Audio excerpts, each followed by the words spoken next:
This girl is the top favorite of the tournament, and she simply wipes out all her opponents without giving them a chance, knocking them out with a single move. Her next opponent is a total nobody named Damien, and Athene is certain this fight will be just as easy as the previous ones. But something about this guy doesn't add up. Damien casually walks into the arena without even taking his hands out of his pockets. As soon as the fight begins, Athene immediately strikes first, using her dragon aura, but Damien clearly sees every move she makes. She tries to land at least one hit on him, but Damien dodges every attack without ever taking his hands out of his pockets. Then he suddenly closes the distance and, shocking her, whispers in her ear that she isn't fast or strong enough. Damien is simply toying with her, and an enraged Athene activates her final dragon form and prepares a strike so powerful that it will be impossible to dodge. The power of this attack shocks all the viewers, but Damien just stands there with no intention of running. He finally pulls his hands out of his pockets and prepares to charge. A stunned Athene doesn't realize what he's about to do, and Damien lunges forward, passing right through her energy spear. He slams her straight into the arena wall, knocking her out instantly. When Athene comes to her senses, Damien helps her get up, and then something happens that he definitely didn't expect. Athene says she has a reward for such a strong guy, and that reward is herself. But our guy isn't a simp,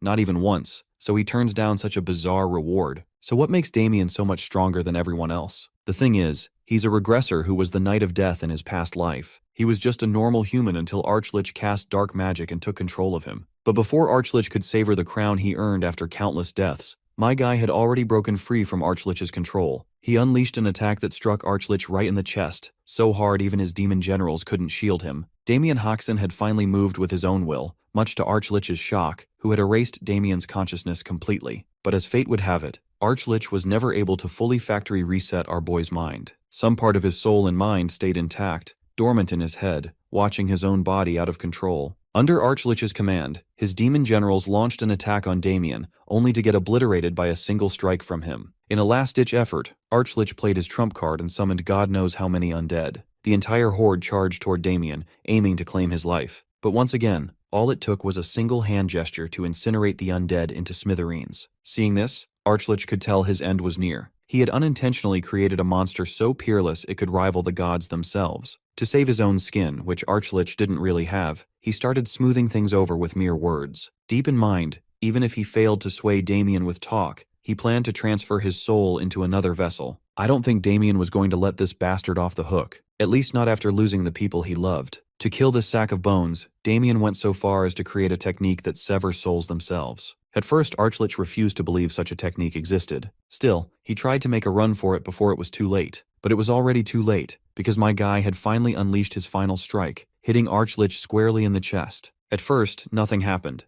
much to this bony head's relief, convinced the technique was just a bluff. But he soon learned it wasn't. Some painful magic mojo took hold, and he exploded right there, leaving only his empty skull behind. Even that remaining skull was crushed to bits by Damien. With his revenge complete, Damien lost the will to live. He literally killed his own family while under that bastard's control. He brutally slaughtered them, while some part of him helplessly watched his loved ones die. The only way he could reunite with those he killed was after death. With that in mind, he took his own life. But it wasn't the end. His prayers were heard, and he opened his eyes again. The person in front of him waking up is his sweet older sister. Bro thinks he is in heaven, watching his sister, though the unusual thing is that she looks way younger. She overhears him calling her younger and is flattered right on the spot. For a moment, she thinks he is trying to get on her good side, just so she can save him from their father's scolding. Being the good sister she is, she agrees to save his ass in desperate times. She eventually runs off to the mansion, not before telling him to get inside since it will soon start raining. Damien takes note of the mansion standing tall right in front of him, the same mansion he had burned down to ashes. He is clueless about what is happening.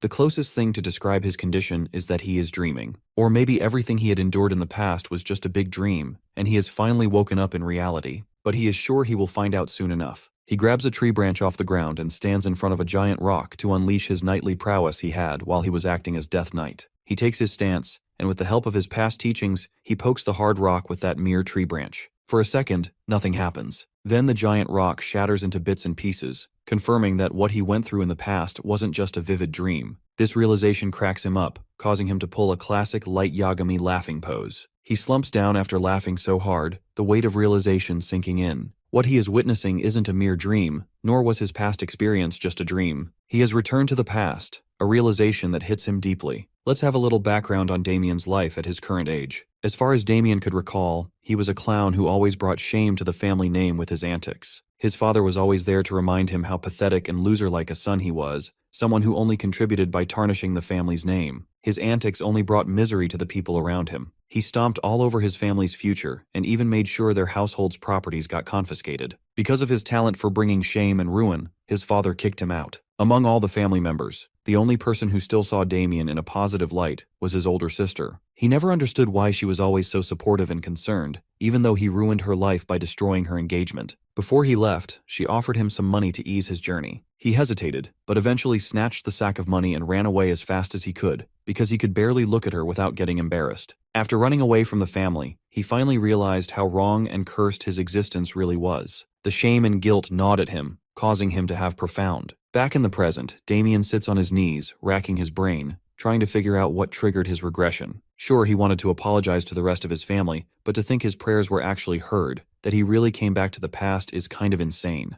Only a divine miracle could explain this. He looks down at his trembling hands, still shaking from the recoil of the technique he just executed. The technique is called wave breaking, a move that amplifies the impact of a blow several-fold. He learned it after defeating the knight known as the Castle Wall Destroyer. Suddenly, a familiar voice grabs his attention, a concerned servant calling out to him. The guy is clearly here with urgent news, otherwise he wouldn't be dragging his heavy body all the way out here in a full sprint. Damien knows he's from the household staff, but for the life of him can't recall his name. Then the name finally surfaces in his mind. Perhaps he is Victor. Victor confirms his name and immediately questions why his young master is still loitering out here, even though Lady Louise personally came to fetch him. According to the servant, the patriarch is boiling with rage right now. Damien, meanwhile, has no freaking clue what he even did to piss his father off this much. But we're about to find out. Back at the Hoxton Viscounty, the patriarch's furious and thunderous voice echoes through the mansion. The man is so pissed that he tries to strike Damien on the spot with an improvised swing. Luckily, Damien dodges just in time, thanks to his honed skills as a knight. Just then, his mother and sister rush in and arrive in the nick of time, grabbing hold of the patriarch before he actually shreds Damien to pieces. Turns out, our boy got kicked out of a bar for causing a massive commotion, once again staining the family name.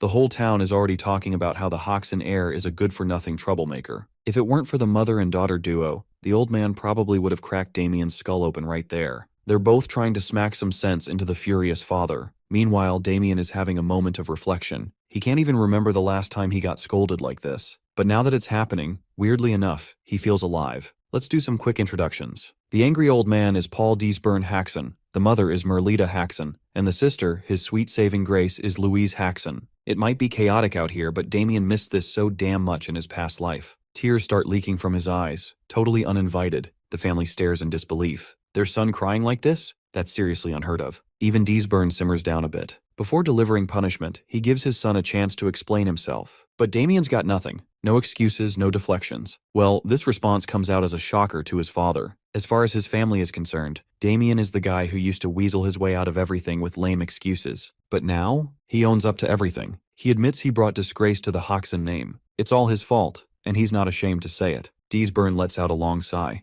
This isn't how things usually go. Still, he's not sure if a bit of sincerity his son is showing is enough to let him go off the hook. With all due respect, Damien says he's ready to make up for what he did. He's willing to do whatever it takes to fix the damage and salvage the family's honor. And once he's done that, he's ready to face any punishment his father sees fit. The declaration leaves his family stunned. He sounds like a completely different person. The father even wonders if the boy hit his head or something. Scene cuts to Merchant City Landwork. Victor and Damien are sneaking toward the pub. The servant is visibly tense, full of apprehension. He's not sure this is a good idea. There are rumors that the pub is backed by a syndicate. If that's true, things could get ugly. But Damien, who was once a fearless death knight, just walks past his servant, casually giving him permission to head back if he's that scared. Victor, ever the loyal servant, shakes his head. He's duty-bound and isn't about to leave his master, especially not because of fear. Damien reassures him that they are only here to talk to the pub owner and sincerely apologize for the mess he caused last time. He just wants to make things right. As he walks, he hopes everything goes as smoothly as he's picturing in his head. He doesn't know how or why he came back to the past. But if some god really gave him a second shot at life, he's not about to waste it. If he wants to break the curse of always ruining his family's future, he has to start taking bold steps. Once he stands in front of the pub's gate, two thugs immediately take notice. They recognize the face and respond cockily and aggressively. Damien can't remember them clearly as it's been so long, but they do look familiar. Without getting aggressive himself, he keeps his tone calm. He lets them know that he's only here to apologize for the chaos he caused during his last visit.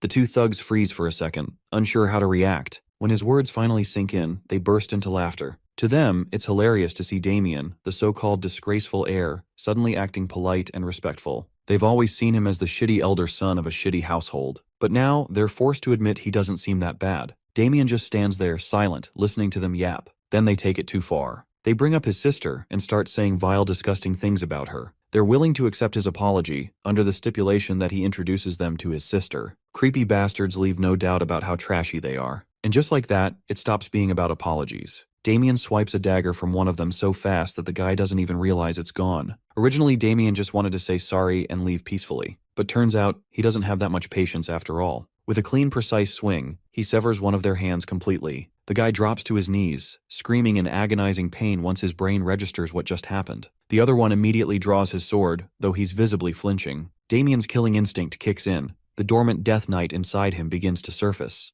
And let's not forget Victor in the background, absolutely losing his mind. He's crying out, dreading what's about to go down. The screams of the injured thugs soon grab the attention of passers-by. One guy gets curious about the fight, while the other decides to keep walking before they get caught up in this mess. The thug who still has both hands tries to intimidate Damien with a few shallow threats. He brags about the gang he belongs to, the Black Snake. No one walks away unscathed after messing with Black Snake. Looks like these aren't just random street thugs after all. Even Damien has some memory of this faction. Black Snake is an organization expanding its influence in landwork around this time, and this pub is one of their spots. When Damien complained about their overpriced food back in the day, the only thing he got in the feedback was a brutal beating. Not just beaten, they humiliated him in front of everyone there. Now that he thinks about it, he's the one who actually deserves an apology, not the other way around. Back to the fight, the thug makes it clear that being a noble won't save Damien from the consequences he's about to face. He finally lunges with his sword at full strength. Damien just takes a step back, trips the thug over his feet and lets the bastard eat dirt.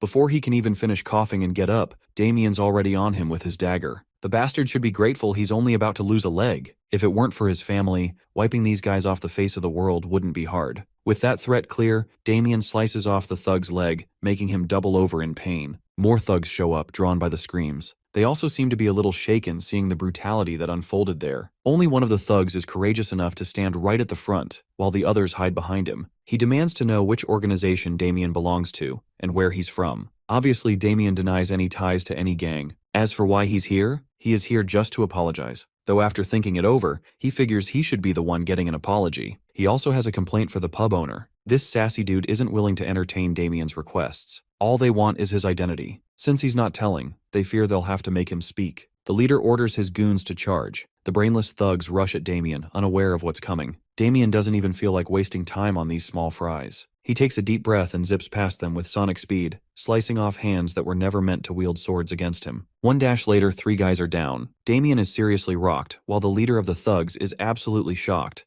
though that quick dash took a little toll on his young and fragile body. Still, he's got enough strength left to finish off the guy in front of him, and he's ready. The bastard tries to beg for mercy, offering an apology if Damien's willing to forgive. But it's clear this whiny little bitch isn't getting any mercy, at least not until Damien claims one of his limbs. The scene quickly shifts inside the pub, which is brimming with life. But the mood changes fast when everyone notices the whiny guy standing petrified near the entrance. Poor bastard couldn't outrun his doom. As his body falls to one side, Damien stands there, all eyes on him. He wipes blood from his cheek while the customers, who were enjoying their drinks seconds ago, scatter for their lives. Good thing that unnecessary nuisance left right away, leaving Damien alone to settle his score with the pub owner. The owner stands above in the corridor, furious about the noise. More than anything, he's mad there's no guard in sight. This bar owner looks like some goofy character straight out of One Piece. His name's Anderson Holm. Damien only adds salt to the wound by casually revealing he already took down the guards Anderson's talking about. The weight of the situation finally sinks into Anderson's mind. It's unbelievable that someone defeated members of Black Snake. He demands Damien explain why he's causing such a mess and disrupting his business, and more importantly, who he even is. Damien introduces himself without hesitation. He clears the air. He never meant to cause trouble. All he wants is a sincere apology from the owner. The place is way overpriced, and he's already filed a complaint before. The only feedback he got was a humiliating beating and being thrown out like a dog. Everyone misunderstood him and assumed he was the troublemaker. This misunderstanding hit his family's honor hard,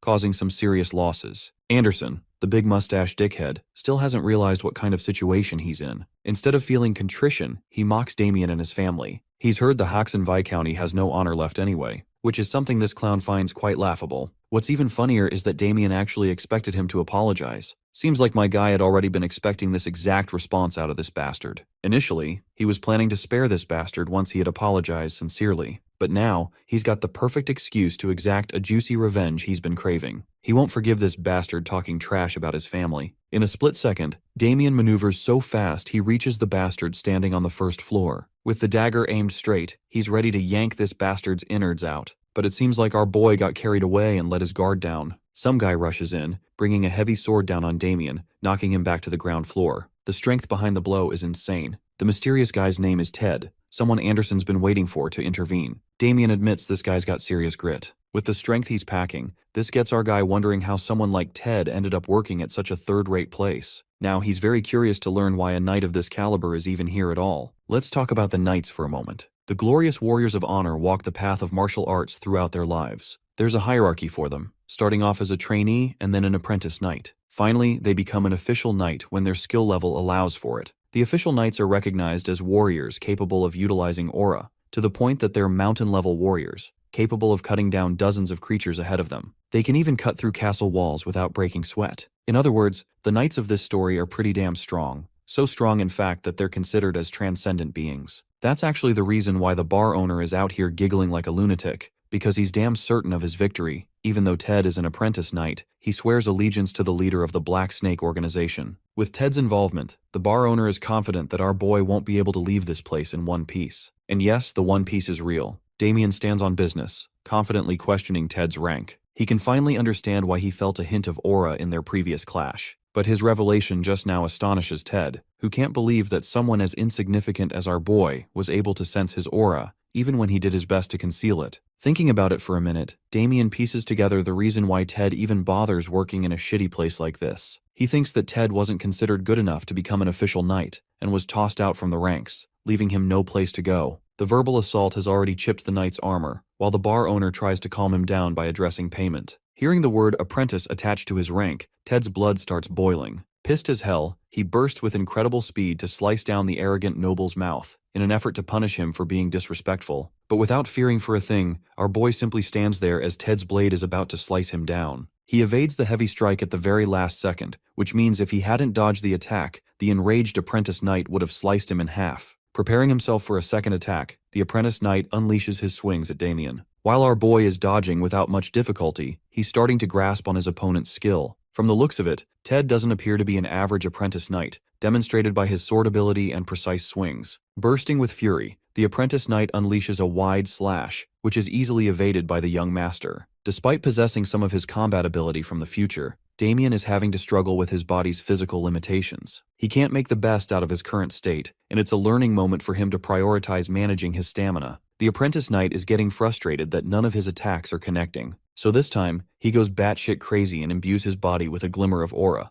Realizing what's coming his way, Damien predicts his opponent's secret technique. The apprentice knight launches a linear sword strike, coated with immense power. As the blade is about to pierce his body, Damien calms down, even in the face of imminent death. He wants to respond with a technique of his own, one that can counteract it successfully. Recalling his traumatizing days as the Death Knight, he remembers facing the legendary killer, the one known as the Blade of Death. This assassin was revered as a force of nature, so the Death Knight came to face him. The phantom assassin immediately pointed his blade at the monstrous-looking knight, stating that his intentions of killing him if he didn't run off. Realizing that the Death Knight wasn't going to comply, a sinister side evoked inside of the phantom assassin. The bloodthirsty beast was thrilled to find yet another target to kill. In fact, he wanted to use his secret technique to give a performance unlike any other. Thanks to his perceptive eyes, he was able to analyze the vital points of a human body, utilizing the water inside of it. And then he unleashed the ultimate Kit Kat technique, which he probably learned from Sukuna, slicing down on the Death Knight's body. The best part? He did all of that using a basic wooden sword, which shows the greatness of his technique even more. The Death Knight's torn body rested on the ground, while the phantom assassin celebrated his victory. Little did he know that the Death Knight wasn't going to die that easy. In fact, when he turned around, he saw doom.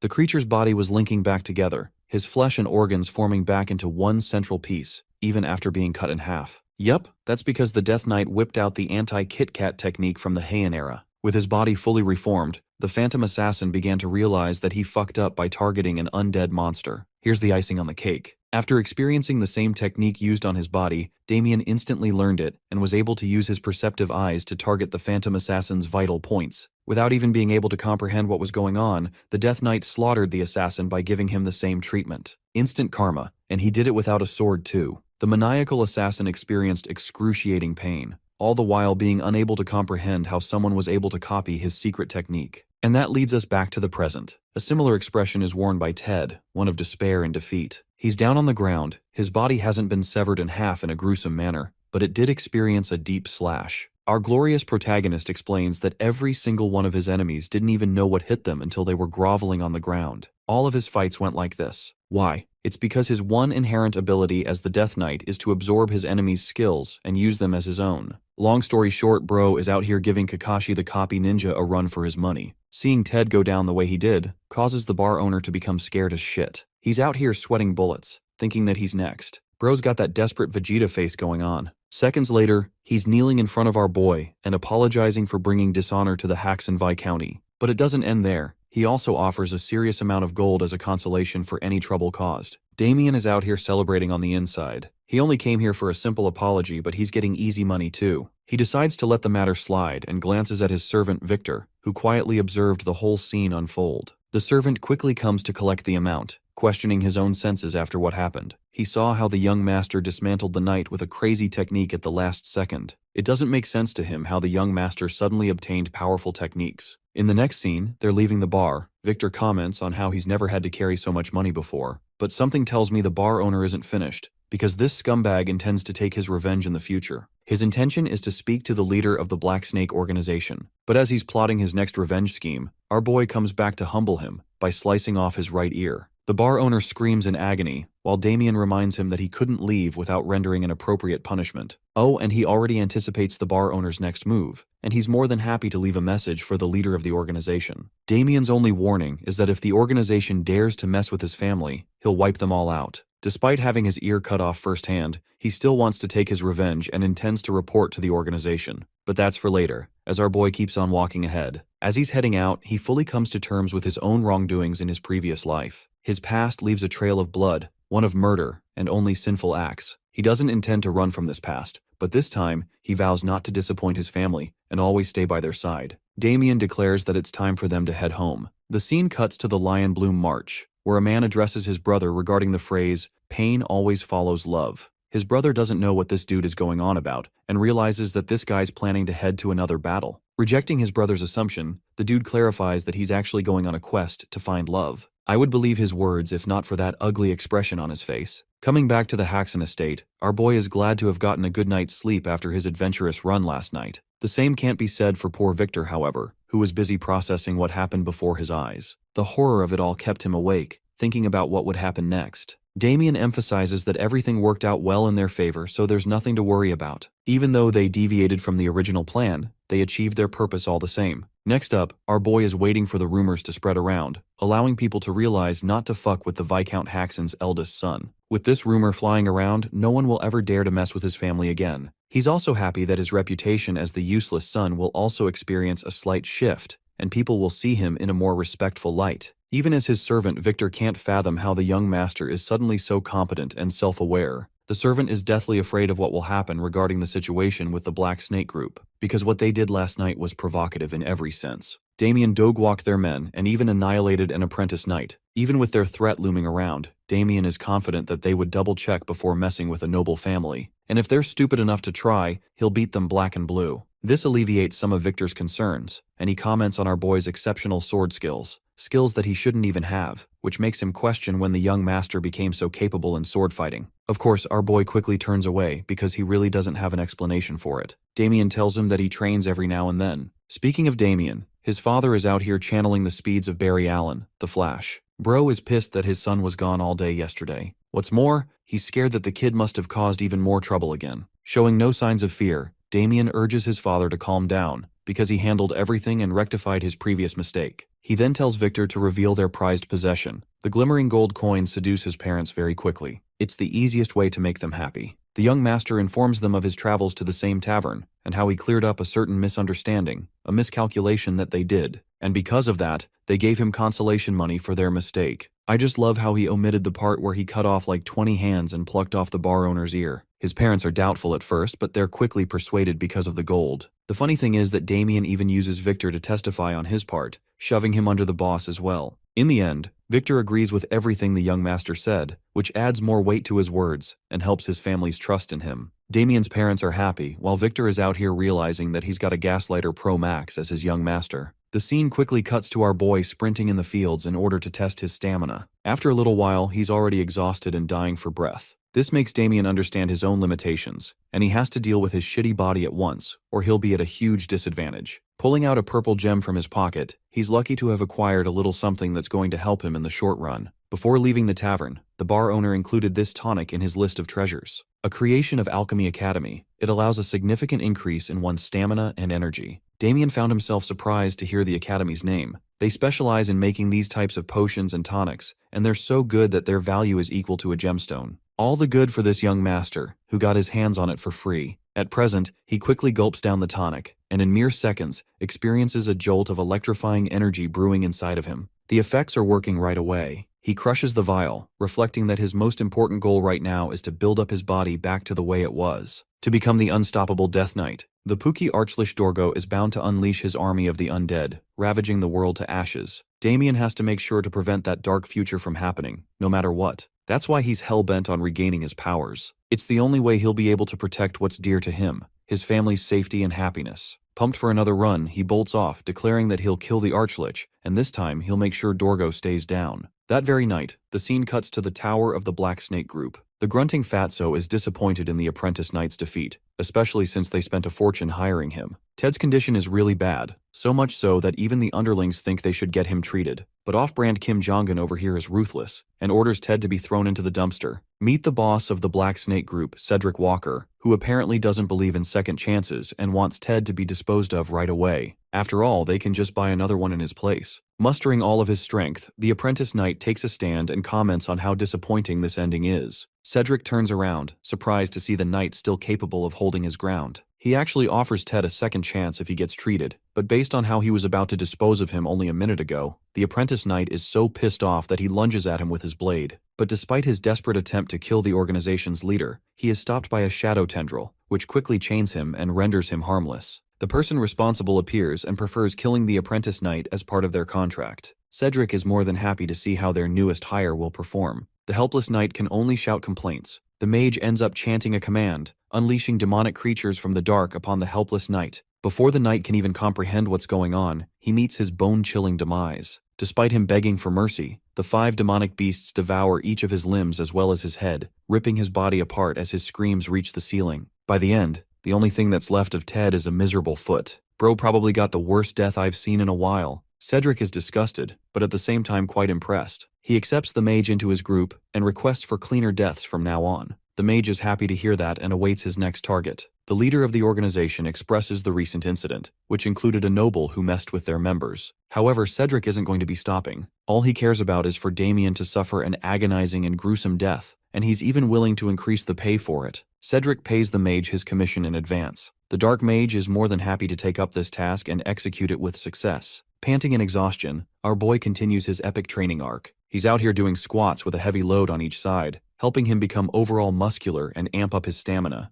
This training regimen is doing wonders for him, but strangely enough, the past few days have been far too quiet, almost as if disaster is right around the corner. He was fully expecting the Black Snake organization to come and shoot him down by now. As he's about to drink from his bottle, he senses the presence of 2 assassins nearby. Realizing that they're the scumbags of the organization, our boy zaps in with incredible speed to pin them down. To his utter shock, the dude he ends up attacking isn't an enemy, but actually Abel, his nerdy brother. Bro immediately releases him, causing his younger brother to flop to the ground. Abel is awestruck by his older brother's incredible strength, and he was fully expecting to get his head popped just now. It's a good thing that didn't happen. Damien apologizes and offers him a hand, sharing that it was never his intent to treat him like this. Instead of accepting his older brother's apology, the nerdy brother reveals that he learned about Damien's situation at the bar, and how he got an apology out of the owner. However, from what he's heard, he knows that a fight broke out, and that dozens of people were injured. Abel accuses his older brother of lying to his own family. Instead of deceiving him,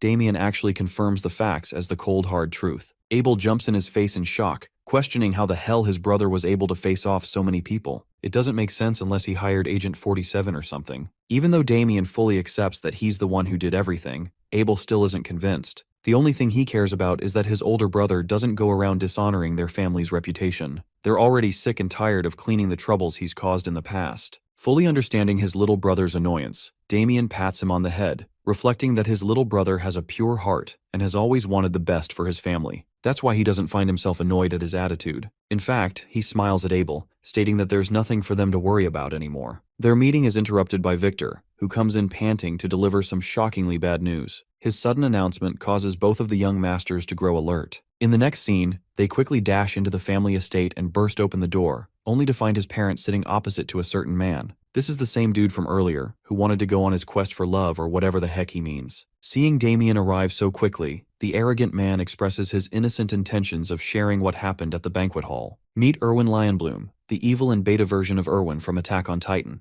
Unfortunately, he shares some terrible ties with our protagonist. To understand what happened between them, we'll have to go back to the past. At the banquet hall, he and Erwin had a little beef. Apparently Damien was offended by something, while the calm and collected Erwin only riled him further. The drunk troublemaker reminded everyone that Erwin insulted his sister and spoke badly about him, so he has every right to take offense. Then again, Erwin smartly took advantage of our boy's drunk state and pinned the blame on that. To make matters even worse, this bastard went right up in his face to call him a retard, and reminded him that even if he did say all of that, Damien couldn't do shit about it anyway. It came as a shock to our boy's system. At the time, he made the biggest mistake he could possibly make in that situation. He chose physical violence and punched the bastard away. To be honest, that punch felt really satisfying, even if it was the wrong thing to do in the hall. Even after eating a clear hit to the face, the noble released a victorious smile, implying that he always wanted the situation to turn out this way. And that brings us to the present. Damien fully understands that Erwin deliberately chose to get hit because he's actually pretty damn skilled,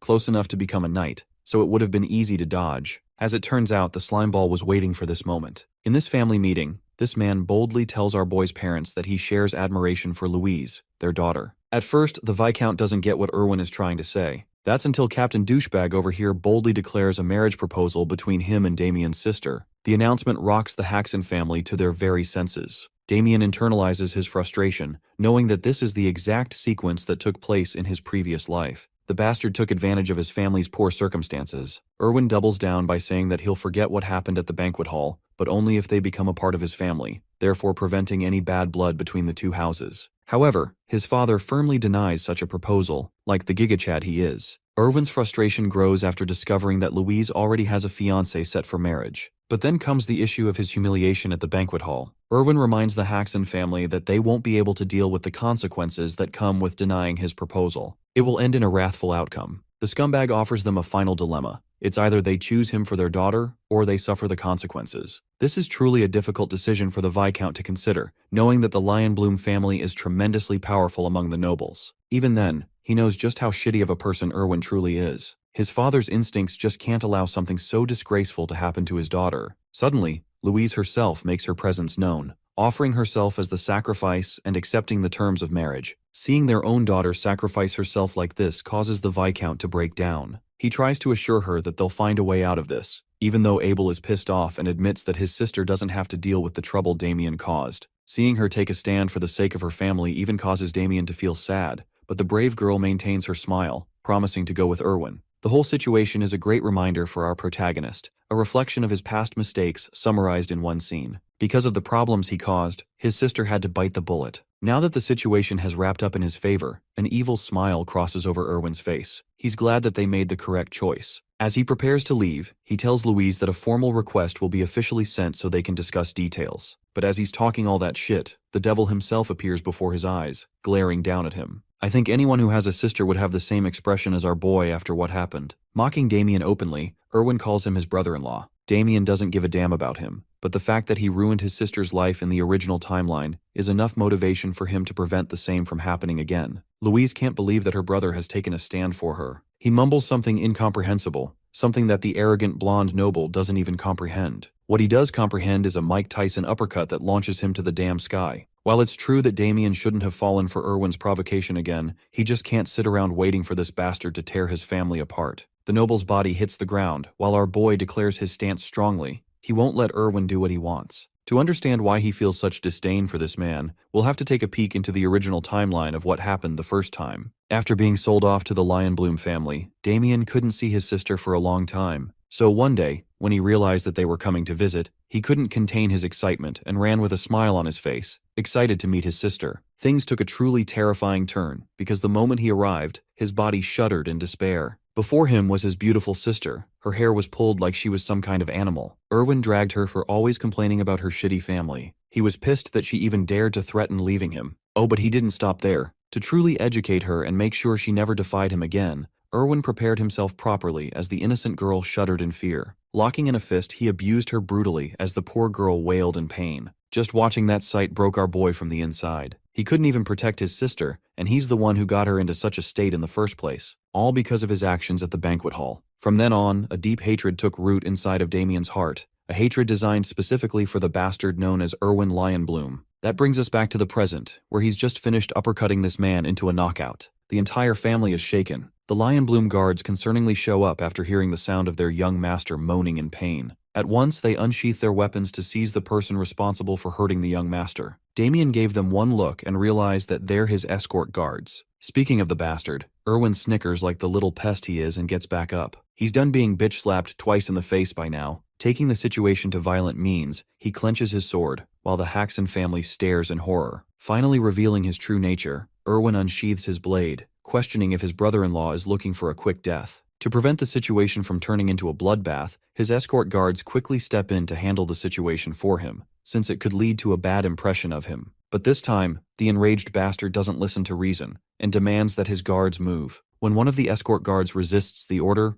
Erwin literally punches him into the nearest wall. I genuinely took him for a weakling, but damn, he really is close to the skill of a knight. Chillingly reminding his guards to move, Erwin glares at them with contempt. Abel and Louise are quivering for their brother's sake, while the Lionbloom young master strides forward to deal with Damien for good. He wonders how the Haxon family will resolve this situation, especially when they've made it worse tenfold. Sensing real danger for her brother's life, Louise understands that Damien will be hurt. She forcibly steps in to resolve everything. But this time, our boy defends her. No longer will she become the sacrifice. This time Damien, her older brother, will handle the situation, as he gives her a look of assurance that everything is all right. It's time for an official one-on-one duel. Hearing the word duel astonishes the Lionbloom young master. Damien makes his offer clear, stating that he'll do anything Erwin asks of him if he is defeated in the duel. But if our boy wins, everything that happened up to this point will be forgotten from both sides. Interestingly, Erwin doesn't want to accept the conditions for the duel, because he already got what he wanted out of Louise. She already signed an approval from her side. Instead of backing down,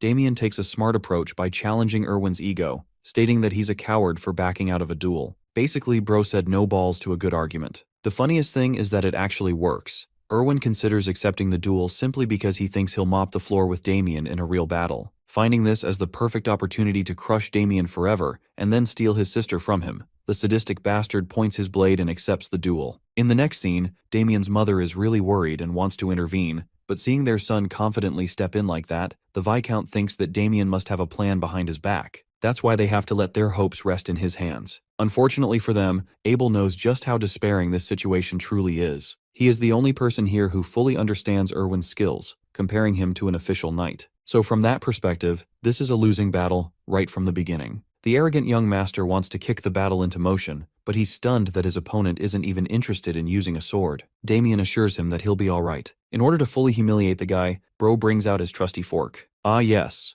the ultimate fork sword. The only weapon that can compare to the ultimate stick of destruction. Seeing the damn fork in his hand, Erwin is at a loss for words while Damien's family is out here dying on the inside, questioning what the actual flip he's going to do with that. Erwin straight up laughs in his face, finding it reasonable to assume that his opponent has already accepted defeat. He thinks Damien's gone crazy out of terror. With full confidence, Erwin lunges into the fight, intending to cut him down. But to his utter shock, the first swing misses Damien, who evaded casually. To complicate his attack pattern, Erwin launched multiple swings, unleashing his technique, the fierce roaring lion sword. Bro's got his own Susanoo over here. Anyway, the destructive blow is all smoke and mirrors, because by the end of the attack our boy's feet are still firmly planted on the ground. He's deflected every single strike, Even the escort guards are at a loss for words, not knowing if their young master is playing around or if his opponent is really that good. To deconstruct what happened, we take a look at Erwin's point of view. In that brief time window from when the technique launched, our boy danced around each of his swings, without even getting hit once. As for Damien, he's glad that his physical training has been paying off. Thanks to his increased stamina, he can now keep up with fast movements without gassing himself out. Need I remind you guys that he's doing all of this with just a damn fork? But also, he has gained an understanding of the Lionbloom family's swordsmanship thus far. Here's the neat part. In the original timeline, the Death Knight Damien actually faced off against the eldest son of the Lionbloom family, Micahel Lionbloom, and this guy was a force to be reckoned with. Compared to that, his little brother is disappointing and much weaker. That's why the current Damien isn't having any trouble facing him. Erwin's blood boils as he sends off waves of aura, refusing to accept that it was skill that allowed Damien to dodge his techniques. Unfortunately, the invoking of aura is dangerous for anyone to deal with, so our boy is faced with yet another puzzle. How will he avoid this? Erwin Lionbloom races at incredible speeds to jump right in front of the target, ready to deal a killing blow. In this delicate moment, Damien considers and selects the Sword Saint technique from his list of techniques, and decides to use it. A proper clash breaks out, except Erwin's world breaks into pieces when he sees a mere fork blocking his sword, and even overpowering it to some extent. He can't even fathom what's going on. Before can even process the situation, he is struck with our boy's secret move, the countless Thunder Shadow revelations. Using that move, the ultimate fork of destruction flings the sword away with ease. It's Erwin's ultimate fall, as Damien hastens to end the fight with a fork in hand.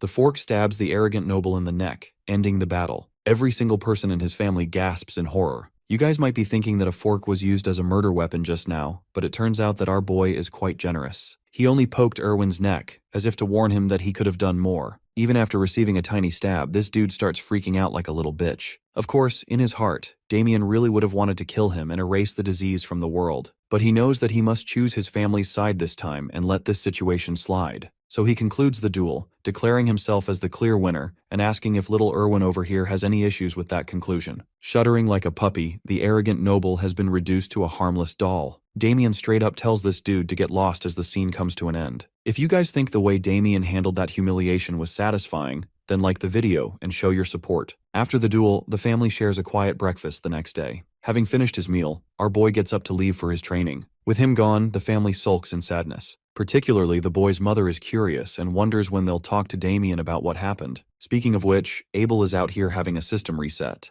Dude is in a permanent state of shock, unable to comprehend how his brother suddenly became so goddamn powerful. Even his parents are concerned. The Viscount breaks silence, emphasizing that it wouldn't be right to force their son for an answer. He thinks the right decision here is to let the boy reveal the truth when he feels the time is right. I really like that they're not forcing him here. Such a nice touch. Apart from that, his father is visibly shaken. Though he's curious about his son, the look of death he sees in Damien's eyes intimidates him to the point he doesn't want to confront him about anything. Even though Damien is his flesh and blood, that boy has become a lot more intimidating than before. Shifting the perspective to our boy's side, he's out here taking inspiration from Rock Lee, arming his body with heavy weight to train for endurance. As he's about to head out, Louise catches up to her brother. She's the first person from his family who wants to talk about what happened the other day. While she's struggling to form her words, our boy realizes his mistake and immediately lowers his head, apologizing for the trouble he caused and how he forced her to be in a vulnerable position. While he's ranting on and on about his apology, his sister stops him,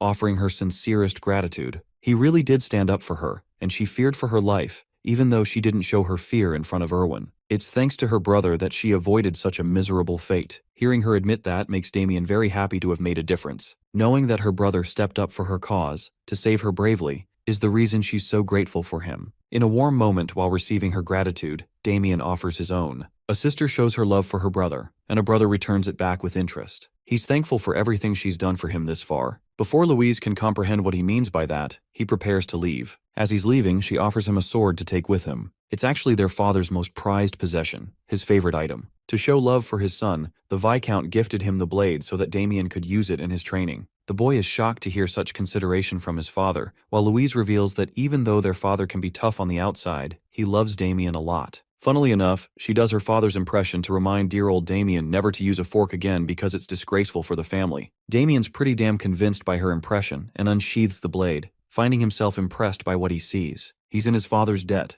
Hilariously, when we go back to his father's sword collection, we get to see that this man has a whole bunch of swords at his disposal. He's just complaining for no reason at all. In the next scene, terror looms in the shadows. The evil mage and his dark magic has made its way to a certain estate. The night guards are out here yawning in exhaustion, and right when they're caught off guard, the shadows take over them, dismantling both of them in a mere instant. With the two of them down, this mysterious mage makes his way through the gate. In the few moments that followed, the mage slowly made his way inside the house. Abel and his parents are asleep. The mage quietly steps up to Louise's room, who is also dozing off, not knowing an evil man is hovering over her. This disgusting piece of filth is enjoying himself staring at her. Even though he came here on behalf of the Black Snake, he thinks he's found himself something fun to play with. The filthy mage finds himself startled when he discovers a voice from behind. It's our boy, who is aura farming at the door to look even more badass than he is. He gives the bastard a disgusting look and questions his actions. The call-out is real, as Damien goes on to express that he was able to sense strange energy lurking around their house, so he decided to check it out. The perspective of the dark mage is interesting. Even though he used a special type of magic to put everyone to sleep, it appears that Damien was unaffected by it. Not just that, the dark mage couldn't even detect his presence from behind until he spoke. These factors alone are enough to convince him that this guy is troublesome. So he quickly turns back and unleashes Vegeta's Gallic gun over here. Dodging the magic blast, our boy moves to a different position, all the while frustrating the dark mage as he fails to understand what's happening. Damien prepares his sword, throwing the same question back at him as he reminds the scumbag that he's the one who invaded their house. Suddenly, the mage realizes that he's actually speaking to his target, Damien of the Haxon house. Confirming his identity, our boy pulls his blade, locking a lethal glare at the mage, and demanding to know why the hell he stepped foot in his sister's room. The powerful magic attack shook the house and woke the rest of the family. The mage realizes that he's going to be in deep trouble if the servants have already awoken. Since he's supposed to execute his task cleanly, as per his orders, the dark mage decides to retreat for now. As he's fading away into a shadow mist, Damien tries to stop him. Unfortunately, there's little you can do while fighting the damn air, so his enemy escapes through the window and out the house, disappearing into the distance. With the threat neutralized, Damien suddenly spots a shred of the mage's dark energy. It appears that he left some of it behind. In the next scene, we turn to the perspective of the servants. They've just discovered the horrific sight of the Viscount's most treasured horse. If word gets out, the Viscount will raise hell. It's also strange because the horse was doing just fine the other day. As the servants are mumbling in horror, Damien comes up to shock them with his sudden entry, expressing his own concerns. The young master's sudden arrival scares them, but he assures them that there's no need for any of them to panic, as he isn't here to hold either one of them responsible. All he cares about is for him to take a personal look, so he orders them to leave the site. Now that he's alone, Damien inspects the condition of the horse. Turns out that the same shadow trail of energy is somehow connected to this dead horse. From the looks of it, he's confirmed the presence of dark mana based on the terrifying energy signature. This also confirms his suspicions that the man he faced last night is actually a dark mage who practices such mana. Now Damien understands that his family still doesn't know what happened. In fact, he has no intention of revealing anything as it will only create chaos and worry. Instead, he glares back to the trail of dark energy, looming in the atmosphere and creating a path into the forest. A while later, we get to see the hideout of the dark mage. Apparently, he's holding his valuables here while snickering like a Walmart villain. It's actually because Cedric recently sent him all of the things he asked for. He lied to the Black Snake's leader, stating that it's a curse, but from how much inventory he received, the dark mage is glad that his experimentations will continue down the line. At the same time, he feels disappointed in his own talent. He's having to struggle with bottom-tier requests just to earn a bit of money. Then again, it's the only choice he has, especially when the Holy Church is already on the lookout for him. It's imperative for the guy to keep a low profile, or so he thought, because following the same trail of dark energy, our boy happily shows up. Think of it like returning a favor for invading his home. He calls out the disgusting stench. I bet it's comparable to that one stranger on the bus ripping one out and killing everyone with their mustard gas. The dark mage can't believe his eyes. The eldest son of the Viscount, the man he fought yesterday, has just showed up to his doorstep. It bothers him that Damien managed to discover his little hideout. I mean, it wasn't hard, I bet, considering the fact that his mana smells the same as the average gamer's room. The dark mage shares how he had heard about the rumors of the noble standing up to the members of the Black Snake, but now that he's seen the kid in person, he can tell that Damien is more powerful than people believe him to be. The young master is glad that he was sharp, knowing that the dark mage shares a connection with the evil organization. The dark mage confirms this, revealing that a part of their deal is to make sure Damien suffers an agonizing death. Hearing this makes him laugh, as he declares what's about to happen, pointing out that the mage will die for taking on such a request. Hearing such a ridiculous remark from him, the mage laughs, unveiling his sinister nature and finding joy in his victim's delusion. He's in the mood to make the perfect experimental pet out of Damien after capturing him. The swordsman prepares his sword, assuring the mage that it won't be the case, because in this life, he promised himself that he won't kill anyone unless absolutely necessary. However, the only exception to his rule are people as heinous as the Dark Mage, who are the definition of filth and disgust. Damien's more than happy to wipe them off the face of the planet. The Dark Mage is astonished yet again by the boy's knowledge, but he thinks it's all meaningless and blasts him multiple magic circle attacks. He's not going to let the Viscount's son escape at any cost. But lucky for him, our boy doesn't share that intention either. Looking cool as fuck, he sweeps right in with an incredible lunge and connects a clean upward slash, cutting his opponent in half. Diseases are hard to kill, and just like a bad disease, this guy is also hard to kill. Despite being split in half, he simply disintegrates into the shadows, reassembling his state. Damien internalizes that his opponent is using the same ability he used back at the estate, and that this guy is actually pretty damn strong, even if he took up a lower tier request to kill someone. Maniacal laughter releases from his mouth as the Dark Mage assumes his victory, maintaining that he won't be cut by ordinary means. So in order to deal with a pest like him, Damien decides to go ballistic and renders numerous cuts to make sure nothing remains. Even though it's a good effort on his part, it still doesn't change the fact that his opponent's body can reassemble with ease. The Dark Mage thinks he's dealing with someone powerful, but he makes it known that the moment Damien walked inside his hideout, he sealed his own fate. Speaking of sealing his fate, the scumbag uses the same attack he used against Ted, restraining Damien in place and letting his little demons of death devour the rest. The thing is, the Dark Mage knew that the church was on his tail, so he doubled down on his preparations with advanced spells. From the looks of it, the situation is getting really tense. Even our boy is tensed up considering his circumstances. The mage grimaces in victory, laughing at the demise of his opponent, who will regret challenging an officer of the Yulin rank. With Damien restrained, he's moments away from being ultimately devoured by the creatures of the dark and meeting the same fate as the apprentice knight.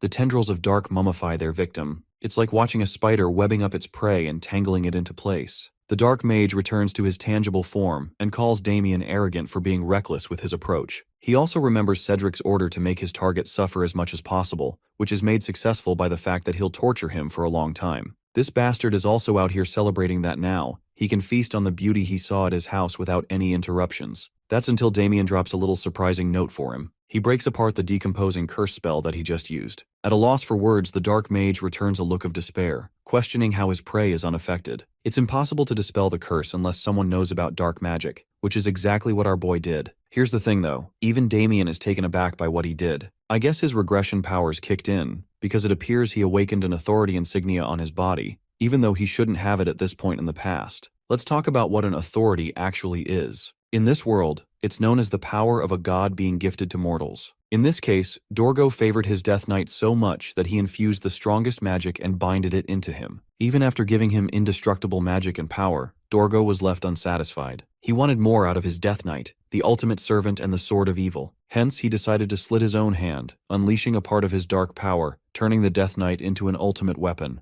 A column of dark mana pulsed upon the Death Knight. Dorgo forced his authority upon him, and with a final hand sign, he imbued all of it into Damien's body, carving an insignia on his hand. That evil power ripped his body apart, giving him a world of pain unlike any other. By the end of the process, the Death Knight had transcended into a realm of becoming unstoppable. This Gigachad received the authority of God and became a force to be reckoned with. Side note, all of a sudden, I'm starting to realize why Dorgo got his ass nuked. Bro literally turned his Death Knight into a mini nuclear weapon and thought things were gonna be fine. Back to the present, Damien remembers the mark of the authority of greed. It's his power as the Death Knight resurfacing again. Before he's able to process it fully, another magic blast comes his way, which he quickly evades. The Dark Mage raises an immediate question for him. Just how the hell was he able to survive his decomposition spell? Being a good sport, Damien funnily says that he had a trump card and that's why. The most convincing explanation is actually the power of plot armor, and the author makes sure to slide that part in. Back to the battle, Damien has now gained an understanding of his opponent and his connection to Yulon.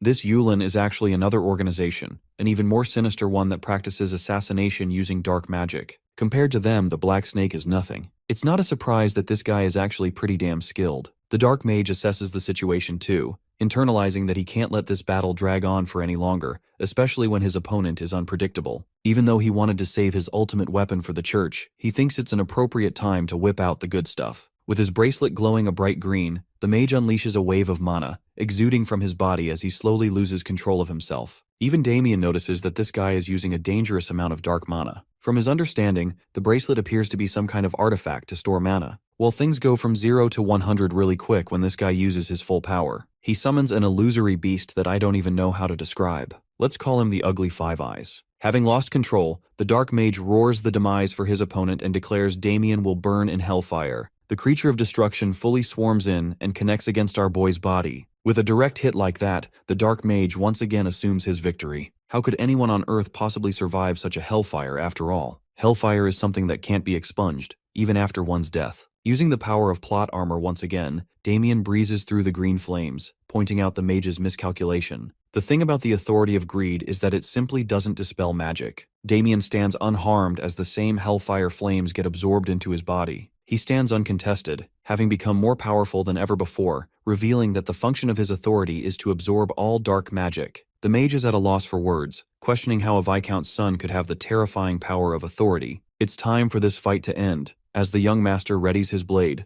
commanding that he has nothing to explain to a dead man. But on the inside, Damien is genuinely pissed off that he has to rely on his dark powers to win a battle. At the same time, he doesn't have much choice but to invoke the techniques of the Death Knight in order to win this fight. The Dark Mage is at a loss for words when he sees the aura blade. The sword is coated in a black aura, and it's not just any sword technique either. It's something only achievable by a warrior of the Swordmaster rank. Before he yaps again about his confusion about Damien's abilities, our boy renders his ultimate technique, the soul-severing slash, slicing his opponent's body clean and leaving a massive gash in the cave. The place crumbles after being devastated by his blade, while Damien glares at his victim. The strike is so powerful that it tears through the Dark Mage and slices the mountain behind him. Without pause, Damien walks toward the fallen mage and pins him down with his sword, demanding the location of the Dark Snake hideout. The next morning, the boy heads toward the city of Landwork alongside Victor. The fatty questions the reason for their journey, but the boy quickly shuts him down for asking too many questions. Redirecting his curiosity, the Big Mac's attention shifts to a dark book Damien is reading. The boy claims it's a grimoire of dark magic he recently acquired, though in truth he knows it came from the dark mage he took down.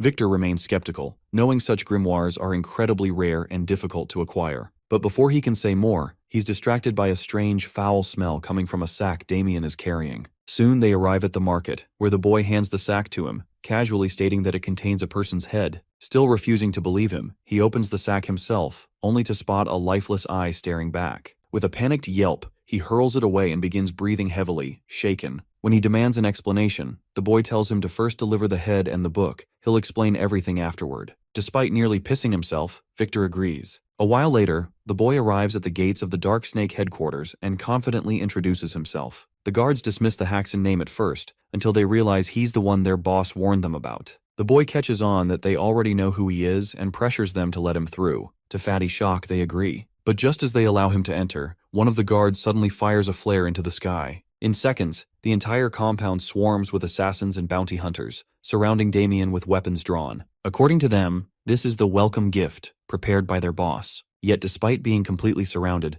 the boy remains calm, certain they'll regret the choice they've made. Meanwhile, inside the headquarters, Cedric, the boss of the Dark Snake, hosts the Landwork governor and his drunken knight over lunch. The governor, clearly enjoying the meal and company, casually grants Cedric control over the city's red light district. Cedric lights up with excitement at the offer, though he worries the other might protest. But the governor quickly reassures him, claiming he holds the authority to silence any opposition. The knight, slouched and tipsy, tries to offer his help with something, but the fatty glazes him off, insisting the knight's already doing his part by protecting them. He tells him not to waste energy on trivial stuff. The comment flusters the knight, and both he and the governor appear ready to do whatever Cedric wants. Cedric plays along, keeping them wrapped around his finger. In truth, he entertains them only so he won't have to bow to their power later. His ambitions reach far beyond a district as he plans to claim the entire city. Just as they're enjoying the moment, one of their men barges in, urgently calling for Cedric. Though clearly annoyed, Cedric follows him out. When the man reveals that it's Damien, Cedric shouts his name so loud that even the governor hears it from the other room. He fumes with rage, realizing the dark mage he relied on turned out to be a disappointment. Still, he waves the man off, claiming there's no need to worry. In Cedric's mind,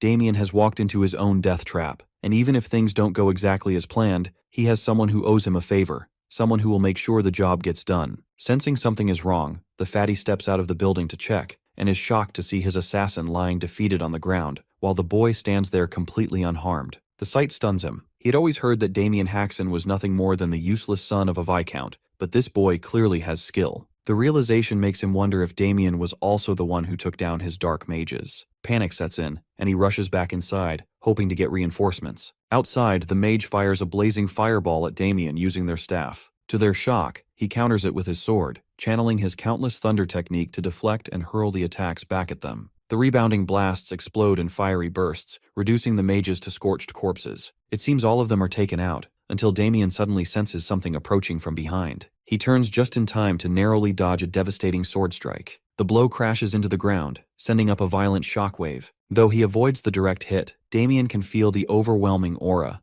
It's so intense it even singes the ends of his hair. As the dust clears, a knight radiating deadly intent stands before him. The sheer pressure tells Damien this man might be a formally ranked knight. Soon more soldiers arrive and surround him. The sight stuns Damien as it's clear these aren't just mercenaries. They're official troops, the ones responsible for maintaining public order in the city. He immediately understands what that means. Moments later, the governor bursts onto the scene, shouting accusations at the boy for disrupting the peace in the heart of the city. Cedric stands smugly at his side as the governor publicly declares that Damien will be punished, not only for targeting a respected businessman like Cedric, Big Cap, but for attacking and killing his employees. The townspeople look on, visibly confused as to why the governor is siding with someone like that fatso. Cedric, standing confidently next to the governor, believes the boy is finally in real trouble. But Damien doesn't flinch. He recognizes Cedric as the leader of the Black Snake and calls him out with sharp, unwavering eyes. Damien suspected the Black Snake leader has some connections, but this level of influence is downright absurd. He openly calls out the governor for supporting someone like that double cheeseburger of a man. The governor, unfazed, demands that he surrender, but the boy refuses, insisting he's committed no crime. Growing impatient, the governor orders his knight, Robert, to handle the situation. Responding to the command, Robert steps forward and tells Damien to submit to arrest. But to his surprise, there's not a flicker of fear in the boy's eyes. Taking this as arrogance, the knight swings his sword in a flash. Damien narrowly dodges, and the strike crashes into the ground, sending rubble flying. Though he's provoked the knight, Damien knows this won't be an easy fight. Not at this level. He braces himself, but Robert lands a powerful blow, sending him flying. The boy manages to land on his feet, though the hit rattles him despite his attempt to deflect it. As the fight continues, Damien silently waits for someone to arrive, but the knight gives him no breathing room, pressing in with relentless speed and swinging his massive axe with brutal force. Just as the weapon is about to hit, someone suddenly jumps between them and blocks the attack. The impact is so strong it sends the knight's axe flying. Stunned, the knight demands to know who it is. When the figure reveals herself, everyone stands in shock that it's a muscle mommy paladin. Damien exhales in relief. Their reinforcement has arrived, and Victor is the one who did that. Cedric realizes that a paladin's intervention means the church is now involved, and they might already know about the Dark Mage's connection to recent events. As it turns out, Damien had sent Victor to the church carrying the Dark Mage's head, and Victor followed through exactly as instructed, effectively saving him. A few hours earlier, Victor arrived at the church, drenched in fried oil sweat, carrying both the sack and the book that Damien gave him. He handed them over to a nun, claiming they were evidence of someone collaborating with dark mages. As she examined the book, she immediately sensed the dark energy emanating from it. Upon noticing the symbol inside, her expression shifted to shock. Without a word, she snatched the sack from Victor, and the moment she saw the severed head, she recognized it as the long-sought officer of Yulan. With no hesitation, she stripped off her nun attire, revealing a muscular mommy figure formed beneath it, and demanded to know who sent Victor with these items. Now, back in the present, she seems excited to finally meet Damien, and assures everyone that the church will take over the matter from here. Damien respectfully agrees. It's exactly how he had hoped things would unfold. Paladins, devoted to serving their god, are known for their charity and compassion. But when it comes to dealing with demons and dark arts, they don't hesitate. They become relentless, almost fanatical. They are, after all, the vanguard of the church. And with this development, Damien knows he now has the church on his side. As he reflects on everything, the paladin steps forward and addresses the gathered citizens. She announces that due to evidence of someone within the city communicating with dark mages, the church will be launching a full investigation. Until then, they will assume control of the city. This doesn't sit well with the governor, as the city was granted self-governance by the kingdom. However, the paladin shuts him down, firmly stating that the church holds the authority to overrule even the kingdom, and besides, both he and his knight are prime suspects. Hearing this, they are stunned. But the real shock comes when she points directly at Cedric, accusing them of protecting the man who supported dark mages and hid among them. Cedric immediately denies the accusation when questioned, but the paladin presents the book as evidence. It contains detailed records of Cedric purchasing supplies for the dark mage. This revelation enrages Cedric, furious that the dark mage had documented everything. As the soldiers begin turning on Cedric, he and his men start pleading their innocence, but it's already too late. The paladin orders them to be taken into custody for investigation. As they are led away, the governor spots Damien and realizes he was behind all of this. He's now torn between anger and fear, unsure of what the church might do to him next. Meanwhile, Cedric makes one last attempt to escape justice. He tries to provoke the governor's knight, urging him to act and not let a mere boy frame them. The knight pauses, thinking for a moment, and then, to everyone's shock, breaks free from the church guards and charges directly at the paladin, hoping to take her down and flee. But his strike misses entirely. To his horror, the paladin counters instantly, delivering a devastating punch to his gut, so powerful it kills him on the spot. According to the paladin, anyone who stands in the way of God will be punished according to divine will. After witnessing the knight's fate, Cedric wastes no time and drops to his knees while the governor still resists. Meanwhile, the boys are simply enjoying the spectacle, watching the leader of the Black Snake Gang kneeling in front of the crowd. For that, the boy quietly thanks Victor. From his observation, the paladin is even stronger than he initially thought. Judging by her aura and presence, she's likely an Azure Flame apprentice. The Azure Flame is known as the strongest warrior in the church, famous for taking down numerous powerful enemies. As Damien gets lost in thought, the paladin calls him out by name and thanks him for eliminating the Dark Mage of Yulan. She assures him that the church will acknowledge his efforts and that he won't be charged with anything. She reveals that the church is aware Damien contacted them not just to report the Dark Mage, but also to use the situation to cover his assault on the Black Snake faction. Hearing this, Damien apologizes and explains that the Dark Mage had tried to harm his family. The paladin, moved by this, agrees to absolve him of any wrongdoing. She also confirms that the bounty for the Dark Mage's head, 1,000 gold coins, will be paid to him. While the amount is more than enough to purchase a small castle, Damien doesn't ask for the gold. Instead, he requests something else, one of the church's mana cultivation techniques. This request genuinely surprises the paladin that despite his apparent strength, he still desires advanced training. Yet Damien knows the truth. Although he managed to defeat the Dark Mage using his authority skill, he won't be able to survive the trials the future holds without further growth. For that, he definitely needs the advanced mana training technique, the very one used by paladins. He reveals that he has only learned the basic level of it so far, and now wishes to master the advanced stage. This shocks the paladin. Reaching such a level of power using only the basics is nearly unheard of. She can sense the tremendous aura flowing through his body, and the fact that he managed to defeat a Dark Mage only adds to her impression. Moved by his potential, the paladin offers something even greater than the training technique. She enthusiastically invites him to become a paladin himself. But to her dismay, the boy politely refuses. She struggles to understand why he would reject such an honorable position, one considered a great privilege, granted only to a few chosen to serve God. She insists it's incredibly difficult to earn that title.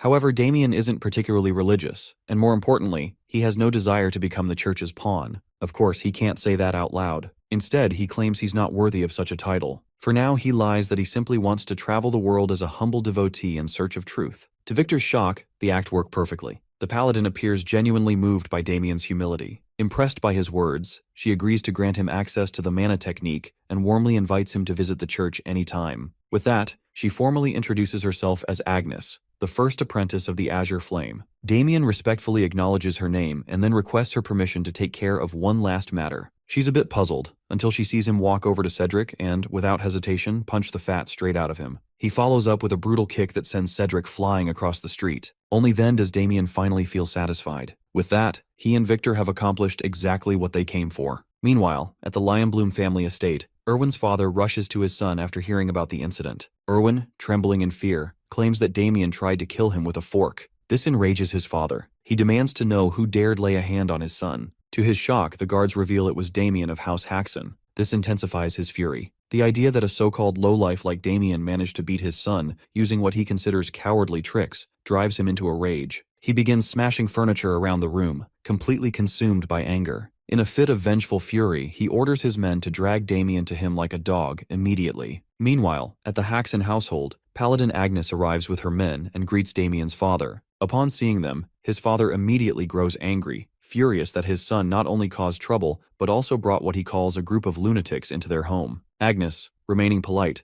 informs him that their presence is related to the investigation of a heretic. Despite his irritation, his father grows visibly concerned about whether their house can accommodate 4 additional guests. However, his house somehow expands magically when she offers some gold. Later, as Damien's parents retreat to their room, Agnes thanks Damien for allowing them to stay. Internally, he never expected her to make such a request. To his surprise, she has another one. Even more unexpectedly, she wants to ask personal questions about him, apparently as part of spreading the gospel. His parents overhear the conversation and immediately begin misinterpreting it as something flirtatious, which only makes Damien more embarrassed. Eventually, Agnes gets to the point. She hands over the mana training technique he requested and, in addition, gives him a matching sword technique, explaining that both complement each other perfectly. These two books, a destructive sword style and an advanced energy cultivation method, are unlike anything Damien has seen, even in his previous life. As he begins skimming through one of the books, Agnes starts yapping about how difficult it was to acquire them. She continues talking, making sure he knows she went out of her way to help. She even reveals that after reporting everything to her master, the Azure Flame himself expressed interest in Damien joining the Paladins. With that, she once again invites him to join their order. But our boy, as always, declines. Agnes doesn't press further. She simply smiles, offers her help if he ever needs anything, and then leaves. Watching her go, Damien grows uneasy, as one thing becomes clear. She's a true fanatic. Elsewhere, inside the ruined cave of the Dark Mage, church investigators carefully examine the remains. One of them appears visibly shocked as he still can't believe that a kid like Damien managed to defeat a mage trained in dark magic. The other investigator shares the same doubt, but points out that Lady Agnes hasn't raised any concerns about it.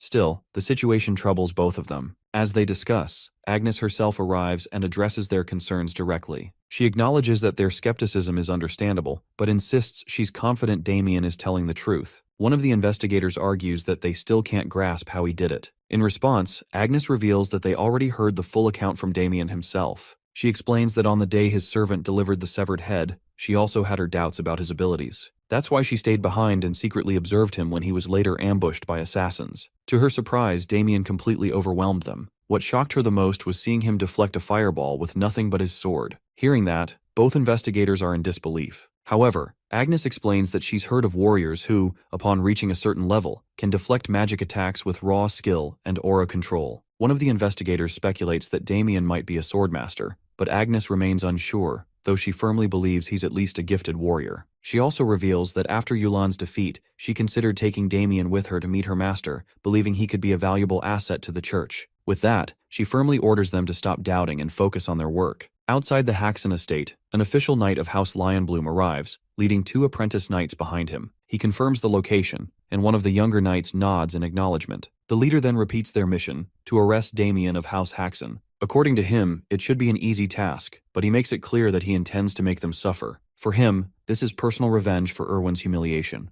Just as he speaks, he notices an oldie barely on 1 HP walk by. He calls out to him, asking if he's from Viscount Haxon's household. When the old man confirms, the knight, without hesitation, cuts him down in a flash. Wait, what did Gramps even do? F's in the chat. The knight thinks it's disrespectful for a mere servant not to bow before the lion crest. Meanwhile, the apprentice knight quietly realizes that the old man might have been blind. But the commander doesn't care. Without a hint of remorse, he orders his men to drag Damien out of the estate and to kill everyone else once they're inside. Upon receiving the command, the knights charge forward, heading straight toward Victor, who's casually standing at the front gate, busy cleaning. Deep in the forest, Lady Agnes's team stands together, casually chatting. Agnes explains that the site ended up collapsing, which made it harder to gather as much intel as they'd hoped. Still, she assures them it's fine since everyone did a solid job. But then, out of nowhere, something catches their eyes. Something that stops them dead in their tracks. Upon a rock sits a lone figure, calmly manifesting magic in the most mesmerizing way. Their jaws drop as they watch, stunned. Agnes stares in disbelief, wondering what on earth is happening and how he's even doing it. She finds the whole thing remarkable, even though she has no clue what kind of technique it is. In her mind, she starts piecing things together. That destructive energy technique she handed to Damien must be a cultivation method, and if taken to its highest level, it supposedly allows the user to absorb surrounding mana freely. What shocks her most is that he's reached such a height in just a matter of hours. As Damien snaps out of his focused state, he looks down to see 3 wide-eyed onlookers, Agnes and her team, staring up at him like curious baboons. Agnes can't hold herself back. She bolts straight to him. Damien, calm and casual, glances her way and asks if they're done with their investigation. Right then, Damien's feeling pretty good about the book in his hands, fully absorbed in its contents. Agnes, watching him closely, can't help but notice the impressive progress he's made. It hits him that Agnes wasn't exaggerating when she talked about how rare this book really is. It's the real deal, hard to get and even harder to master. As a swordsman in his past life, traditional sword techniques don't hold much meaning for him anymore. But this cultivation method is a game changer, something truly useful, even for someone like him. Come to think of it, the destructive energy technique was specifically designed to compensate for the insane mana drain caused by the destructive sword technique. Thankfully, it's built differently. It collects mana way faster than most other techniques, and can even temporarily pull in external mana from the surroundings. That alone makes it a powerful asset,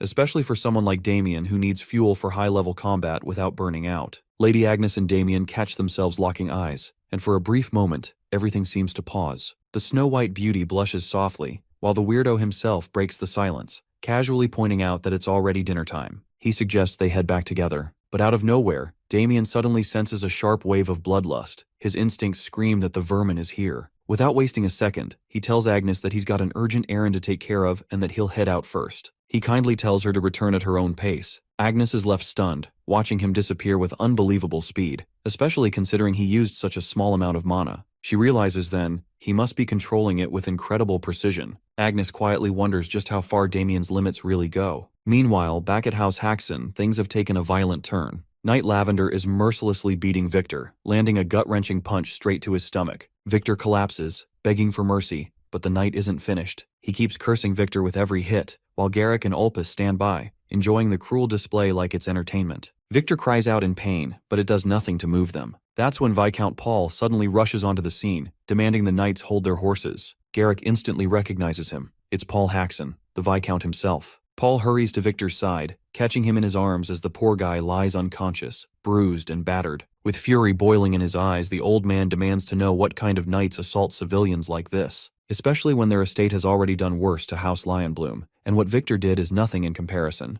With that, Garrick steps forward and announces that the Marquis Lionbloom demands Damien Haxon. He coldly warns them to hand over the young master, or else the land of House Haxon will suffer dearly. The Viscount expected retaliation, but not on this scale. Still, Paul stands firm, calling it a bluff. He declares he won't hand over his son no matter what. In fact, he's certain that even if he did, Lionbloom would still reduce their estate to ashes. With a quiet yet defiant smile, the old man looks Garrick straight in the eye and makes it clear he refuses to give up his son. Garrick, gritting his teeth, says the fool will regret that decision, but it seems they've now left House Lionbloom's knights with no other choice. Garrick gives the order to his sidekicks to destroy everything until that jerk Damien shows himself. The Viscount shouts for them to stop, but a chilling voice suddenly cuts through the chaos, asking if the vermin have completely lost their minds. Everyone freezes as a dark, purplish, toxic aura seeps in from another direction. Garrick turns, sensing the pressure, but has no clue who the man behind that monstrous energy is. Meanwhile, Ulpus and Lavender are paralyzed on the spot. Damien's aura has them frozen stiff, unable to even lift a finger. With calm steps, Damien walks in and kneels beside Victor, checking if his loyal servant is still breathing. One glance is all it takes to stir his rage. His voice sharp but controlled, Damien tells the knights they're lucky Victor's built tough, because if he had died, Damien would have ended every last one of them right here without hesitation. Garrick stiffens at the sheer weight of that threat, and finally puts it together. This guy, this terrifying presence, must be the infamous Damien Haxon, and clearly he's got the guts to defy the Marquis himself. Apparently, Garrick scoffs and confirms to himself that Damien's just some deranged madman who's too full of himself. Or maybe, he thinks, the kid's just gotten cocky after pulling off some cheap trick to beat a noble. Either way, the blonde gorilla has had enough. He snaps at his minions, ordering them to crush Damien's legs and make him kneel before him. Without hesitation, Ulpus and Lavender march forward in perfect sync, ready to carry out the command. But in a flash, Damien whips out his blade, meeting their attacks with flawless precision. Steel clashes and sparks fly. The ace isn't backing down. In fact, he's been looking forward to testing out the mana he's been gathering. With the destructive energy technique now coursing through him, Damien's just getting started. The hero doesn't waste a second. He grabs Lavender's arm and twists it with brutal force, making the knight scream in agony. Then comes a solid punch straight to his chest, launching him across the yard like discarded trash. Damien smirks, never expecting the guinea pigs to line up and come to him so willingly. Seeing his buddy wrecked, Ulpus rushes in to take a shot, but he gets met with a sharp kick to the chin that sends him flying like garbage. Damien's not holding back. He's out here, ready to use his abilities to the fullest. Garrick, the Lionbloom family's official knight, steps onto the scene, heading straight for Damien. He's shocked to see this guy not falling for Lord Irwin's cheap tricks. Still, it doesn't sit right with him how Damien practically crushed Ulpus. Those mad skills are not something Garrick ever expected him to have. Damien brushes it off, saying there's no need to go that deep. But Garrick suddenly shifts into this dramatic mode, like all the puzzle pieces just clicked for him. Damien's completely confused, and that's when this blonde gorilla of a knight claims that Damien isn't actually Damien Haxon, but an imposter. His father, Viscount Haxon, holding Victor, is completely stunned by such a wild accusation, thrown even deeper into confusion. Even Damien looks disgusted that this gorilla-brained knight could think he's dumb enough to pull a stunt like that. But the blonde gorilla keeps yelling, saying Damien must stop lying, that he's not the kind of guy who falls for traps, and that this is clearly a setup by the field dogs to stop the lion blooms from rising. The man keeps going on, insisting that Damien isn't the real Damien Haxon. And honestly, the rant is starting to get boring for Damien. He calls him a fake poser, just some hired hand sent to take down Lord Irwin and drag the good name of House Lionbloom through the dirt. Garrick starts reaching for his sword, calling them all a bunch of lowly jerks for throwing mud at the Lionblooms and daring to mess with them. Damien can't believe this King Kong wannabe's got a brain the size of a pinball. Lavender's lying on the ground pretending to be knocked out just to stay out of the mess. Viscount Haxon calls out to his son, while Victor quietly prays for Lord Damien's victory against Garrick. That's when Garrick pulls out his sword and charges at Damien, probably aiming to chop his head clean off. No doubt he can tell this fake Damien's got skills, but he figures the guy's luck has finally run out. The old fool's got it all planned. Once Damien gets just half a step closer, the moment he's within his range in the blink of an eye, he's going to split him in two. With that thought, Garrick swings his blade right at Damien's neck, ready to slice it in half, but Damien dodges it fast, flashing a smirk. He knows the Lionblooms didn't send a clown this time. They sent a real knight. The gorilla can't believe this poser just parried his thrust, but brushes it off, thinking it's just a lucky fluke. The knight is furious seeing the poser deflect his attacks, so he charges at Damien again, this time unleashing a wave of fire with his strike. He shouts at the lad to try blocking this one, daring him to handle something with real heat. Damien stands there, cool as ever, blocking the attacks like they're nothing but a puff of air. He mocks the blonde gorilla for being too slow for such a big guy, and that pushes Garrick over the edge. But now it's Damien's turn. He whips out his sword and dashes forward at full speed, aiming straight for Garrick's forehead. Damien's so fast that Garrick can barely even see him, let alone his attacks. In a blink, Damien lands a solid kick to his face, sending him rolling across the ground like a piece of trash. The big guy's down, catching his breath, while Damien coolly says that kick was for Victor. Garrick pulls himself back up, using his bloodied arm for support and muttering curses under his breath. In no time, he charges at Damien again, sword blazing with fire. But even his ultimate lion's mighty sword of speed doesn't shake Damien's confidence. The ace meets it head-on, letting the tip of his blade collide with Garrick's. The impact shatters Garrick's sword into a spray of metal shards, leaving his jaw hanging mid-run. And before he can react, Damien's sword drives straight into his shoulder, slicing it off in one go. Garrick's mind was losing it under pain, with his mouth coughing up blood. Dude drops to the ground. Viscount and Victor can't believe it's Damien's strength to beat an official knight. Garrick whines that it's hurting, but applies warm pressure to his wound. Right then, Damien slides his blade closer to this gorilla's face, threatening to chop it off. Pretty quickly, this old fool starts begging for his life, not knowing who he messed up with. Damien tells him outright that he is Damien Haxon, saying that he should have begged for his life much earlier. Now it's a little too late when he messed up with his family, and made his ugly servant even uglier. Now this begging session won't work. Garrick begs for forgiveness for what happened earlier. Damien isn't impressed by the way he apologizes. Not his style. So the ace turns away and leaves the blonde fool to his father and Victor, who both look more than ready to beat the crap out of him. The official knight of the Lionbloom family, Garrick, along with his sidekicks Ulpus and Lavender, is walking out in pure shame. Their bodies are wrecked, all thanks to a guy named Damien Haxon, who even sliced off Garrick's hand. Turns out, Damien gave his not-so-pretty servant Victor full permission to beat them to a pulp. Victor still didn't feel fully satisfied and wondered if he could land a few more hits, but Damien told him that if he went any further, Garrick would definitely die. Victor casually suggested cutting off another limb or two instead, since Garrick looked close to crying. The old fool was dragging himself away like some horror-struck wreck, and Damien was honestly liking the idea of treating Garrick like their personal toy. Just then, Viscount Haxon stepped in and told Damien that it was enough. Right on cue, Garrick landed at the Viscount's feet, admitting he was totally in the wrong and apologizing for all the disrespect he had shown him. However, Paul isn't letting it slide that easily. The old man says that this gorilla's apology better be worth something after all the chaos he caused. He points out that if his son didn't have this level of strength, their entire territory could have been wiped out. On top of that, the Marquis family would have dragged them out by their limbs and made them suffer badly. Garrick slams his head to the ground, bowing and begging for forgiveness, pleading for mercy. But Viscount Haxon's anger isn't cooling down. With just a glance from Paul, Damien finally slides his blade back into its case, saying he wasn't actually planning to kill this trash. He knows that taking Garrick's life would mess up the relationship with House Lionbloom and tear their ties apart. Honestly, Damien admits that if it were just him, he wouldn't hesitate to take on the Marquis family alone, no matter the odds.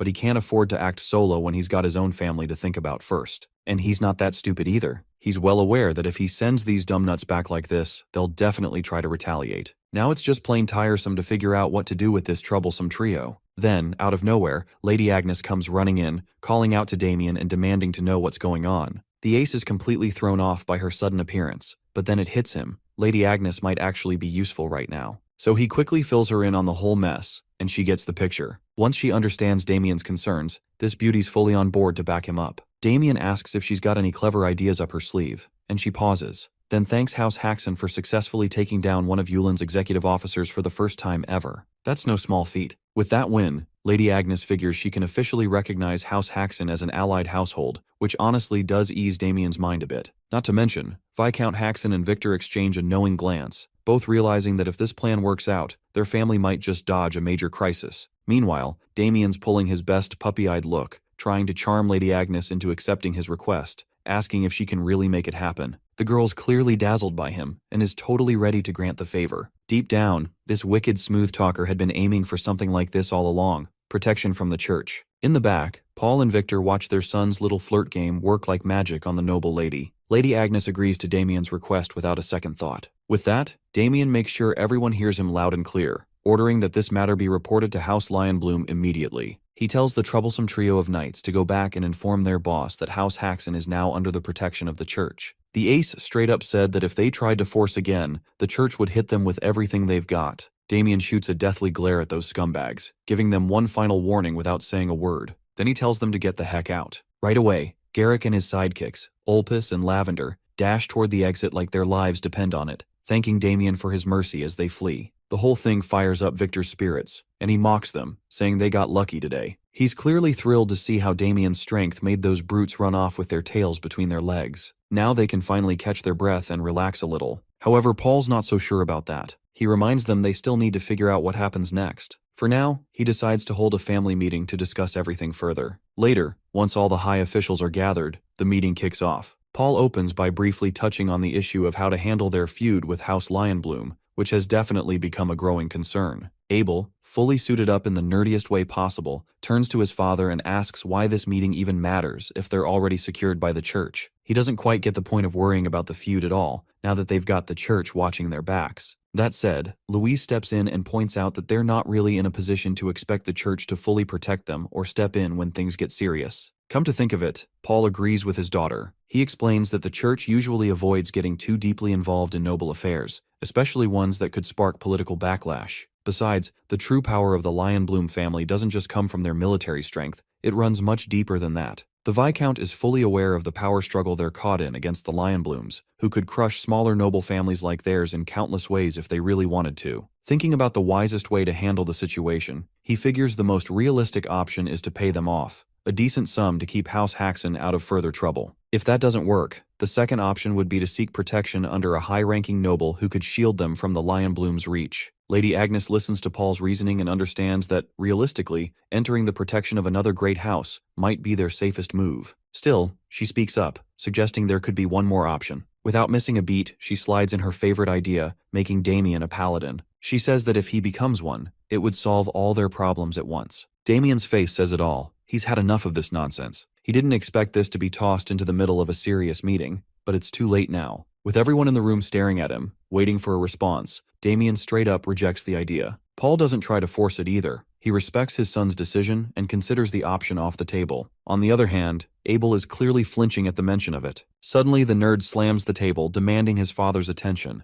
When Paul turns to him, Abel questions why he accepted Damien's refusal so easily. He argues that if Damien became a paladin, all their problems would be over. But it's obvious. Abel's trying to sabotage his brother, pushing him into a path that would keep them from ever clashing again. Damien knows exactly what Abel's doing, running his mouth and stepping into things that don't concern him. Damien's completely disgusted by this punk. Abel catches the look on his face and snaps, asking what's with that nasty expression. The nerdo throws all the blame on Damien, saying the whole ruckus happened because of him, so he better take responsibility. Since it's all his fault, Abel demands that Damien become a paladin and fix it. But before he can go on, Paul shoots Abel a glare so sharp it shakes the whole room, reminding him there's a guest present and he better sit down and act with some manners. That shuts Abel up real quick. No doubt Paul agrees that Damien's actions sparked the feud with the Lionblooms, but he also knows it's not entirely his fault. Then Paul drops the real bomb. Lion Bloom's second son had lustful intentions toward Louise. The old man knows that if Damien hadn't stepped in, that guy wouldn't have backed off easily. In short, their son protected Louise in place of a powerless father who couldn't act.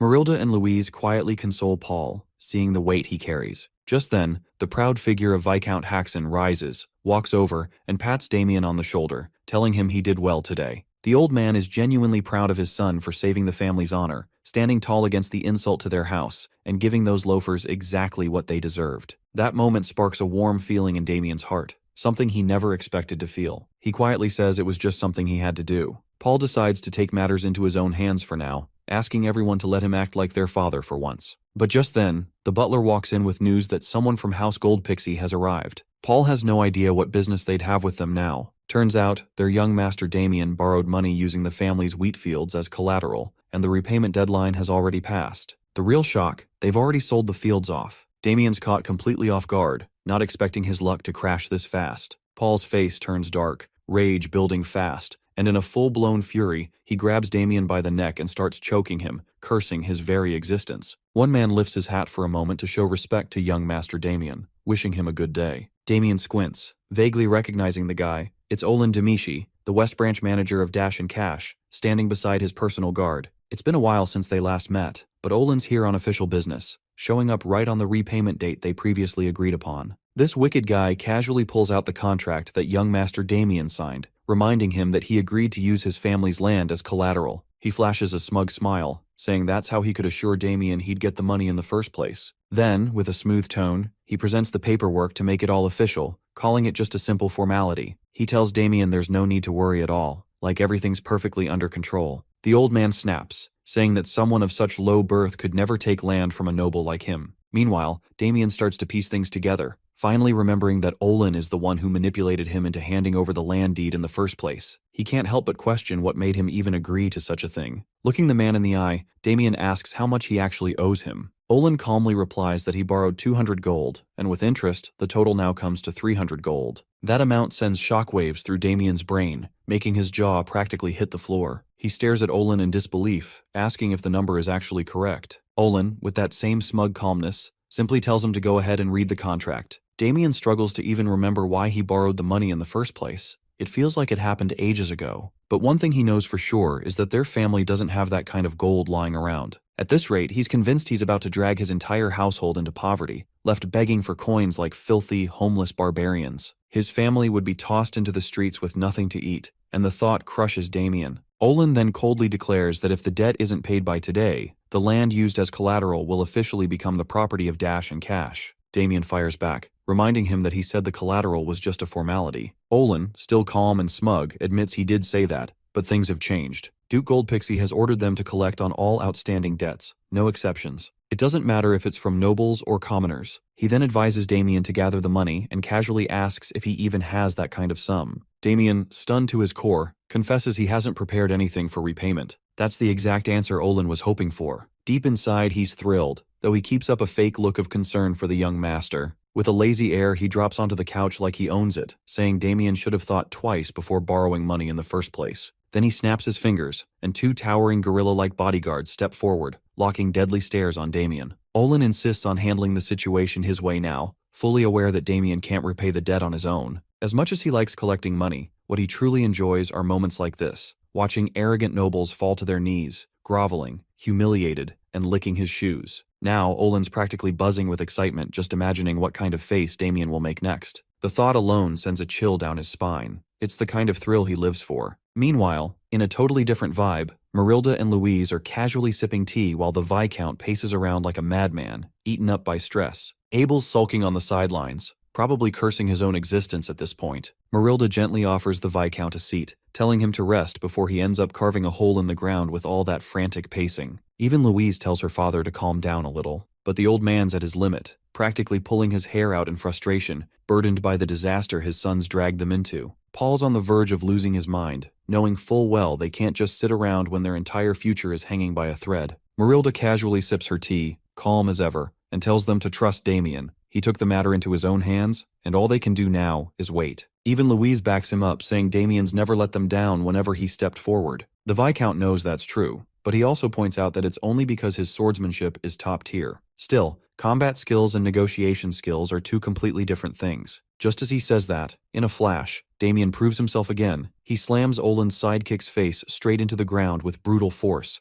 hard enough to crack the floor beneath them. Olin is totally stunned by what just happened, frozen with shock as chills run down his spine. After knocking out those two King Kongs, Damien knows full well his father's going to flip and start yelling again, especially since they just fixed that wall. The remaining bodyguard doesn't waste time, drawing his blade and lunging at Damien with a curse, clearly aiming to slice his head off. But Damien doesn't flinch. He smoothly catches the guy mid-strike, grabbing him by the throat and choking him right there. He glares, insulted that some scumbag dared to draw a weapon on a noble, calmly calling it self-defense. Now that he's got a valid excuse, Damien turns to Olin with a nasty smirk, making the man squirm. As Damien steps closer, he tells him to loosen up his legs, and Olin obeys like a frightened puppy. Damien drops the aggression for a second and speaks civilly, saying he can't make the payment right now. Olin, completely rattled, has no issue with that anymore. Then Damien grips his shoulder tightly, leaning in and saying he'd like to pay in another way. Olin feels a cold sweat forming, the chill in his spine growing worse, terrified of what's coming next. The next day, Abel gloomily tells his father that violence won over justice, and that truth alone breaks his heart. Meanwhile, Marilda and Louise warmly chat with Damien, reminding him to eat well on his trip and take care. On his knees,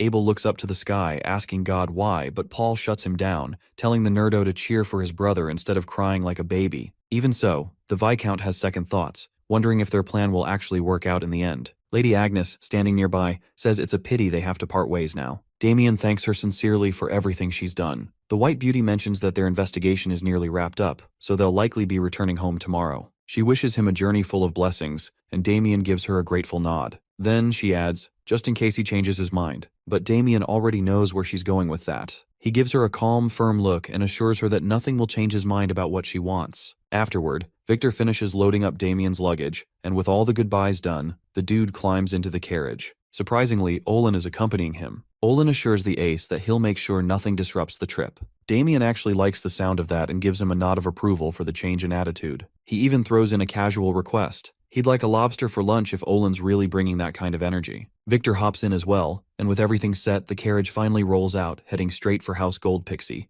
The lavish carriage pulled over, and the three-man party could finally stretch their legs. In front of them was the luxurious ducal mansion. The Gold Pixie family, rumored to be the wealthiest in the kingdom, truly lives up to their name. Damien turned to his personal servant/loan shark and thanked him for the comfortable journey. He could tell that this Orlandimici guy was fuming due to how he was treated like a dog the whole time they were on the road. With a phony smile, he wished the young noble well while cursing him to the depths of hell inwardly. With confident strides, it's time to put Damien's next move into action. He was directly escorted to request an audience with the wealthy sovereign. Adam Gold Pixie, the Duke of Apple Kingdom, examined the brat from the Hoxton family with discerning eyes. Of course, our boy behaved formally and politely like a proper noble would. Without wasting any more time, the Duke asked the young man his reason for this sudden visit. Damien frankly confessed that he borrowed money from the dukedom's loan company, and the date of repayment was fast approaching. He also disclosed that he does not have the money to pay the debt off. With that in mind, he wanted to propose another way to settle the bill. Instead of paying in cash, he wanted to pay by representing the Gold Pixie dukedom to defeat the Lion Bloom family once and for all. The Duke seemed intrigued, while his inner circle was taken aback. Adam Gold Pixie chortled at the sudden proposal. It sounds like the young man did his homework and came to him after hearing some rumors. Well, within the Apple Kingdom, the hottest gossip circulating around is the recent development in the border between the Lion Bloom Marquisate and the Gold Pixie dukedom. A large gold mine was recently discovered, making it a point of contention. The two families have been rivals for a long time now. The discovery of riches is the breaking point. Now, they are preparing for a duel between low-class knights to settle the generational beef and determine the ownership of the mine. In Damien's past life, the outcome was quite a definitive one. The duel would end in Lion Bloom's complete and overwhelming victory at the hands of their rising star. Afterward, the Lion Bloom Marquisate would leverage the wealth extracted from the gold mine to rapidly expand its power. In contrast, the Gold Pixie dukedom would slowly lose its influence. To sum it up, helping the Duke win this upcoming match would kill two birds with one stone. Not only can Damien pay his debt, but he can also keep those Lion Bloom bastards in check. Adam Gold Pixie was drawn to the young man's boldness. He had also heard rumors about the Hoxton heir taking down the second son of the Lion Bloom family and crushing a major crime enterprise in Landwalk City. Those accomplishments certainly boost his credibility, so there's no need to deny them. His arrival is just right on time. Currently, the Duke has been having a hard time finding a suitable knight for the duel anyway. Damien confidently declared that he was the perfect candidate, dubbing himself as the only low-class knight who can stand toe-to-toe against the Lionbloom heir. Saying that he can defeat Michael Lionbloom is quite a daring claim. He's known as a generational genius after all. While there is no denying that the kid is impressive, Damien is a whole other beast. But while he was selling himself as the rightful representative, one of the Duke's knights butted in to oppose his claims based on exaggerated rumors. Besides, Lady Chelsea Goldpixie is still on the road trying to find a suitable candidate. Middle-class knight Ernst Horwitz is not even hiding his disdain for Damien. It has been a month since the Grand Duchess Chelsea ventured out to find a knight that could cut down Michael Lionbloom. Her supporters are confident that she will pull it off. Horwitz continued trying to dissuade the Duke from disregarding his daughter's efforts, telling him to trust the process. Duke Adam listened to his knight and accepted the validity of his words. Damien suddenly felt an itch to strangle this skinny knight, spoiling his moment. He looks like a chewed-up bone that an orc spat out. He values the advice of his retainers, so he asked Damien to defend his proposal. For this scenario, he'll just have to show his qualifications through actions for maximum effect. So he boldly blurted out that not picking him would be a massive mistake. If Goldpixie wants to win the duel, Damien is the only right choice. Whoever the Grand Duchess brings won't even compare. To back up his claim, he challenged the skinny knight to a little contest. Boney should take up his blade, and Damien will block his strike. If he can block an attack from a mid-class knight, then that should be enough proof that he's the real deal. It was a successful rage bait.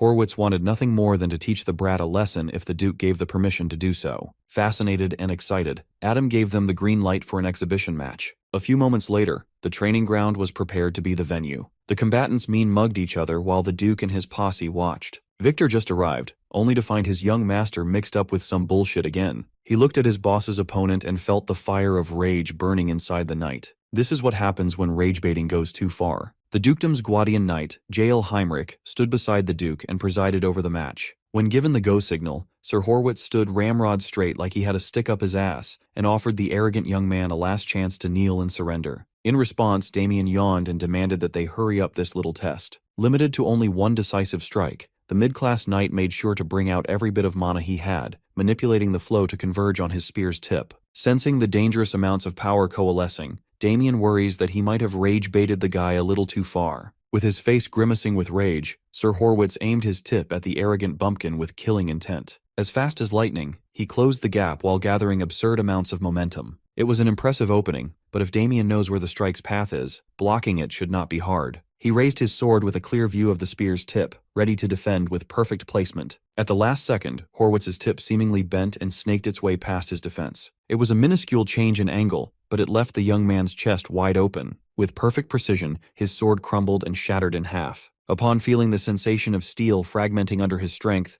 Horwitz knew that the fool fell for his dubious trap. Without a blade to bear the brunt of the attack, the spear tip continued roaring until it reached Damien's chest, drawing his blood. The Duke was taken aback, and Victor felt his stomach turn upside down at the sight of his young master's blood. Much to everyone's surprise, Damien regained his balance and did not fall. He looked like he was in pain, but he remained standing. Horwitz could not believe his eyes. A mere low-class knight should not be able to withstand his surprise attack. Breaking the silence in the training ground, the young man wiped his blood with a grin and asked the Duke if this was enough proof to give him the representative position. Seeing his master safe and conscious, Victor ran onto the stage and rushed him with a concerned hug. It was definitely more painful than the knight's spear strike. Damien had to wrestle off his loyal attendant on account of his chest wound. The Duke immediately followed, pleased with the show he just put on. Withstanding Horwitz's strike is no easy feat. Frankly, Duke Adam was a little skeptical at first, but he just saw how capable the kid was. He's got a gem in his hands. So, he turned to his retainers and proudly announced that Damien Haxon,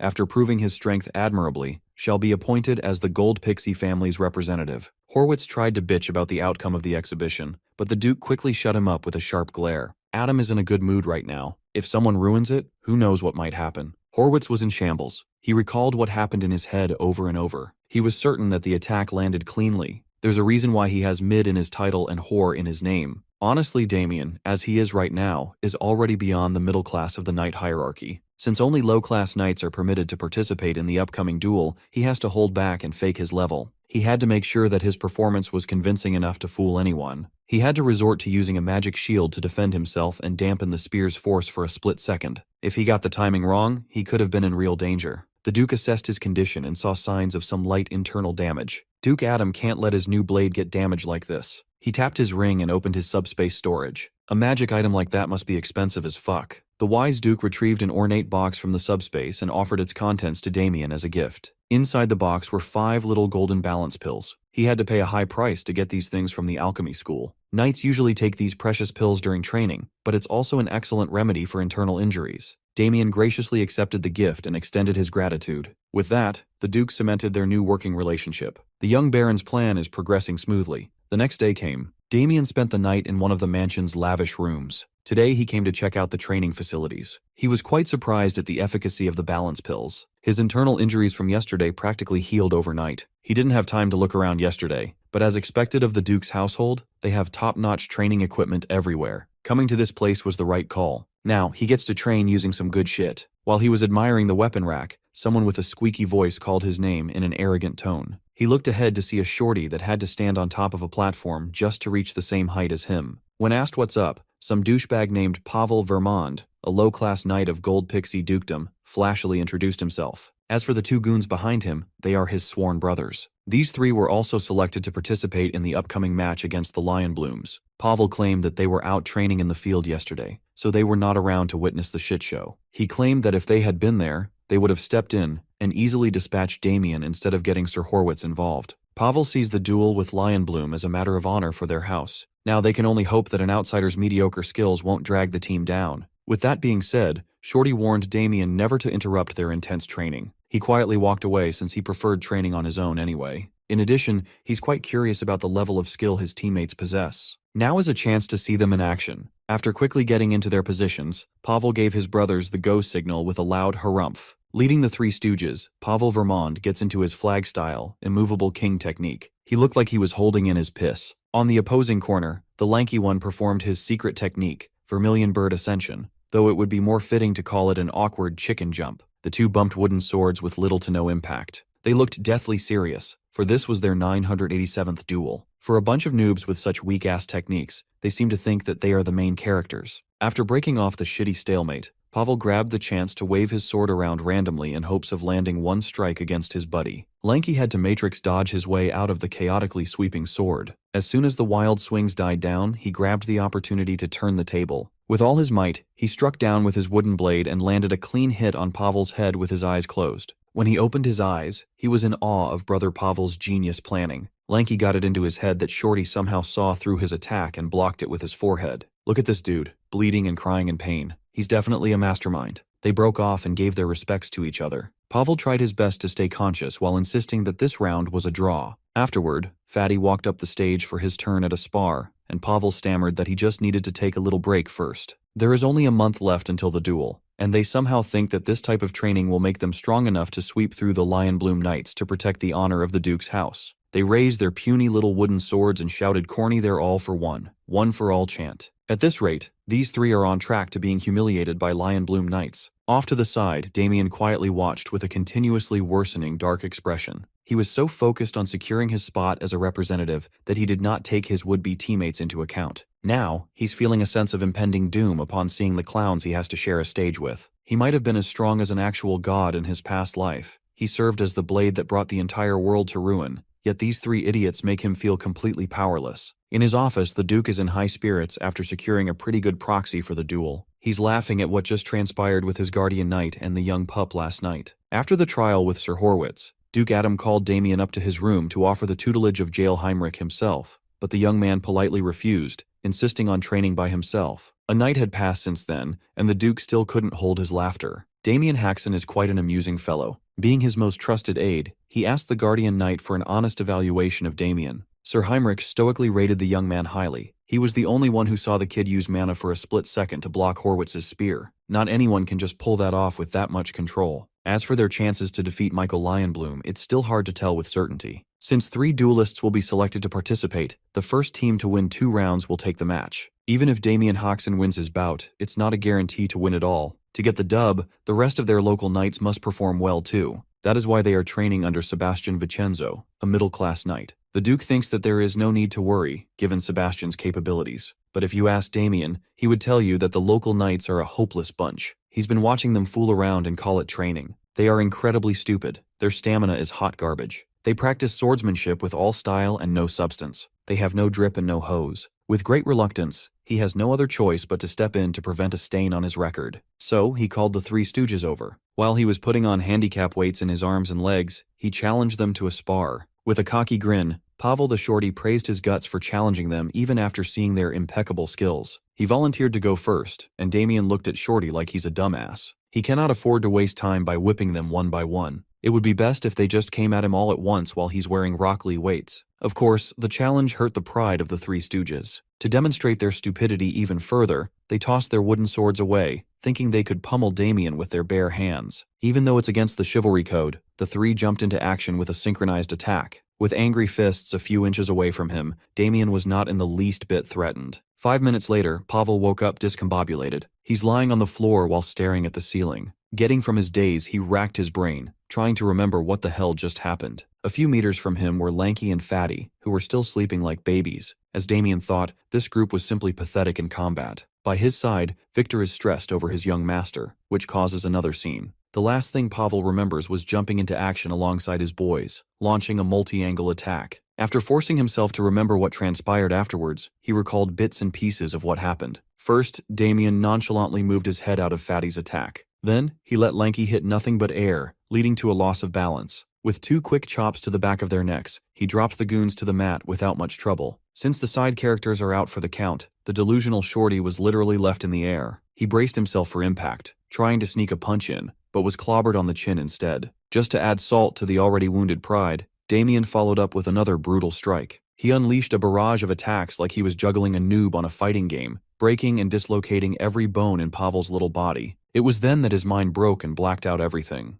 The outsider really overpowered the pride and joy of the dukedom's night order. What kind of monster can do that at the low-class night level without even breaking a drop of sweat? After whipping them up to shape, Damien had essentially beaten the three to complete submission. When asked who their instructor was, Pavel stuttered the name of Sir Sebastian Vincenzo. Damien could not believe that someone at the middle-class level trained a bunch of kids to be so pathetic. Honestly, they would be better off ditching that lousy-ass teacher, but there's no need to start drama. So, to supplement their trashy education, Damien demanded that the three come to him to spar after formal training every day. Pavel worries that if Sir Vincenzo finds out about such an arrangement, the knight might take it the wrong way. Fortunately, Damien is so well versed in beating people up that he can do it without leaving a single mark or injury. Come to think of it, Shorty clearly felt his bones breaking and dislocating while he was getting thrashed, yet he woke up without a scratch. You see, Damien learned how to beat people up in a very specific way back in his Death Knight days. Long ago, there was a man who traveled the continent making a living with criminal reformation. He was widely known as the character corrector. His method was very crude and simple. Inmates that misbehave get their asses handed to them. He would beat them up for an hour straight. If that did not work, he would double the beating time. Rumor has it that he once beat a criminal continuously for 512 hours straight. Over time, Character Corrector began to feel pity for the criminals he left bloodied and mangled. Instead of quitting his job, he devised a technique to beat someone up endlessly without endangering their lives. With countless hours of practice on these poor criminals, he had reached mastery over the bizarre technique. He called the state Amsa or My Kill. It's just one of the many techniques that Damien picked up in his past life. Inflicting unbearable pain without leaving a single scratch is quite useful in times like these.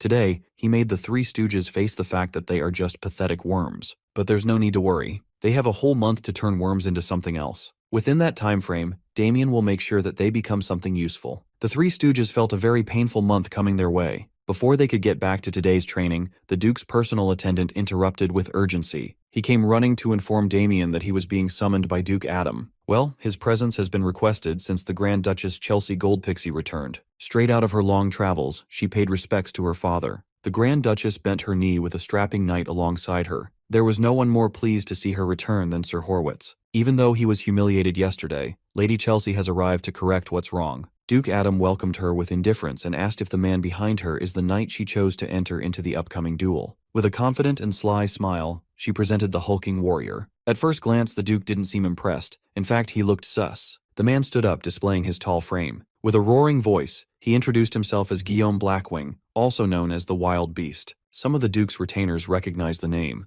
The Wild Beast is the famed Free Knight. Combat nerds across the kingdom have heard tales of what happened when he took part in the Acclinant Kingdom's conflict. In one battle, Guillaume was credited with wiping out every opposing low-class knight. The streets are saying that there's no match for him at his level. Even the Duke had heard tales about the Wild Beast and his exploits. He was granted the nickname for a reason. For that, Duke Adam's interest was piqued. Lady Chelsea proudly announced that Sir Guillaume had already pledged loyalty to her name and had agreed to participate in the upcoming duel. She is extremely confident that this man would be the answer to their Michael Lionbloom problem. In terms of reputation alone, Sir Guillaume could be considered a bigger name. If Michael Lionbloom is still in the making, the wild beast is already complete. While this would have been great news a few days ago, Sir Guillaume's arrival is a bit of a headache now. Lady Chelsea did not like seeing her father hesitate at all. To explain, Duke Adam introduced the young man he picked for the job as Gold Pixie's representative. Sir Damien Haxon arrived just in time to aura farm and stunt on everyone. Of course, Lady Chelsea did not like this breaking news at all. She's been on the road for a whole month, working her ass off to give the dukedom a shot at winning, only to find out that the position was already filled without her knowledge. Looking unhinged, she asked Daddy to just change the representative to her pick so they could square this mistake away. The Duke maintained a neutral stance and swore to keep the suggestion in mind. With Daddy not backing her up right away, Lady Chelsea threw a tantrum. She's never even heard of the name Damien Haxon before. She thinks it's only natural to choose someone with a great deal of accomplishments under his belt over a nobody. Damien does not like being treated like some background extra. On the other hand, Sir Guillaume Blackwing is looking at him with palpable mockery. For some reason, the young man picked up a really bad vibe from the wild beast.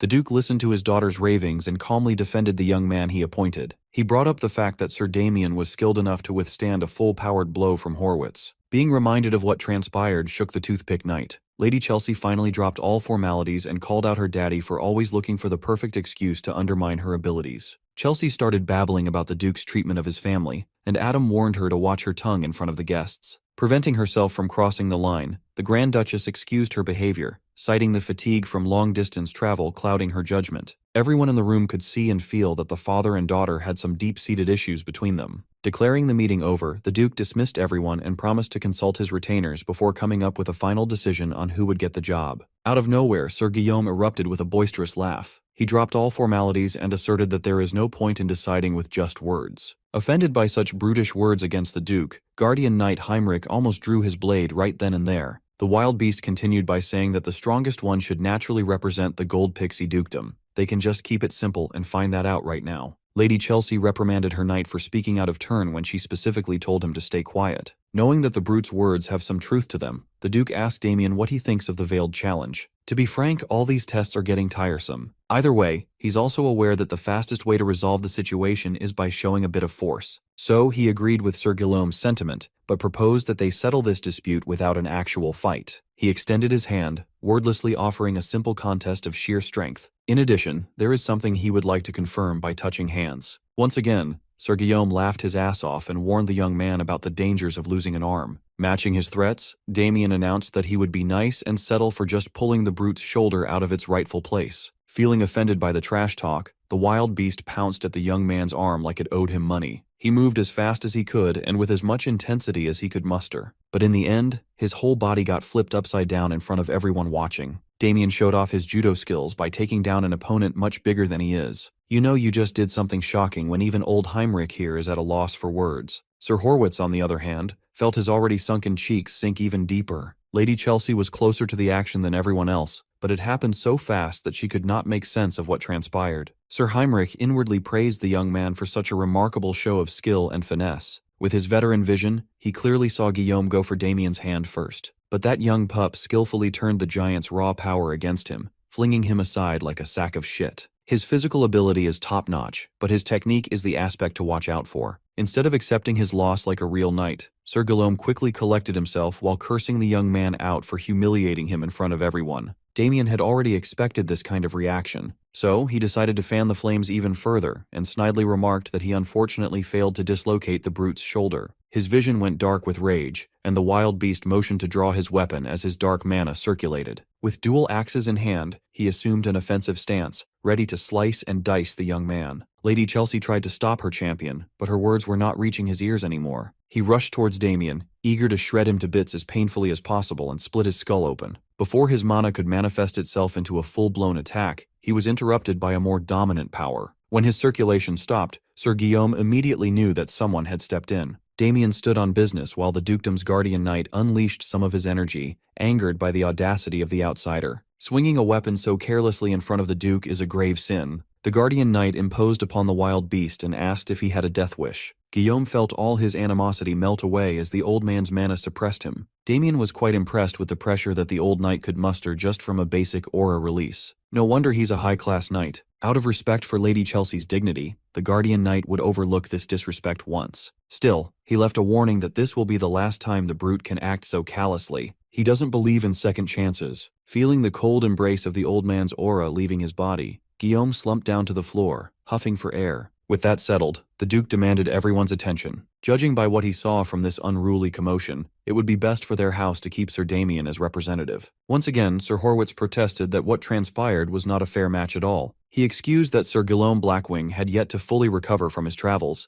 giving Damien a clear advantage. The young man is starting to regret not slitting this toothpick's throat when he had the chance. In addition, he whined that Sir Guillaume is a knight versed in weaponry, and he should not be judged based on a brief hand-to-hand combat test. This time, Lady Chelsea backed his protest. She argued that they should not make decisions based on childish scuffles. An official duel must happen between the two. The Duke is starting to get irritated by the other camp moving their goalpost. Disappointed and angered by her daughter's demands, Adam struck his desk and yelled at her for being such an incompetent brat. Lady Chelsea was shaken to her core. After calming down, she stammered an apology for overstepping. The toothpick knight gritted his teeth and held his tongue on the sidelines. With an awkward silence hanging in the air, Damien raised his hand and addressed the Duke. Looking mischievous as ever, he asked if he could share something. Much to everyone's surprise, he accepted Lady Chelsea's proposal, a formal duel to determine who would represent the Duke. Since that is his wish, Duke Adam had no choice but to relent. Later that day, Victor is all over his young master, pestering him about accepting a needless duel when all he has to do is stay quiet instead of risking a loss. Ignoring Victor's nagging, they finally arrived at their destination, a workshop that the Duke personally recommended. Adam Goldpixie added a stipulation to the incoming duel. Since Damien's long sword was destroyed during the Horwitz fight, he ought to get a new weapon made at the Duke's smithy. In all honesty, he could probably beat Guillaume within an inch of his life with a training sword, but there's no reason to turn down the Duke's generosity. Free stuff is free stuff. When they entered the workshop, Victor relayed Duke Goldpixie's orders and asked him to collect a blade for the young master. Since the smithy was already notified in advance, they were invited to the arsenal. Inside was a lineup of high-quality blades in all shapes, forms, and sizes. Even someone like Damien, who had seen a fair share of legendary weapons, was quite pleased by the workshop's collection. Among all the glittering blades displayed in cases, only one firmly caught his attention. Seeing that he's interested in such a unique blade, the owner shared that it was commissioned by a valiant knight once employed under the Duke's family. Before the blade was finished, he had to leave for unknown reasons. The blade never reached the intended owner's hands. Interested, Damien asked if the knight provided some resonance steel for the forging process. He asked because the uniquely shaped sword resembles the signature blade of a swordmaster known as Sword Maestro. The thing looked like a tuning fork. The owner was quite shocked that the young man still picked the blade even after knowing that it was forged with something as finicky as resonance steel. Unlike other rare metals that amplify mana, resonance steel has a different property. It has the unique trait of repelling mana and generating waves. When asked for the blade's name, the owner tried his best to remember. The knight who commissioned the odd weapon dubbed it the Thousand League Sword. With that, Damien easily secured a brand new weapon that could amplify his power. As they were walking out of the workshop, someone approached them in the streets. Flanked by armed guards, the personal maid of Lady Chelsea, Rebecca, politely introduced herself. She relayed that the Grand Duchess wished to speak with Damien. It would be nice if he would spare the lady a moment to talk. Of course, Damien had no reason to accept such a sussy invitation. However, Rebecca insisted that the Grand Duchess holds more cards than one might expect. Maybe a conversation would do him good. That Chelsea girl will probably try to win him over with all kinds of persuasion. Since Damien has a few things he wants to confirm, he decided to play along. So, Rebecca led the way, and they eventually arrived at a restaurant personally run by the Grand Duchess. It's a high-end place that only accepts reservations from nobles. Rebecca emphasized that this meeting is important enough for Lady Chelsea to clear the entire place for the whole day, just so they can talk in private. The sussy maid opened an ornate gate and urged the young man to enter. The Grand Duchess is waiting inside. Admittedly, he was quite curious as to what kind of offer this lady would make to get him out of the picture. As soon as he entered the private room, his senses were assaulted by a hypnotic scent. Lady Chelsea poured herself a glass of wine with a single hourglass sitting on the table. With a bewitching smile, she invited Damien to sit with her. A single whiff of that pink stuff in the air, and I know some of you would have folded like a lawn chair on the spot. Even after noticing the sketchiness of this meeting, he sat his ass down and directly asked what she wants. Instead of talking about business right away, she asserted that they share a meal first. Not one to waste his time, he demanded that she lay her offer down on the table right away. Since he insisted, she relented. Lady Chelsea only has one request. Of course, that would be for Damien to step down as the family's representative. He accused the lady of not trusting in her champion's chances of winning against him, but she calmly explained that she has complete confidence with regards to Sir Guillaume coming out on top. It's just that she wants to save the man's strength for the real duel with the Marquisate house. It would truly be troublesome if he got injured from some meaningless duel, wouldn't it? For the sake of negotiating, Damien asked what he would gain by accepting such a big request. Lady Chelsea simply answered that he could name his price. Anything he wants is on the table. She only sees him as a countryside noble who would be happy with money, fame, or other materialistic stuff. This girl doesn't even bother hiding her arrogance and judgment. Still playing along, Damien argued that he could just get all those things from the Duke himself. She relented that while that might look like a good route to go down on now,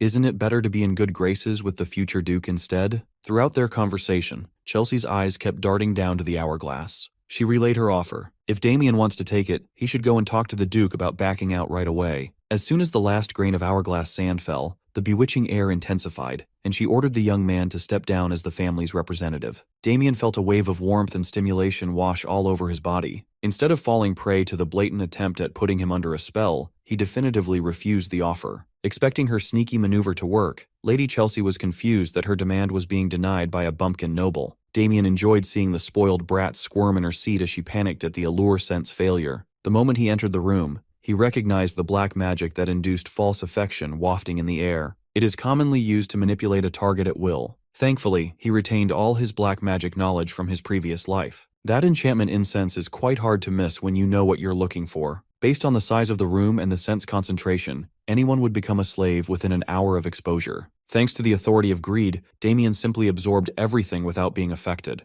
Deciding to have a little fun, he pressed the spoiled Duchess about her odd reaction to his refusal. She stumbled over her words and doubled down on giving him everything he wanted. Done with his fun, Damien turned his back and walked away. He doesn't need anything from this brat. She couldn't possibly give him what he's seeking in the first place. Desperate to keep the discussion open, she asked what this thing he's fighting for really is. Considering everything Damien has gone through, the only thing he desires is happiness for his family. His answer confused the bratty Duchess. She simply can't relate to someone who loves their family. Finally, he warned her to get Guillaume Blackwing ready and primed for the upcoming duel if he wants to survive. Pursing her lips, Lady Chelsea decided to take off the incentives and resorted to threats instead. Since he values his family so much, she flipped the script and alluded to doing something very unkind to Damien's family if he doesn't play ball. She swore to send people to absolutely crush the Hoxton household, completely erasing the insignificant family off the map. Before she could get every word of her ultimatum out of her rotten mouth, Lady Chelsea felt a tight grip suffocating her neck, nearly crushing her windpipe as her body hit the table. Even in such a perilous position, she still acted high and mighty, insulted that a country bumpkin dared to lay a hand on her. She demanded to be released, but she made the stupid move of threatening a former Death Knight's family. Hearing the commotion in the room, Lady Chelsea's guards rushed in. They swiftly drew their weapons, ready to cut down the boy who dared to endanger their Duchess. Damien controlled his anger and tossed the filthy witch away. In the blink of an eye, he grabbed a knife from the table, took the guards by surprise, and slit their throats in one fell swoop. The guards took a second to notice that something was wrong as the slits on their neck started bleeding. As they panicked and clutched their lethal wounds, Damien walked towards the exit. He only sliced their carotids lightly. If they apply some potion to the wounds in time, they should survive. As for this waste of space, Chelsea Goldpixie, nothing would please Damien more than severing her head here and now, but he will choose to restrain himself. Resorting to run-of-the-mill violence would be far too merciful a punishment for her stupidity. He would rather be around to see how horrible things will get for her in the very near future, instead of being an emotional executioner. While she was trying to catch her breath and the guards slowly bled out, her maid, Rebecca, entered the room. She quickly attended to her boss, making sure that she was all right. This girl must be deaf. She did not hear all the foreshadowing Damien had just dropped. She's focused on getting her bloody revenge instead.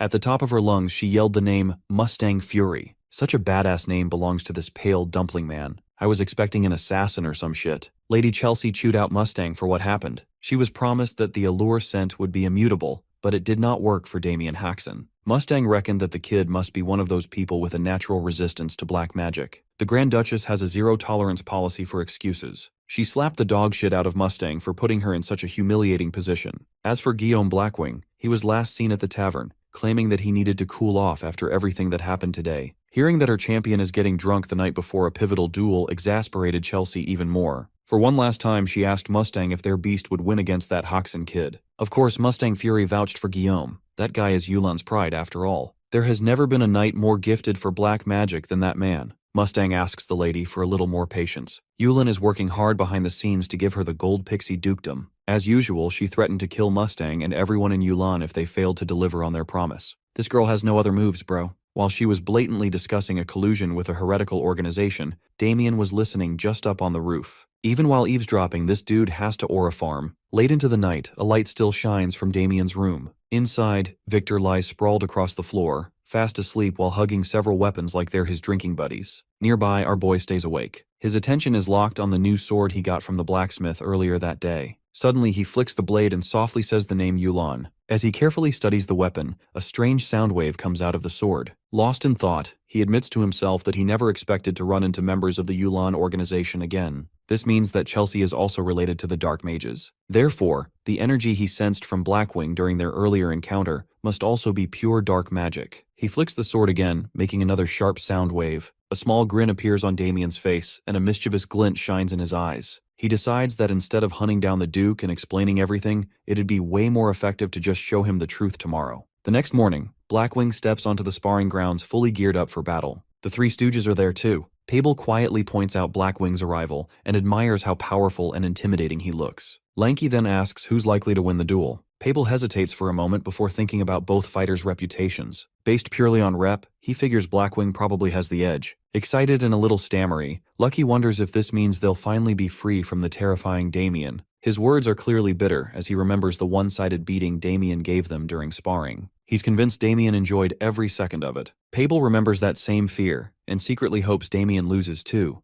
though there's still a lingering dread in the back of his mind. He lets out a long sigh and admits that, as much as he wants the hero to lose, he just can't picture it happening. Right then, our boy walks onto the sparring grounds, looking totally energized and hyped. Soon enough, both fighters are standing across from each other. Blackwing breaks the silence first. With this cocky, sarcastic tone, he says he's surprised Damien didn't run away. Our boy stays completely chill and brushes off the comment like it's nothing. The Duke shows up shortly after and takes his seat. Then he officially announces that, like promised, the winner of today's match becomes the next representative. Looking straight at his daughter, he firmly says he expects everyone to accept the result gracefully. Chelsea just watches him, totally convinced that her warrior is destined to win. The Duke tosses a small white cloth into the air and officially kicks off the duel. Blackwing immediately pulls out 2 axes. He spins them around in the air like it's nothing and confidently walks toward Damien. He genuinely thinks Damien agreeing to this duel is the biggest mistake of his life. Gripping both axes tight, he gets into a proper battle stance and claims he's about to show everyone why they call him the Wild Beast. Mana floods through his body as he charges forward at full speed. His attack's about to land any second, but our boy stays perfectly calm. Then he raises his sword, flicks the blade, and lets out the same sound waves he made the night before. The waves slam straight into Blackwing's axes. Startled, the guy immediately backs off to avoid a direct hit, but the force of the attack still pushes him back. He's not the only one stunned. Chelsea and her maid are staring in disbelief. Even the Duke reacts with surprise, commenting on how unusual the technique is. Jail watches carefully like he recognizes something, but he keeps quiet. Feeling totally humiliated in front of everyone, Blackwing charges again. He starts throwing insults at the MC, accusing him of relying on some weird sorcery. Damien doesn't even respond.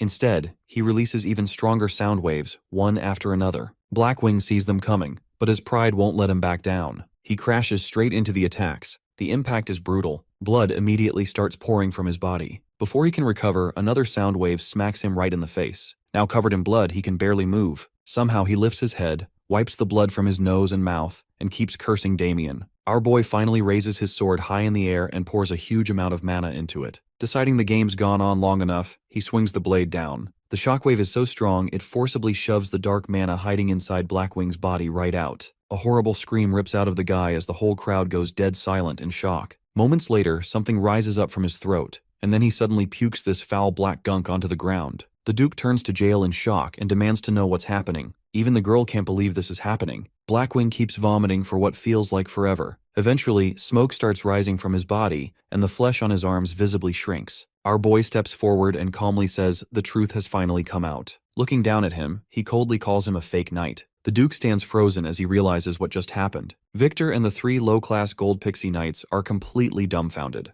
With the duel over, our boy sheaths his sword. Then he clearly explains that Blackwing's been boosting his physical abilities with dark magic. Fear immediately spreads through the Duke's retainers. Some start stammering, others can barely get words out. In the middle of all the commotion, Chelsea's maid quietly turns around and starts leaving the sparring grounds. The Duke calls out to Damien and asks if he knew Blackwing's true identity from the start. Damien respectfully admits that he did, but explains he kept quiet because he wanted to uncover everyone involved before spilling the truth. The answer practically makes the Duke feel sick. Damien's expression turns serious as he reveals that dark mages have successfully infiltrated the Duke's household. Then, to expose the real culprit, he drops the name of the person responsible for using dark magic. It's none other than his own daughter. The accusation leaves Chelsea completely stunned. Her eyes go wide in disbelief when she hears her name. She immediately starts defending herself, desperately claiming she knows nothing about any of it. The Duke, though, just covers his face with his hands in deep disappointment. Then his anger finally explodes. In a terrifying voice, he demands to know how this kind of filth got into his household. Without hesitating, he raises his hand and orders the soldiers to arrest Chelsea and everyone connected to this mess. He wants their real identities uncovered immediately. The soldiers quickly grab Blackwing while others surround Chelsea and ask her to come peacefully. Seeing this, the girl realizes that if she gets caught, everything will be exposed.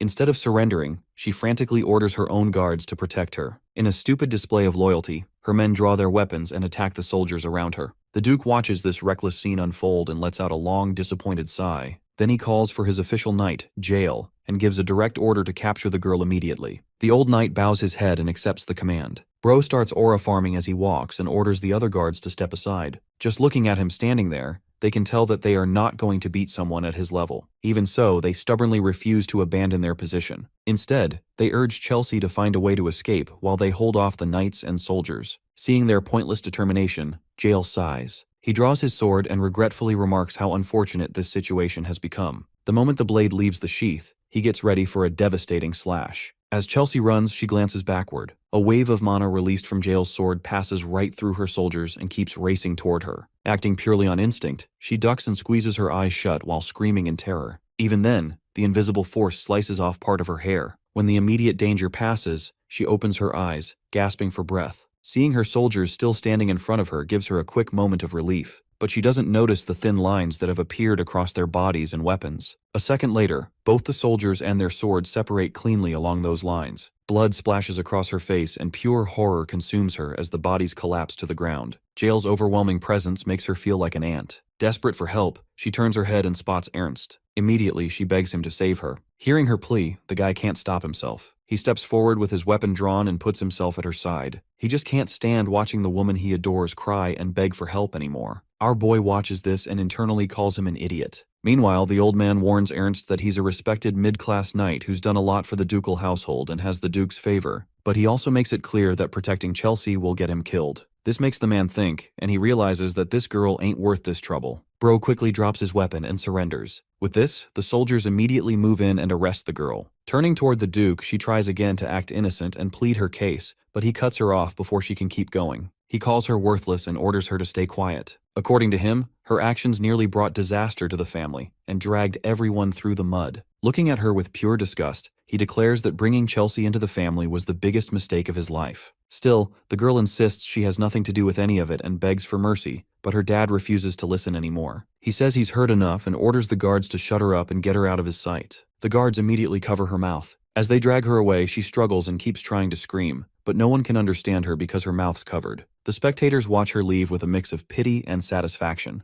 As she's being escorted out, her eyes lock onto Damien. Her rage gets so intense her eyes almost look blood red. She silently curses him, unable to say a single word. Meanwhile, our boy just stands there watching, totally unfazed. A few days later, we see a guy getting tortured in prison. Dude's bound in chains and muttering that he doesn't know anything. He says he just fell for the Duke's daughter because of some weird smell, like some kind of black magic incense. Hearing this, the old knight signals for the interrogation to stop and orders them to bring in the next prisoner. He's already figuring that dark mages are behind Chelsea gaining so much influence all over the dukedom. He lets out a long, tired sigh and asks himself why she would even do something like this. Meanwhile, the girl is lying quietly in an isolated prison cell, but hatred is still burning in her eyes. She keeps replaying her dad's harsh words in her head, feeling like the Duke is the only one who pushed her to this breaking point. Her whole life, she only wanted one thing: for her father to acknowledge her as his daughter just once. But from the very beginning, there's nothing but neglect in the Duke's gaze. She just can't figure out why his cold, disappointed look is only for her. Right then, a prison guard shows up carrying a plate with some bread and sets it down. She looks at the bread, reaches out, and picks it up with fingers shaking from hunger. As she starts chewing, she tells herself that no matter how much humiliation or pain she goes through, she's got to stay alive. Meanwhile, the guard stares at her like he is about to kill her with his gaze. Somewhere else, we see our boy straightening up after finishing training. As he's walking down the hallway, he spots Victor standing near a room.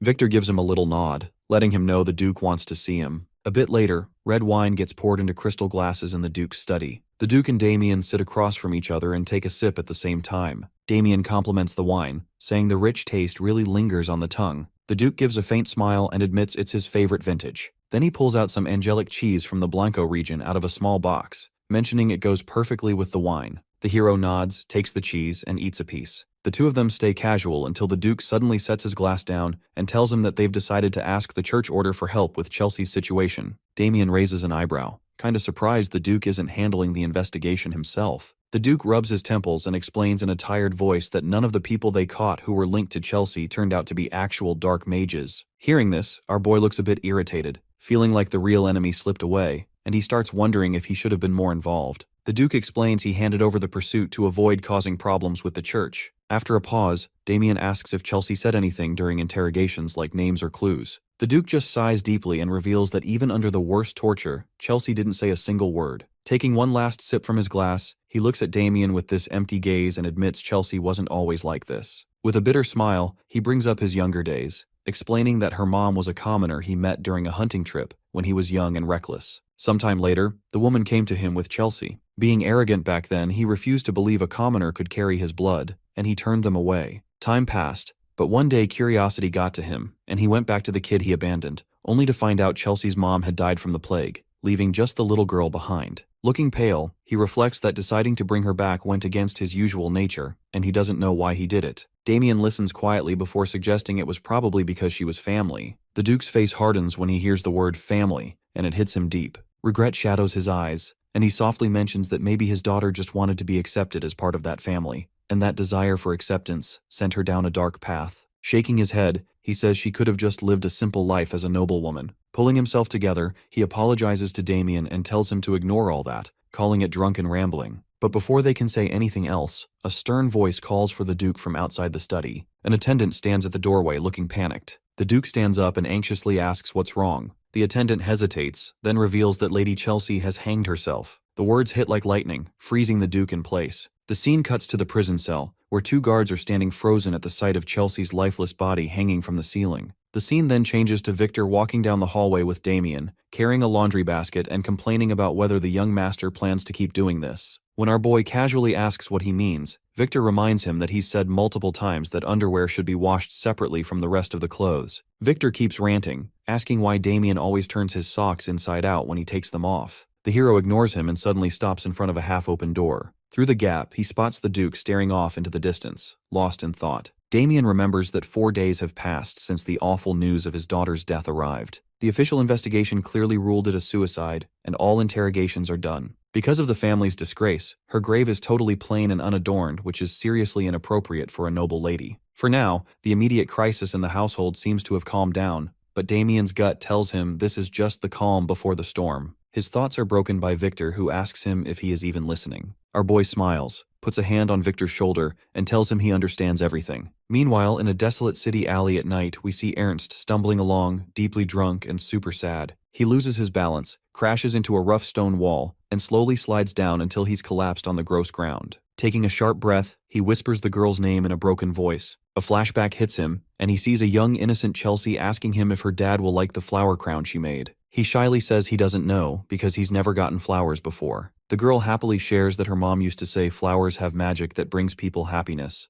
adding that these flowers come from the exact field where her parents first met. Ernst gazes at her face in wonder as she asks again if her dad will be happy. He smiles and assures her the Duke will definitely like them. Back in the present, his face is full of deep grief and disappointment as he apologizes for failing to protect her. Calling himself an idiot, he punches his own chest hard, cursing himself for not saving Chelsea, then lets out a soul-shattering scream. After losing it, his breathing slowly calms down. Chelsea's maid, Rebecca, approaches from behind and notes that he's there. Ernst slowly lifts his head to look at her. The second he recognizes her, anger takes over. He grabs her throat and slams her hard against the wall. With rage in his eyes, he demands to know how she dared to show her face, blaming her for Chelsea's death. Rebecca weakly asks him to listen, but he tells her to shut up, calling her a dark mage who made contact with a demon. Rebecca begs him to help her get revenge. Curious, Ernst asks what she means. The maid explains that while the dukedom ruled Chelsea's death a suicide, the truth is she couldn't survive the torture. Hearing this breaks the guy and a cold shiver runs down his spine. He lets go of the maid who drops to her knees coughing like crazy. Filled with rage, Ernst demands proof. Rebecca claims she heard that the torture marks on Chelsea's body were too horrific for any normal person to endure,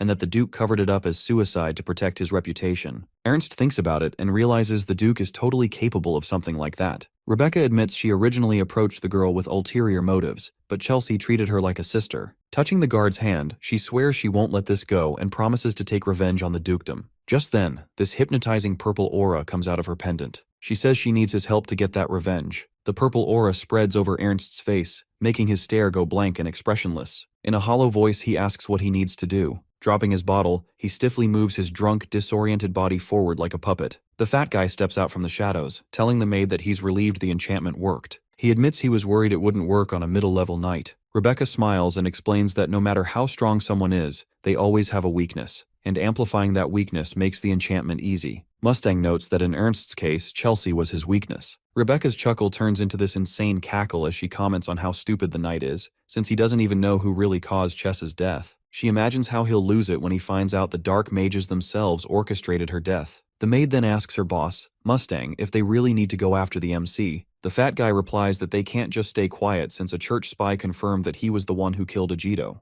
Angrily, he adds that Damien interfered with their sacred mission, and that's unforgivable. Switching to a calmer tone, he notes that the hero doesn't know who they are yet, and the dukedom thinks they've disappeared. So he figures both Damien and the dukedom are totally unprepared, which makes this the perfect chance to take him out. Late at night inside the dukedom, our boy sits alone in a meditative pose, completely focused on moving his mana around. What he doesn't realize is that 3 people are watching him from behind while he trains. Their quick movements almost put out the candle nearby. Suddenly, the 3 attackers charge forward all at once, trying to hit him with wooden swords. Right as their weapons are about to connect, our boy just vanishes. A second later, he appears above and behind them, getting ready to strike back hard. One of the attackers spots the shadow of the incoming hit and tries to block it, but the force is way too much. He gets launched backward and crashes into a pillar. Struggling to stand, he uses his sword to prop himself up while gritting his teeth in frustration. That attacker is Pable, and his anger's mixed with fear. The other 2 knights immediately back off in panic. Resting his sword on his shoulder, Damien calls them pathetic. He reminds the 3 low-class knights that he told them to do whatever it took to land a hit on him, even if that meant using ambush tactics. But even with that freedom, they still failed. The 3 lower their heads and apologize at the same time. Pable is convinced that the hero is about to beat them up again, but to his surprise, Damien announces that sparring is done for the day. The unexpected news leaves the guy confused. Our boy asks if they're unhappy training ended early. Pable quickly says no, they're happy, but internally he's shocked because he totally expected another brutal beating. Damien explains that their match against the Marcos family is only 2 days away, so there won't be any more sparring sessions. He wants them to rest and spend the next 2 days thinking about everything he's taught them. Lanky and the fat guy exchange confused looks. Deep down, they're wondering if Damien actually taught them anything at all. Their strongest memory of training is just getting absolutely wrecked during sparring. The hero sighs in disappointment, realizing most of them still don't get what he was trying to do. He explains that the sparring sessions were never just physical training. There was a deeper lesson hidden in there, though apparently almost none of them figured it out. His gaze eventually lands on Pable, who's still deep in thought. A faint smile appears on Damien's face as he realizes at least one person might have understood. Then he takes off the weighted bags he's been wearing the whole time during training.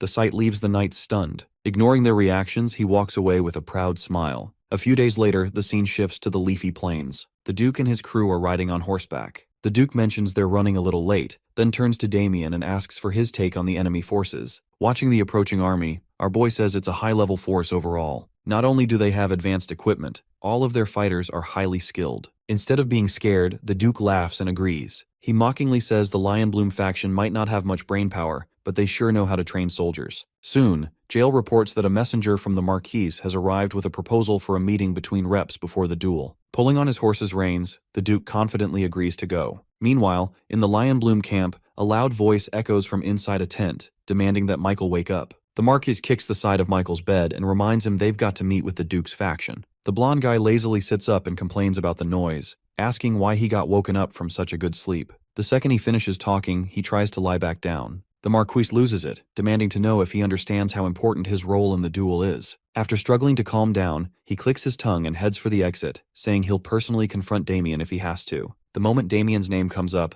Michael immediately stops trying to sleep. He jumps out of bed and asks why the hero is with the Duke's faction. The Marquis explains that he was chosen as the Duke's representative. Hearing that, Michael instantly grabs his sword and partially pulls it out with his thumb. A creepy smile spreads across his face as he welcomes the news. Outside, Michael and the Marquis finally meet up with the Duke's party. The Duke jokes that inviting someone and then showing up late isn't exactly proper behavior. The Marquis laughs and says getting angry over something so small just shows narrow-mindedness. The two nobles almost get into a physical fight, while letting out their unsettling smiles. Jael clears his throat to turn their attention away. The Marquis turns to him and says it's been a while. He once again invites him to ditch the Duke and join his side. The old knight firmly replies that he plans to dedicate his whole life to the Gold Pixie household. The Marquis then shifts his attention to our boy and asks if he's really Damien Hexen. After the hero confirms, the Marquis studies him carefully. This is the guy who humiliated his son and beat his knights. Even though his presence makes him mad, something about him also makes him uneasy. Sweat forms on his face, and he finds himself wondering why a high-ranking noble like him feels tense because of some low-class knight. He concludes that Damien must have hidden potential, maybe even matching Michael's. For some reason, the Marquis suddenly turns toward his son. Michael's expression is dark, but the moment he lifts his head, all his focus locks onto Damien. Our boy, meanwhile, seems totally unaware and just looks back at him. A dangerous grin spreads across Michael's face. Instinctively, he drops into a battle stance and puts a hand on his sword, ready to draw it. Damien hears the blade moving and looks a little confused but doesn't say anything. A moment later, Michael snaps back to his senses and looks genuinely surprised. The Marquis grabs his arm, stopping both the sword and the anger behind it. Michael himself is shocked, and he doesn't even remember when he drew the weapon. The silence gets broken by Jael's voice as he points out that drawing a sword before the official duel, especially in front of the Duke, is completely unacceptable. The Duke calmly adds that threatening a noble with a weapon is a serious crime. The Marquis tries to downplay it, saying it was just a stupid move from competitive spirit. The Duke stays expressionless and asks how the Marquis plans to take responsibility. Unease spreads through the Marquis as he wonders if Michael's body just reacted instinctively, like facing some dangerous beast. The Duke strokes his chin, sensing an opportunity. Like a hunter setting a trap, he says he'll let it slide this time. The Marquis immediately gets suspicious. He knows the Duke is way too crafty to let something go without getting something in return. And he's right. The Duke announces he wants to add new conditions to the duel's rewards. A sly smile appears on the Duke's lips, like he's already planned several moves ahead. Though anger flashes in the Marquis's eyes, he eventually accepts the conditions and orders Michael to leave with him. As they leave, the Duke mockingly says goodbye. Watching all this, Damien reflects on just how cunning the Duke really is. Once they're gone, the Duke suddenly asks why Michael pointed a sword at him. Our boy just responds with his usual half-smile. But internally, he's impressed. He realizes Michael has already awakened his sixth sense at such a young age. Later, the Marquis questions his son about his reckless behavior and warns him it could have endangered the whole Lionbloom house. Michael interrupts and asks if his father noticed something weird. He explains that Damien seemed to know in advance the sword was about to be drawn, yet he stayed completely calm and kept smiling. With excitement shining on his face, Michael admits he's never faced an opponent like this before. He thinks Damien might be the only person who can fight him on equal footing. The Marquis notices a familiar spark back in his son's eyes. For a long time, he had lost interest because he couldn't find worthy opponents, but now his excitement's back. The guy then casually asks about the bad conditions the Duke added. His dad just laughs and confidently says victory will still belong to House Lionbloom.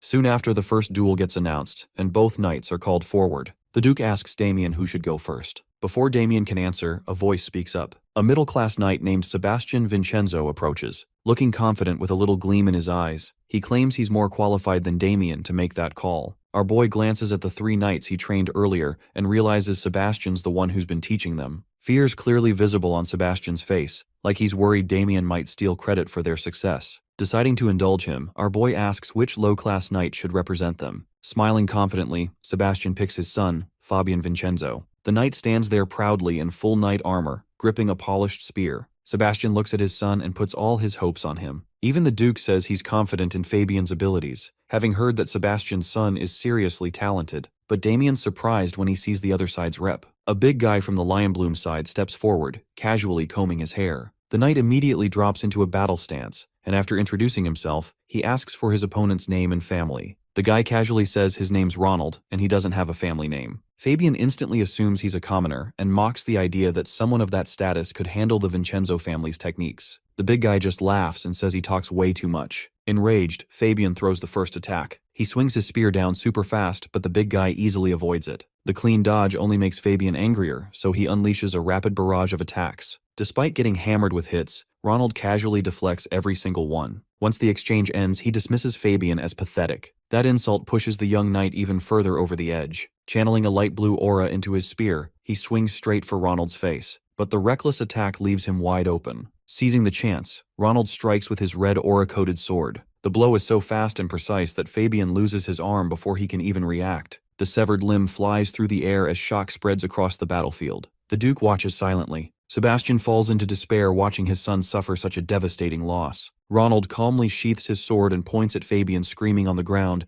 declaring him eliminated from the match. A smirk appears on the Marquis's face as the first victory goes to House Lionbloom. The knight's arm is already gone, and even though they patched him up, the pain's still wrecking him. Nearby, our boy is watching the whole thing like he couldn't care less. He thinks the outcome was totally expected and figures Fabian turned out way weaker than he thought. Letting out a disappointed sigh, he looks away. Beside him, the Duke is visibly furious. The Duke grumbles about how brutal House Lionbloom is, then turns to the Marquis and asks if chopping off someone's arm is really necessary just to win. He reminds the hero that they have already lost one of the 3 matches, and asks if he should just step in now. Staying calm, our boy explains that even if he wins the current match, Michael's definitely showing up in the final round, and nobody else can handle him. To ease the Duke's worries, he reveals he's already got someone lined up for the second match. The Duke's eyes light up with curiosity. The scene then shifts to the short-haired knight who's been picked as the second contestant. His face is totally pale. Damien just laughs and reminds him to trust the training he got because victory's still possible. The guy is still shaking, but the 2 knights behind him are cheering him on like crazy. The Duke isn't impressed by the choice and asks if the hero really sure about this. Our boy confidently insists that Pable was trained specifically for this situation.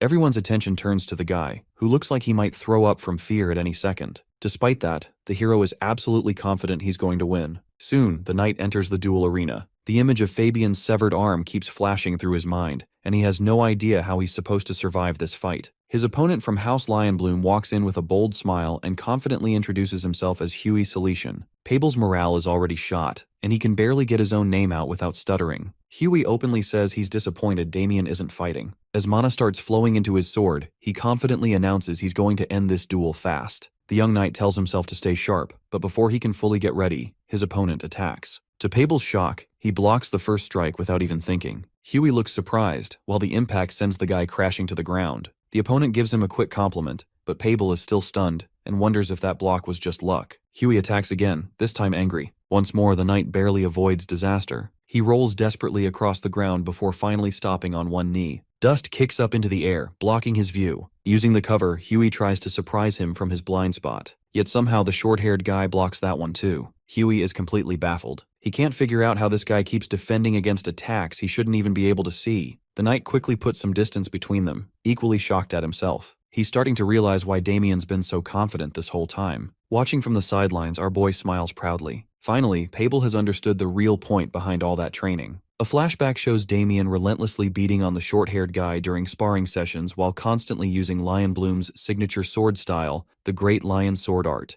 After losing so many times, Pable's body has unconsciously memorized the whole style. Back in the present, our boy realizes that the knight has reached the point where he could probably block those attacks with his eyes closed. Huey attacks again, but this time Pable dodges easily. He suddenly recognizes every move. It's the exact same style Damien used against him over and over, just way slower. His opponent keeps throwing attacks, yet the short-haired guy avoids every single one. As he moves, he silently thanks the hero for pushing him so hard. Because of that brutal training, he's now pushing past his old limits. Building up momentum, the guy stomps the ground and launches a fierce charge. Determination burning inside him, he swings his sword with everything he's got. The strike breaks through Huey's guard and reaches his neck. It only leaves a shallow cut on his cheek, but that's all it takes. Huey's eyes go wide in disbelief. The Duke can't contain his excitement. He clenches his fist in triumph while Damien watches with a proud smile. Even the Marquis is stunned to see his fighter losing. Accepting defeat, Huey collapses to the ground. Pable puts his sword against his neck and declares himself the winner. The Gold Pixie Knights erupt into cheers, chanting his name all across the arena. For the first time, the short-haired guy smiles confidently, realizing he's actually done the impossible. With the second duel over, Gold Pixie claims the win and ties up the score. Now comes the decisive final match. Michael steps forward, and even the Duke expected this outcome from the start. Aura spreads throughout Michael's body as he acknowledges that the final duel will decide everything. At the same time, our boy walks forward to meet him and the two stand face to face. Excitement shines in Michael's eyes. For him, this is the moment he's been waiting for all these years. He finally believes he's found an equal opponent. Damien responds with a smug smile, like he's questioning whether Michael really thinks they're on the same level. Michael immediately pulls out his sword and appears in front of the hero almost instantly. As he launches his attack, he hopes our boy won't let him down. A few minutes earlier, Huey had knelt before the Marquis and asked for death as punishment for failing. The Marquis turns him down, saying he did everything he could. Stroking his mustache proudly, he insists victory still belongs to House Lionbloom because his son is their last fighter. The knight accepts that and leaves. Once he's gone, though, the Marquis's confident expression fades. Something about the last duel is bugging him. Huey's clearly stronger than Pable, so why did he collapse after just a few exchanges? It's almost like every attack got predicted in advance. For a moment, he wonders if their sword style somehow got exposed, but he quickly shakes off the thought. Meanwhile, Michael's trembling before the duel. But he's not scared, he's just too excited. His heart's pounding harder than ever. He's already decided Damien is the worthy rival he spent years searching for. As he heads to the arena, he vows to dedicate this victory to his father. The Marquis calls out from above, encouraging his son to enjoy himself to the fullest. Wearing a twisted smile, Michael makes his way to the battlefield. A memory surfaces in his mind. As a kid, when his father first taught him swordsmanship, he dreamed of facing tons of powerful warriors. But over time, that excitement faded. Every supposedly strong knight fell easily in front of him. Victory felt empty. Battles lost all meaning.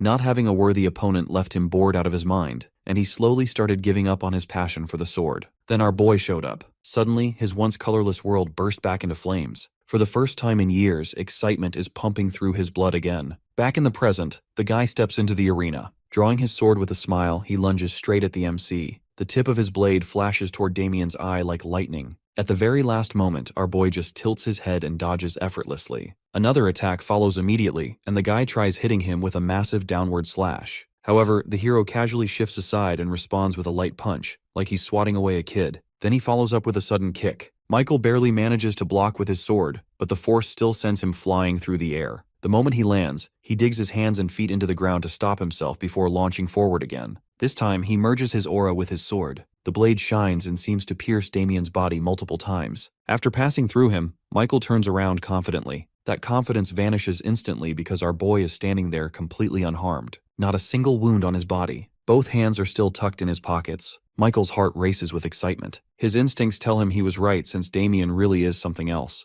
Determined to go all out, he unleashes the full Lionbloom sword style. Aura erupts around him as a giant lion-shaped manifestation appears, shaking the very air. The ground in front of Damien explodes, and walls of earth rise up around him. When the dust settles, the hero is still standing exactly where he was without a single scratch on his body. Sweat starts dripping down Michael's face. Frustrated, he demands that Damien stop dodging and finally draw his sword so the fight can get more interesting. At last, our boy moves, and his hand reaches toward his blade. Seeing this, Michael smirks confidently, convinced his attack will land first. His sword comes down with insane speed, but it doesn't go as he expected. In an instant, he sees his blade shatter. The next thing he knows, his own head is getting cleanly separated from his body. With a single swing of his sword, our boy chops off his head like butter. Damien doesn't even glance at him and simply returns his sword to its sheath. Michael's head hits the ground while his eyes stay fixed on the hero even in death. Our boy stands there untouched and untouchable, like some overwhelming force that can't be compared to anything. All of this suddenly breaks apart as the guy regains his senses and realizes that he's kneeling in front of the MC. The Marquis is shouting frantically from the sidelines, ordering him to draw his sword. Michael's shaking hand instinctively touches his neck. Cold sweat runs down his spine.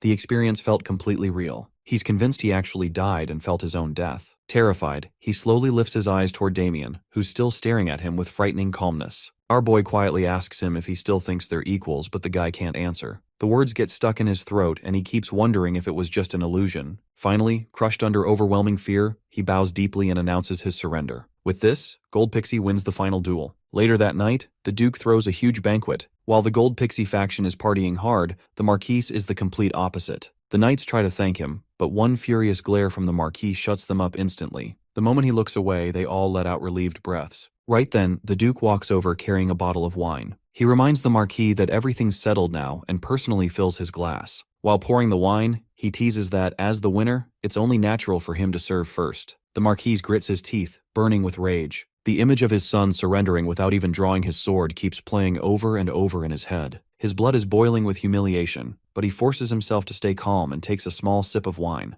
Damien takes a sip of wine while keeping an eye on everything from a distance. He knows the Duke looks generous on the surface, but this whole banquet is really just about humiliating the Marquise in front of everyone. He quietly thinks about how he's already hit his main goal. By winning the duel for the duchy, he's made sure the Lionbloom family will think twice before messing with the Hexen family. Even so, he quickly realizes his work isn't done yet. A light cough comes from behind him. Michael walks over carrying 2 empty cups and awkwardly asks if he can join. Soon after, he fills Damien's glass with wine and sincerely says he admires and respects him. His genuine enthusiasm catches our boy off guard. The guy admits he always thought no one his age could beat him, but now he feels the hero is way above him. A faint smile appears on Damien's face. Even after such a humiliating loss, Michael stays honest and open-minded. Looking down, the blonde guy admits he still doesn't fully get what happened during their duel. But deep down, he sensed that the hero existed on a whole different level. Our boy realizes that the kid has no idea how extraordinary he himself is. Having surpassed normal human senses, he had basically fought our boy inside his own head before the duel even started. It was there that he recognized the huge gap between them. Thanks to those heightened senses, he felt real fear for the first time in his life. Damien thinks that instinct is what saved him. Looking up at the night sky, the blonde guy starts to understand that the world is way bigger than he ever imagined. Damien seriously tells him his talent might be rare, but it's not unique. There are at least 3 people in the Empire who are better than him, so he should never get arrogant.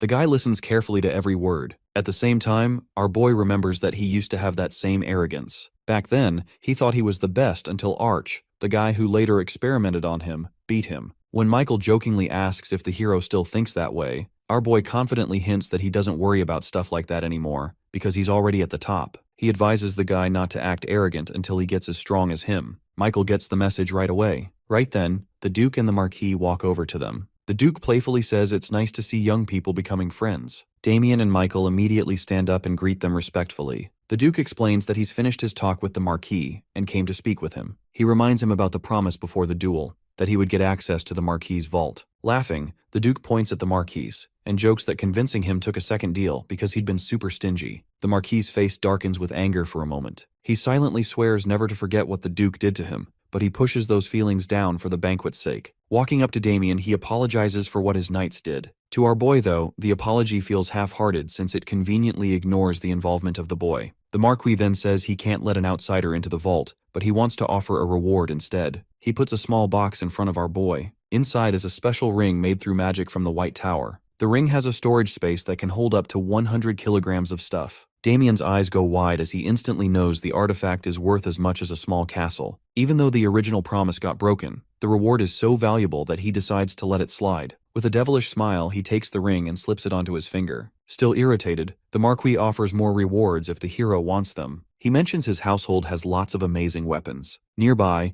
Victor is lying drunk and unconscious while Jael quietly watches the exchange. Our boy thinks about how the Lionbloom family is one of the biggest knightly houses in the Apple Kingdom, so their weapon collection must be incredible. Then he suddenly remembers a specific item that should still be with the Marquis. Politely, he asks for a bow. The Marquis is surprised and asks why he would want a bow. With a mysterious smile, the hero says he needs it for his brother's wedding. Right at that moment, back at the Hexen Manor, Abel suddenly sneezes. He's sitting there holding a little doll that looks like our boy with a needle stuck in it, acting like some kind of weird curse practitioner. The next day, the Duke asks our boy if he really intends to leave so soon. He explains that a big banquet is being prepared in his honor and wonders if he can stay a little longer. But the hero tells him that he's been away from home for far too long. Seeing how he has made up his mind, the Duke lets out a heavy sigh and admits stopping him would be impossible. Even so, he asks Damien to stay one more day and offers to assign a few knights as escorts for the trip. The hero internally feels like escorts aren't necessary, but he chooses to accept the Duke's goodwill. Bowing respectfully, he agrees and thanks him for everything. Soon after, he heads off to the Hexen household on horseback. 2 low-class knights ride alongside him as escorts, while Victor walks on foot beside him. As they get farther from the Duke's territory, Victor starts to relax. He jokes that the young master's troublesome situation is finally over. This makes our boy annoyed, and he asks him if he is trying to roast him. Victor then complains that traveling by carriage was comfortable, but walking is exhausting. Hearing that, Damien secretly decides that Victor has gained some extra belly fat during their comfy stay at the Duke's place, and resolves to get him back in shape once they're home. As evening rolls around, the escort knights stop the group and suggest setting up camp before sunset. Damien agrees without any objection. Night soon falls over the forest. The hero and his fat guard sit by a campfire while the two knights stand guard nearby. Victor cheerfully announces that dinner's ready, and our boy gets ready to eat. The fat guy invites the escort knights to join them, but one politely says no, explaining they'll eat separately later. Right then, the hero suddenly pauses. A vivid memory pops into his head. He remembers the genuine emotions Pable and the other two knights showed when he said he was leaving. Their tearful faces, their gratitude, Pable grabbing his hand, and their shaky smiles all replay in his mind. The short-haired guy had sincerely said that his guidance gave him new strength. Damien had laughed lightly and brushed off the praise, but the three knights bowed deeply and thanked him with the utmost respect. Remembering that moment leaves Damien stunned. A proud and genuine smile forms on his face. Coming back to the present, he looks at the escort knights, and the smile stays. Suddenly, both knights get alert. They exchange silent signals and tell Damien they want to check the surrounding area for safety. The hero brushes off the concern, but one of the knights insists.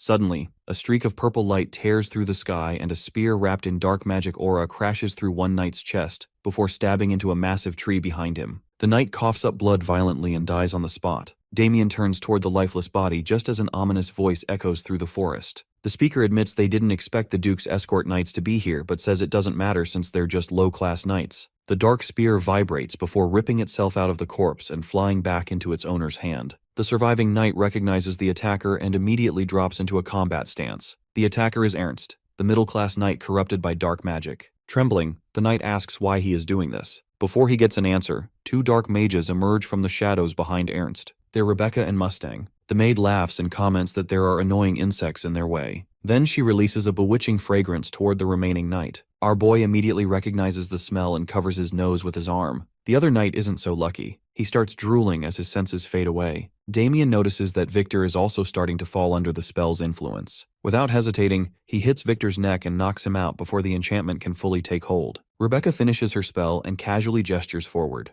The bewitched knight clutches his head and then horrifyingly twists his own neck. Now our boy stands alone. Two low-class knights are dead, and Victor's unconscious on the ground. The fat guy says it's interesting how he keeps resisting the bewitching scent, despite being just a low-class knight. He suspects Damien might have a unique constitution. Curious, the maid takes off her hood with a smile suggesting that they kill Damien and study his body afterward. The hero can feel the pressure coming off their power. Ernst laughs coldly and declares that their long-awaited meeting has finally arrived. He swears to tear our boy apart and offer him as a sacrifice at Chelsea's grave. As Ernst raises his spear toward him, Damien instinctively gets into a battle stance, yet a confident smile appears on his lips. He mocks the knight, pointing out that he was once terrified by jail and is now trying to blame others for his own failures. The taunt instantly enrages Ernst. Veins bulge all over his body as his muscles shake with fury. Rebecca steps forward and gently encourages the knight to direct that anger at the MC. Despite her smile, she feels uneasy about how calm Damien is. She warns that maybe he doesn't even understand who they are, but our boy keeps smiling. Using his sharp mind, he correctly identifies them as dark mages from Yulan and guesses they're at officer-level rank. The accuracy of his assessment leaves Rebecca and the fat guy speechless. Stammering a little, the maid asks how he knows so much, but he simply tells her that he just has really good ears. Ernst raises his spear again and fills it with dark mana. The dark mages become convinced Damien's death is certain. Without hesitating, Ernst hurls the spear straight at him. Yet the hero stays completely still. Then all of a sudden they hear footsteps and an armored knight appears at lightning speed and intercepts the attack before it can reach Damien.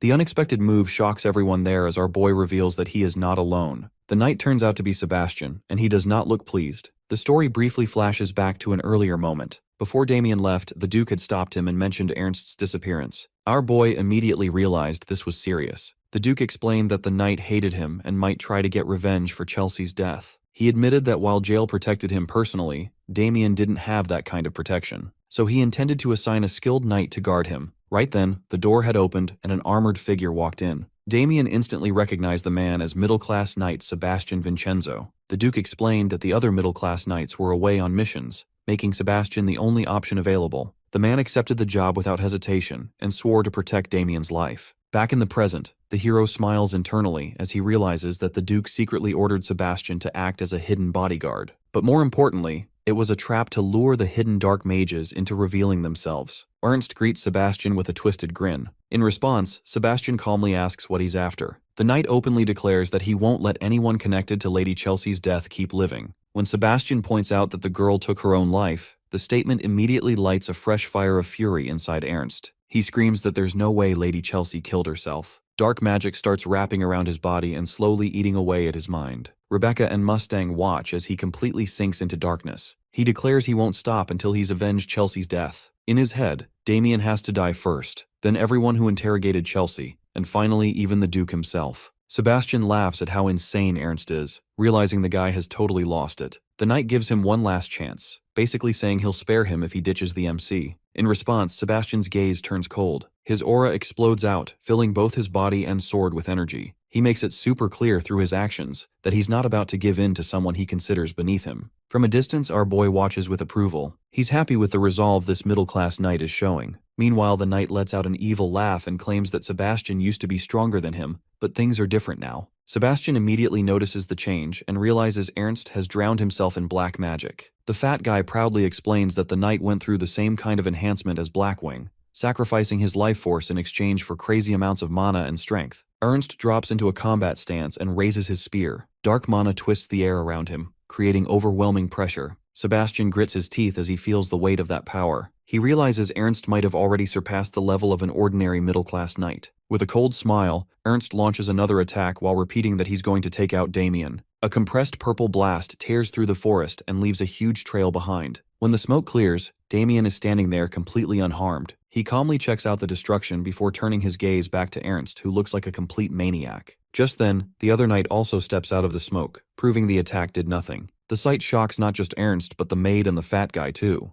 The knight acts all confident like he's totally in control, but deep down he knows he's just buying time. Secretly, he signals our boy to leave and go get reinforcements from the duchy. The hero hesitates for a second before deciding to trust Sebastian's judgment. He hoists Victor onto his shoulder and vanishes into the forest like a shadow. The moment Mustang and Rebecca see him escaping, they start to panic. They immediately chase after him using dark magic. Ernst also tries to go after Damien, but Sebastian suddenly appears in front of him. The knight's sword comes down in a deadly strike that Ernst barely blocks at the last second. The unexpected attack stuns him, and the clash sends both of them flying backward. Mana surges through Sebastian's body as he lets out a furious roar. Ernst responds with waves of dark mana fueled by rage and frustration. Their battle gets more intense, and every time sword and spear collide, blinding flashes light up the forest. Meanwhile, our boy is racing through the trees with Victor over his shoulder. Suddenly, he senses dark energy above him. Two shadowy figures drop down and block his path. He stops and narrows his eyes as Rebecca and Mustang step out of the darkness with creepy smiles. They mock him for running away while carrying dead weight. Instead of looking worried, he lets out a faint smile and a relieved sigh. He gently puts Victor against a nearby tree and calmly explains that they're the real idiots. He reveals that he deliberately lured them away because he couldn't fight at full strength in front of Sebastian. Now that they're alone, he plans to take out both of them and then go back to help the knight too. His confidence freezes Mustang and Rebecca for a moment. Thinking he is bluffing, the fat guy bursts into mocking laughter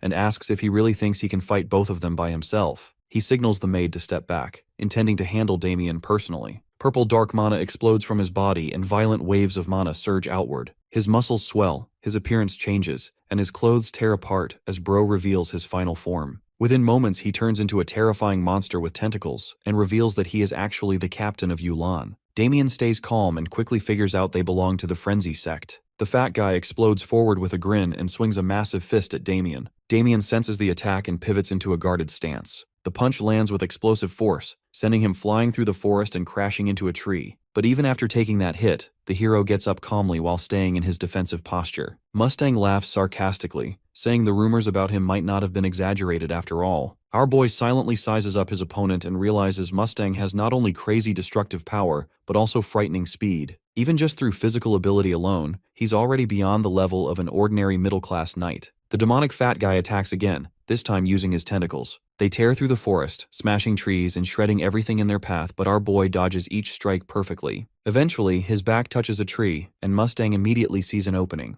Thinking Damien is trapped, he charges forward without wasting any time. Right then, Damien activates his secret technique, 10,000 Flow Insight. Time seems to slow down. In that frozen fraction of a second, he precisely redirects Mustang's fist, making the attack miss him completely. A faint smile appears on the MC's lips as he remembers the elixirs he drank at the Duke's estate. They weren't wasted, and he can now use the technique freely. Enraged, Mustang accuses him of relying on cheap tricks and unleashes a storm of tentacle attacks. The forest turns into a battlefield full of deadly strikes. But this time, the hero doesn't dodge. With just one hand, he calmly deflects every attack. Then he reaches for his sword. In the next instant, his speed becomes something the eye can't follow. He turns into a blur, His blade flashes over and over, and every strike lands with perfect precision. Deep cuts appear all over Mustang's body. Damien lands lightly on the ground and settles into a stable stance. A heartbeat later, blood erupts from Mustang's wounds. His neck is almost severed. Disbelief fills his eyes as he tries to understand how a low-class knight could have this much strength. But dark energy immediately starts repairing the damage. His flesh stretches and reconnects as regeneration kicks in. Mustang growls and admits that the hero is strong enough to have beaten Agito. But his dark mana gives him regeneration, so Damien's techniques are useless. Instead of being worried, our boy gets excited hearing this and comments that he can now go all out. Elsewhere in the forest, Sebastian and Ernst are still going at it.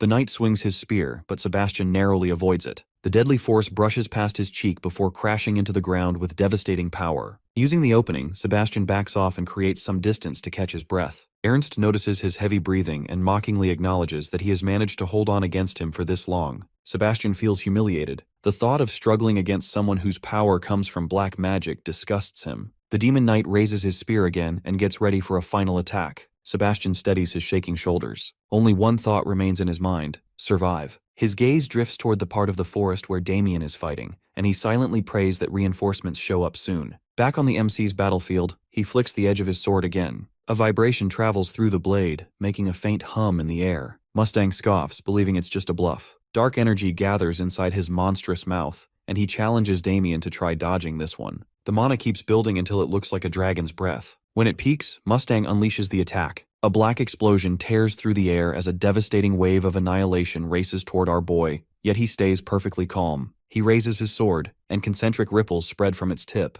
Dense waves of pure energy collide with the black blast, and within seconds, the whole attack dissolves into nothing. The fat guy is horrified seeing this. Without a word, the hero leaps into the air at blazing speed. His sword comes down with ruthless precision. One strike tears through Mustang's eye. Another splits part of his skull and cuts off 2 tentacles. More strikes carve through his chest. Damien lands lightly as dark blood pours onto the ground. Mustang's flesh immediately tries to regenerate again. But before the process can finish, our boy charges once more. His sword cuts the fat demon's body into ribbons. Mustang collapses face first onto the ground, groaning in agony. He desperately tries to regenerate, but this time nothing happens. Our boy slowly walks closer and explains that regeneration depends on dark mana, and dark mana isn't infinite. Furious, the man demands to know how Damien knows all this. The hero doesn't really answer and simply comments that it's none of his business. Suddenly, the demon starts laughing and reminds him that he was fighting 2 people. While he was focused on him, Rebecca has already started preparing a spell. With a cry, she completes a 7th circle black magic death spell. Immediately, a gigantic reaper descends from above and attacks the MC. Mustang and Rebecca are convinced this attack will finally kill him. The scythe cuts through the air and gets within inches of its target. Right at that moment, the tattoo on Damien's palm ignites with purple light.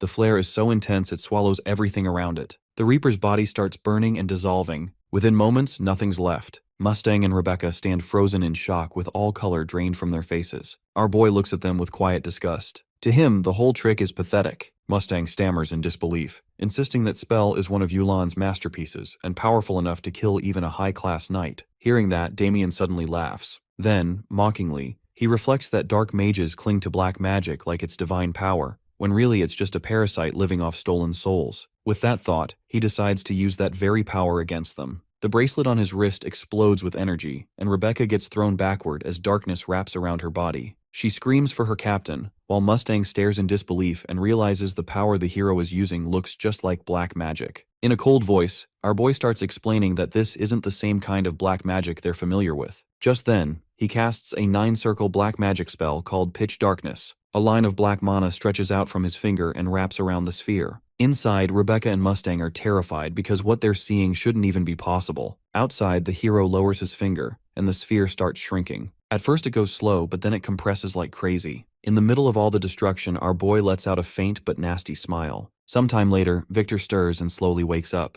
His eyes wander around as he tries to figure out where he is. Damien glances at him and gestures toward his face, hinting that something's there. Victor touches his cheek in confusion and wonders what happened. A few seconds later, he realizes his face is covered in blood. Looking at his hands, he finds both of them stained with black blood. Instantly, his dramatic side kicks in. He starts overreacting and acts like death is right around the corner. Our boy watches him calmly, like he's enjoying a comedy show, before explaining that the blood belongs to the dark mages and just splashed on him during the fight. As he sheathes his sword, he suddenly remembers that he completely forgot to question the Yulan dark mages about Dorgo. Reaching out his hand, he releases a surge of black energy from his bracelet. He mutters that he doesn't like doing this, but it's the only option left. The dark energy flows into what's left of the dark mages. After a brief reaction, 2 dark crystal spheres rise up from the remains, making weird sounds. With a simple gesture, Damien uses telekinesis to pull the spheres toward himself. He figures that since they refuse to talk while alive, he'll just pull the truth straight from their souls. The frightened, trembling soul spheres of the dark mages appear in front of him. Another gesture forces them to spill everything they know. Meanwhile, back on the battlefield, Ernst's spear stabs straight through Sebastian's chest. The impact sends Sebastian flying backward, and he slams hard into a tree.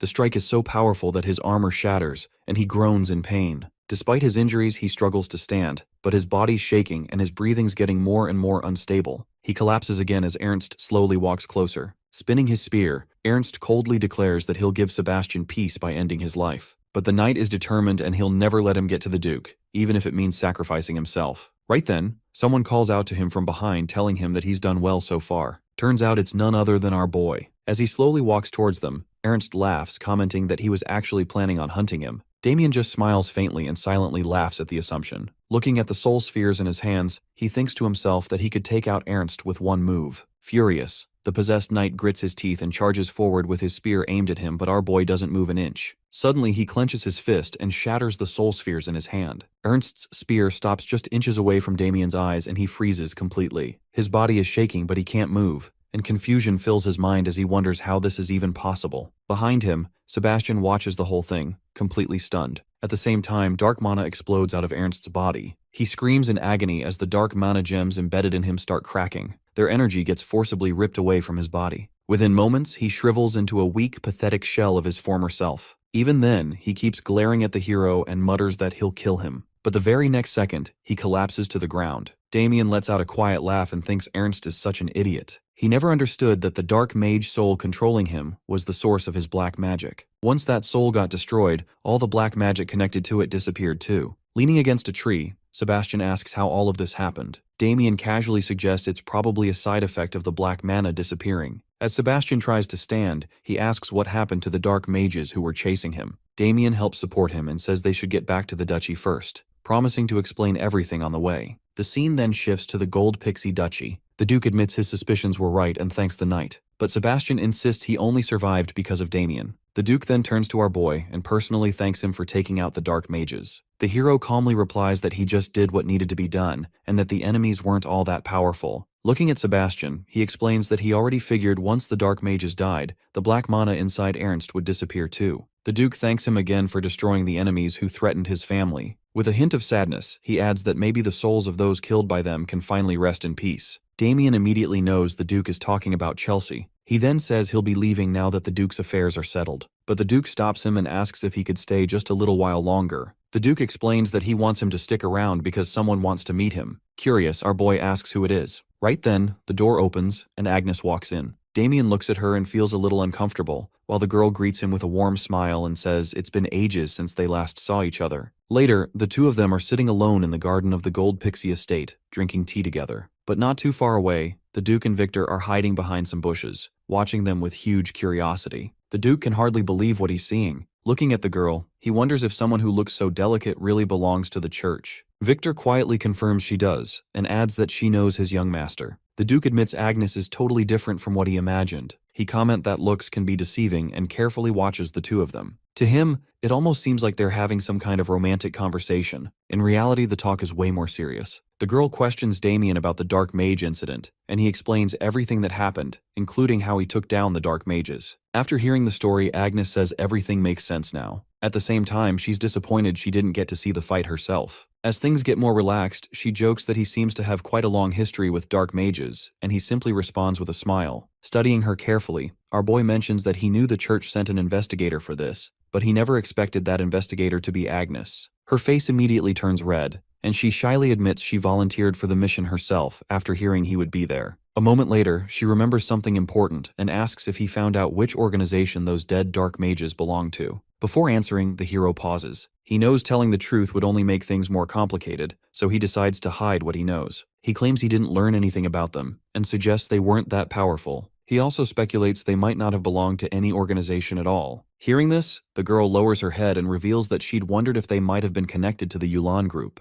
The mention of Yulan sparks Damien's curiosity. Since Agnes seems to have been investigating them for a long time, he asks why she's so interested in them. The girl gets visibly uneasy. Holding her teacup tightly with both hands, she steadies herself before explaining she's not actually searching for Yulan itself. Instead, she's hunting a specific dark mage who used to be associated with the group. When he asks who that is, the girl bites her lip in anger and describes the guy as a mass murderer responsible for killing thousands. According to her, he's a monster known worldwide by the name Corpse Play. The moment Damien hears that name, he's shocked because he knows exactly who she's talking about. Agnes assumes he's probably heard the name before too. Her fists clench so hard that veins pop out on her hands, and mana starts leaking from her body as she struggles to keep her anger in check. She explains that nobody knows Corpse Play's real identity. His infamous reputation started after a horrifying incident where an entire noble territory got overrun by undead in a single night. When the knights finally showed up and destroyed the creatures, they found something terrible in the town square. A giant symbol had been made entirely out of corpses and severed body parts. Written across it in bloody letters made of flesh was Corpse Play. As she recalls the event, she covers her mouth to hold back her disgust. Her anger grows as she remembers that the slaughter was done just to announce the monster's existence to the world. Watching her, our boy realizes her pursuit of Yulan is probably driven by reasons he still doesn't fully understand. Still, he can clearly feel the intense emotions coming off her. As he looks at her, he thinks he probably shouldn't reveal what he knows. The truth is, he already knows Corpse Play's real identity. Memories from his past life as a Death Knight come flooding back. In the future, Corpse Play earns the trust of Dorgo and eventually becomes one of his Legion commanders. Leading a massive undead army, he stands on the front lines and slaughters countless humans. Damien stays lost in those memories until Agnes suddenly calls his name, snapping him back to reality. Pulling himself together, he listens as she asks him to let her know if he ever finds out anything about Corpse Play. He stays quiet for a few moments before finally agreeing with a quiet sigh.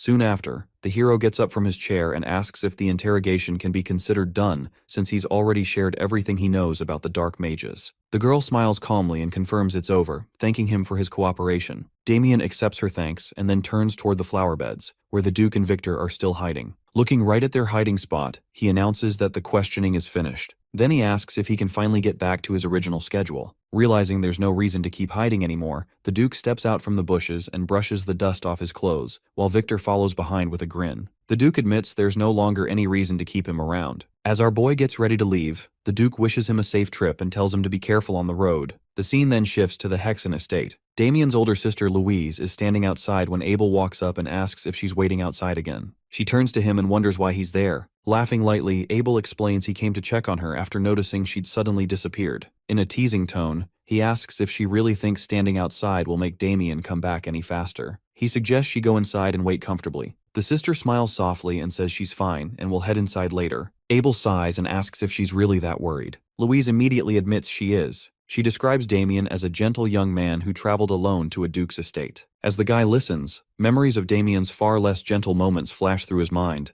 making him seriously question that description. Instead of arguing, he just stands there while she prays for her brother's safe return. Right at that moment, her eyes suddenly go wide, and she freezes as she notices the hero from a distance. The instant she sees him clearly, a warm smile spreads across her face and she starts tearing up. In the next scene, we see the MC's parents standing outside, staring in disbelief at this huge pile of gifts. The dad can hardly believe what he's seeing, and wonders if all of it really came from the Duke. Damien just responds with a faint smile. He points at the giant pile of gifts and confirms that all of this stuff was actually given by the Duke as a goodbye present. Keeping his usual smile, he turns to his dad and announces that the first gift is for him. He hands him a book and gestures toward a nearby cart loaded with even more books and stuff. Damien explains he bought them from the duchy's bookstores and that some of them are trending in the capital right now. For a moment, the dad just stands there frozen in disbelief. But the second he checks out the gifts, his eyes start sparkling. He quickly recognizes several titles, including Lady Delphinelle's newest poetry collection and Baron Dallock's latest novel. Next, he turns to his mom and tells her that he got her a beautifully crafted wardrobe made with amazing craftsmanship.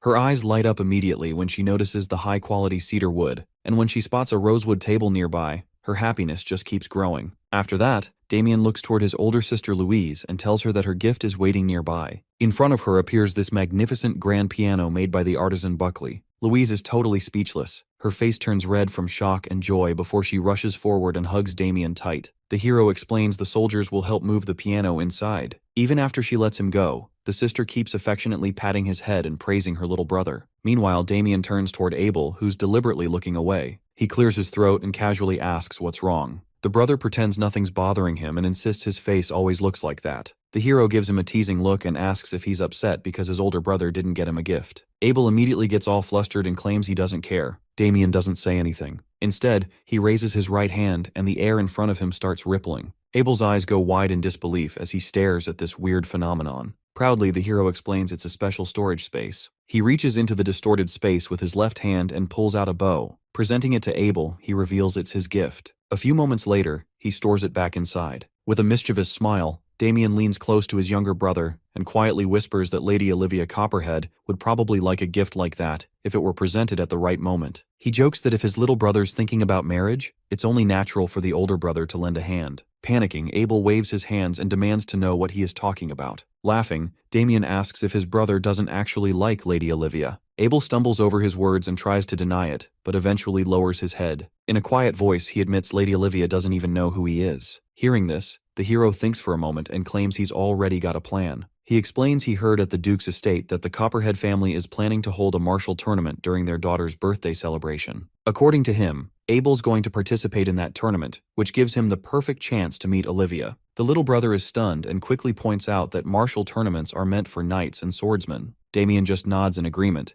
which only confuses his brother more. Abel reminds him he can't even fight, but the hero just smiles, pointing a thumb at himself, and reveals he intends to fight in Abel's place. A few days later, the scene shifts to the small town of River Cross. Inside a tavern, a knight brings up the news that the Copperhead family is organizing a martial tournament. Another knight confirms the rumor and mentions the prize is supposedly pretty big. Then one of the knights remembers another piece of news and mentions that Damien, the eldest son of Viscount Hexen, is also entering the tournament. At a nearby table, a man and a woman react the moment they hear his name. Meanwhile, the knights keep talking about him. One claims he defeated the successor of Lionbloom without even drawing his sword. Another immediately calls that nonsense, arguing no one could win that way. The first knight smugly adds that Damien isn't just powerful but also super handsome, which makes the others glare at him in annoyance. Suddenly, loud laughter erupts from the nearby table. The woman is laughing like crazy. She points at the knights and looks at her fiancé. The guy finishes his drink and comments with a smug smile that this conversation is getting ridiculous. The knight, who'd been bragging about his own looks, angrily gets up and walks over to them. He demands to know what's so funny, and asks if they're mocking the most handsome knight in River Cross. Even though one of his friends tries to stop him, Jackson stays completely calm. The woman lightly explains there's been a misunderstanding and they were talking about Damien Hexen, not him. But the knight insists he heard everything. Right then, Jackson slowly stands up and coldly asks if the knight was flirting with his fiancée. Before the knight can even answer properly, Jackson's fist smashes into his face. Teeth break, blood sprays everywhere, and the knight goes flying backward. The blonde guy insults the men for daring to look at his fiancée. Hearing this, the men take out their swords and get ready for a fight. Jackson just exhales in disappointment and says, "Fools have no idea who they're dealing with." The two knights charge at him. The blonde guy calmly draws his sword, and the fight begins. Throughout the chaos, the woman stays seated with a calm, almost bored expression. Blood splashes nearby, but she just yawns. Moments later, one knight is beaten and bloody while Jackson moves toward the other. Walking up to the defeated guy, Jackson crouches down, points at himself, and asks if the knight still doesn't recognize him. The injured knight, groaning in pain, demands to know who he is. Jackson's smile instantly disappears. Annoyed, he punches the guy again, drawing even more blood. Standing up, he calls out to Sophia and complains that these idiots actually think Damien is more famous than him, the ogre slayer Jackson Cutter. Sophia wraps her arms around him from behind and reassures him with a faint smile that the men are just clueless. Then she angrily kicks one of the unconscious knights. But inside, her expression changes. She can't understand how someone like Damien, who she once thought was nothing, has become so famous in such a short time. As his face appears in her mind, a spark of hatred ignites in her heart. This woman is none other than Damien's ex-fiancée, Sophia Russell. The scene then returns to the Hexen Viscount estate. The whole family is standing in front of the gate to say goodbye to the MC. The mom sadly says her son just got back and is already leaving again. Louise calls out to both brothers and urges them to stay safe while traveling. The hero responds with a warm smile, reassuring his mom and sister they've got nothing to worry about. Just then, the dad steps forward and stops right in front of his sons. He explains that he agreed to this trip because it's a solid chance to bring honor and recognition to the Hexen name.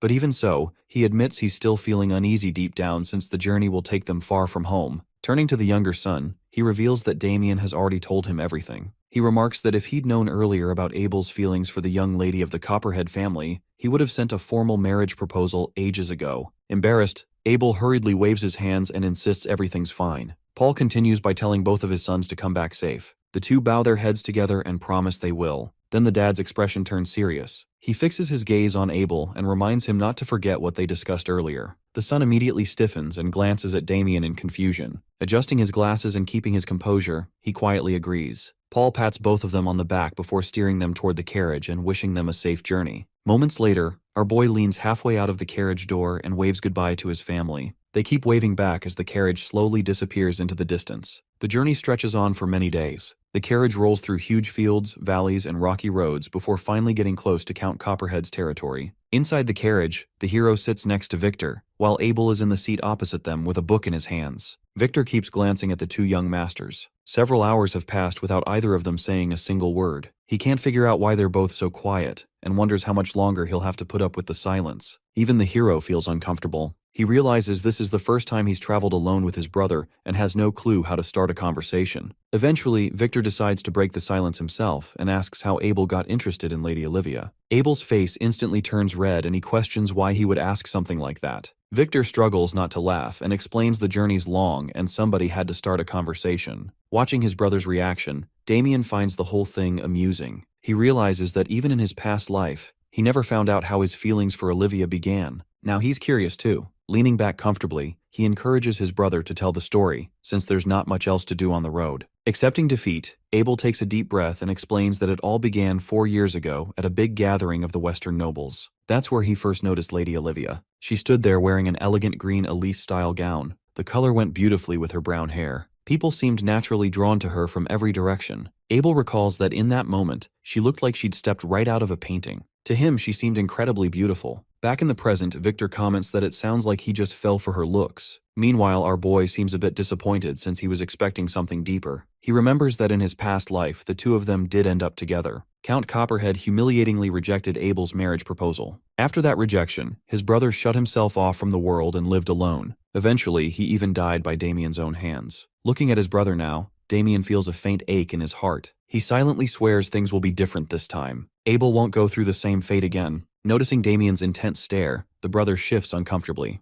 3 days later, the scene changes to the Copperhead territory. Our group stands before the big entrance gate, where a massive birthday banner flaps in the wind. Victor looks around in amazement and comments on how unbelievably huge this event is. Damien chuckles softly and says Count Copperhead must have spent a fortune on this celebration. As they start walking forward, a man comes out from the gate and stops them, demanding to know who they are. Victor eagerly steps forward and explains they've arrived from Viscount Hexen's household. The man checks a list and looks for the Hexen name. Then he looks at Damien and pauses before asking if he's Sir Damien Hexen. Resting a hand on his brother's shoulder, our boy confirms who he is and introduces Abel as his younger brother. The man's attitude immediately changes. He bows apologetically and introduces himself as Connor, the head butler of House Copperhead. He respectfully invites them to follow him. A short while later, they arrive at a massive lodging tent set up for guests. Inside, Connor explains the quarters have been arranged specifically for them. Victor wanders around the room, impressed by how big it is. The butler politely tells them they only need to call for him if they need anything, then leaves with the same smooth professionalism. Abel looks around and says the accommodations are excellent. He figures Count Copperhead must be a really hospitable guy. However, our boy remembers Count Copperhead very differently. In his experience, the Count's never been particularly generous. Internally, he suspects the Count might just be trying to take advantage of his newly gained reputation. Pulling aside a curtain, he tells the others that he's going to take a quick look around while they rest. But his brother suddenly gets serious and stops him, insisting he'll come along. Confused, the hero asks why. Abel explains he can't let him wander off alone because he made a promise to their father. Their father told him to stop Damien if it ever seemed like he was about to cause trouble. Our boy laughs and his brother if he really thinks he's some reckless kid. With that, he steps outside the tent. The moment he turns around, he accidentally bumps right into Sophia. The girl loses her balance and falls to the ground. From a distance, Jackson calls out to her and immediately rushes over.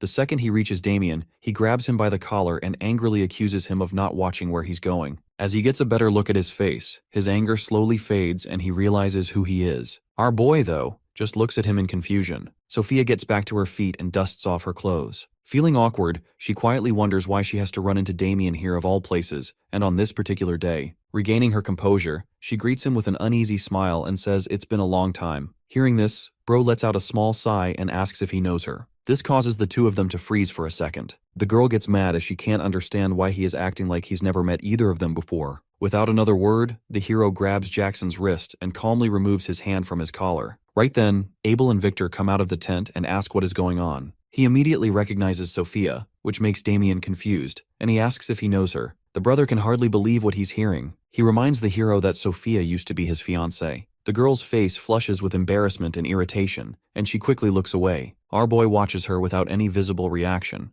but seeing her face brings back a flood of memories. He remembers that rainy night when the guards kicked him out while he desperately called Sophia's name and begged her to stop them. Sophia confirmed that Jackson was the one she'd mentioned as her former fiancé. Our boy asked in disbelief how she could just break off their engagement like that. Sophia had responded coldly, still holding Jackson's hand, explaining that their engagement was nothing more than a promise made by their grandfathers, and it didn't mean anything anymore. She'd gone on to introduce herself as Sophia Russell, and dismissed him as a worthless boy from some minor noble house who was never good enough for her. Those words had completely shattered him. Jackson looked down on him and declared he was only sparing him out of respect for Sophia. Otherwise, he would have taught him his place before the two of them walked away together. Then all of a sudden, the hero rushed forward, trying to hit the blonde guy. In response, Jackson unleashed a brutal counterattack, raining blows on him until he collapsed. Even then, Damien's eyes searched for Sophia, only to find her standing silently with her arms folded, completely unmoved. The memory fades, and in the present he silently watches them both, still pissed at them for what they did. To regain her lost aura, the girl starts laughing and comments that he is only pretending not to remember because he's ashamed of that day. Damien furrows his brow slightly, not really getting what she means. She keeps going, calling him as pathetic as he was back then. Jackson laughs loudly too, mocking our boy for maybe trying to act like a big shot now while forgetting his past connections. The guy then offers him handshake, saying it's good to see him again. Damien studies the hand for a moment before letting out a faint, amused smile and accepting it. Jackson's expression turns smug,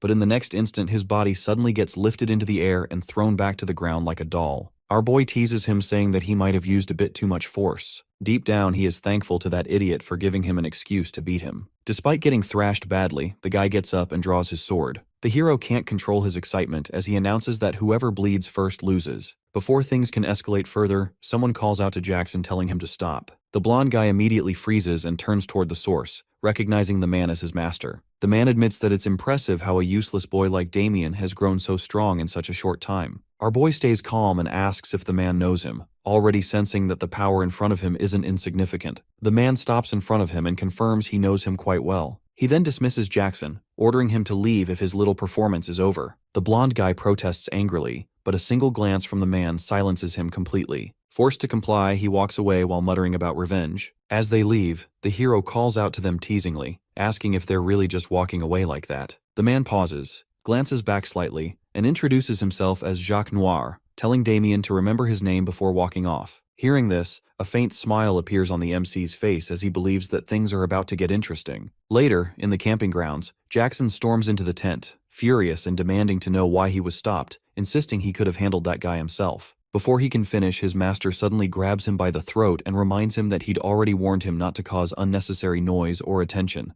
Jacques then throws him down, watching him gasp for air before explaining that if he hadn't intervened, Damien would have killed him without even trying. The blonde guy refuses to believe it, but his master tells him that the boy he saw is way beyond him level. He warns him not to provoke him again. The master then declares that their only purpose here is the martial tournament, and all focus needs to stay on it. When Jackson asks why they're targeting a connection with Olivia despite his engagement, the master simply shuts him up. He reminds him of his position and warns him not to question his orders over personal matters. Finally, Jacques explains that winning the tournament and forming ties with Olivia are essential for his own goal. When asked what that goal is, he turns toward the exit and with a twisted smile declares that his wish is to reach the rank of master. His words leave Jackson totally confused, and he just mutters master rank under his breath. But the guy doesn't stick around. He just puts on his hat and heads outside, saying he'll go dig up info on Count Copperhead and the other fighters while he focuses on getting ready for the tournament. The second Sophia sees Jacques leave, she ducks into the tent and hurries over to Jackson, looking worried. She immediately spots the marks on his neck and moves in closer, concerned.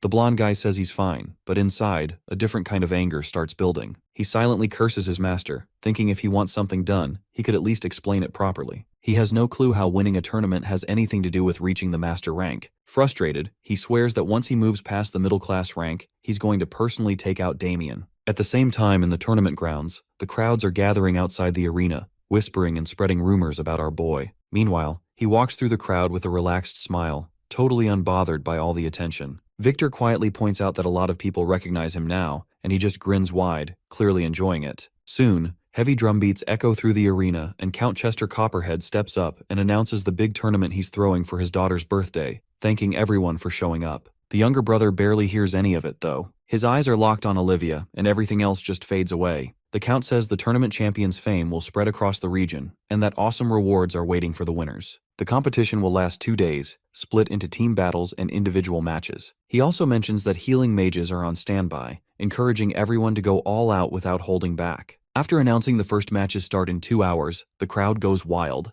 Damien's excitement rises as the tournament finally starts. After briefly splitting from his group, he heads to the competition area. Meanwhile, Count Copperhead glances at his daughter and comments that she could at least try to look happy since the whole thing is for her. Olivia responds coldly, making it clear she never asked for any of this. In her eyes, the tournament is just a way for her dad to show off his status, and she couldn't care less. The Count brushes off her criticism, insisting she'll get it once the matches start and the crowd gets into it. The first event is announced to be a team battle monster hunt. The audience loudly cheers for their favorite competitors, while Damien stands around casually with his hands in his pockets. Jackson notices he's in the same group as the hero and glares at him bitterly from a distance. Up above, his fiancée enthusiastically cheers for him. Feeling super confident, the guy brags that a monster hunt is perfect for him and even throws Sophia a playful gesture, acting like the whole arena is his personal stage. The participants line up in front of the gates. Suddenly, a massive shadow appears overhead. As the gates rise, 2 huge trolls burst into the arena. This causes everyone to panic. One knight tries to organize everyone, yelling at them to scatter, but a troll takes him down instantly. His blood splatters across the arena, and a single drop lands on Damien's cheek. Our boy slowly wipes the blood away, and a weird look of enjoyment briefly flashes across his face as he glances up at Count Copperhead,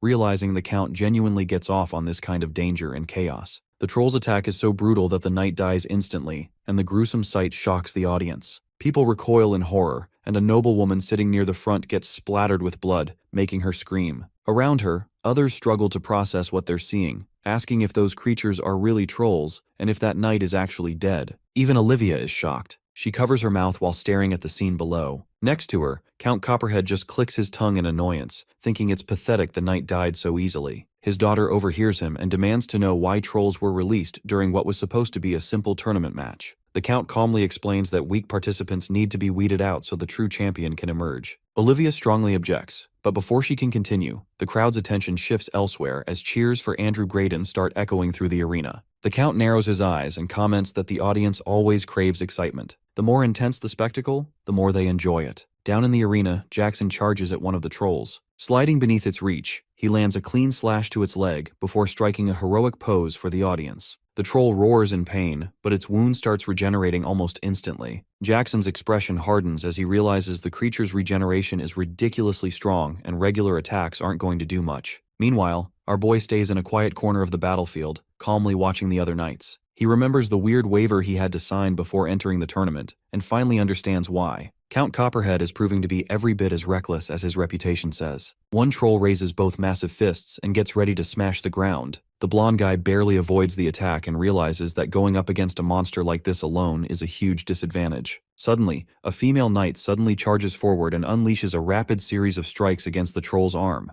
splashing blood into its eyes and temporarily blinding it. The enraged creature starts swinging wildly. One attack catches the female knight, but she manages to block it, though the force sends her sliding backward across the battlefield. The troll turns its full attention toward her, creating an opening for another knight armed with a spear. He charges in from the side and carves deep wounds into the troll's legs. Blood pours down its body as the creature staggers and drops to its knees. Seeing an opportunity, the knight leaps up to finish it. Unfortunately, the troll catches him in midair with both hands. Before anyone can react, the knight gets crushed to death in the monster's grip. Jackson immediately takes advantage of the opening. Pushing forward with a burst of adrenaline, he channels mana through his blade and swings in one flawless arc. The strike severs the troll's neck, and its massive head crashes onto the ground. The arena explodes with cheers. Spectators excitedly ask who the victorious knight is. Up above, Sophia watches with pride and admiration, softly repeating his name. Standing in front of the fallen troll, the blonde guy breathes heavily. His lungs burn from exhaustion, but a satisfied smile spreads across his face. He thinks the crowd has finally witnessed his greatness. Raising his sword high into the air, he proudly declares his intention to become the strongest knight. That triumphant moment ends abruptly when the shadow of the second troll falls over him. The monster's massive fist is already coming down. Acting on instinct, he raises his sword to block. The guy manages to stop the direct hit, but the overwhelming impact sends him flying several meters across the arena. He struggles to get up with a trembling body, cursing himself for totally forgetting about the second troll. As Jackson is still trying to get back up, he suddenly hears the MC's voice. Our boy casually remarks that it looks like he finally has to do something. With his hands still stuffed in his pockets, he figures that even if this whole role-playing thing seems kind of ridiculous, he's got to play his part.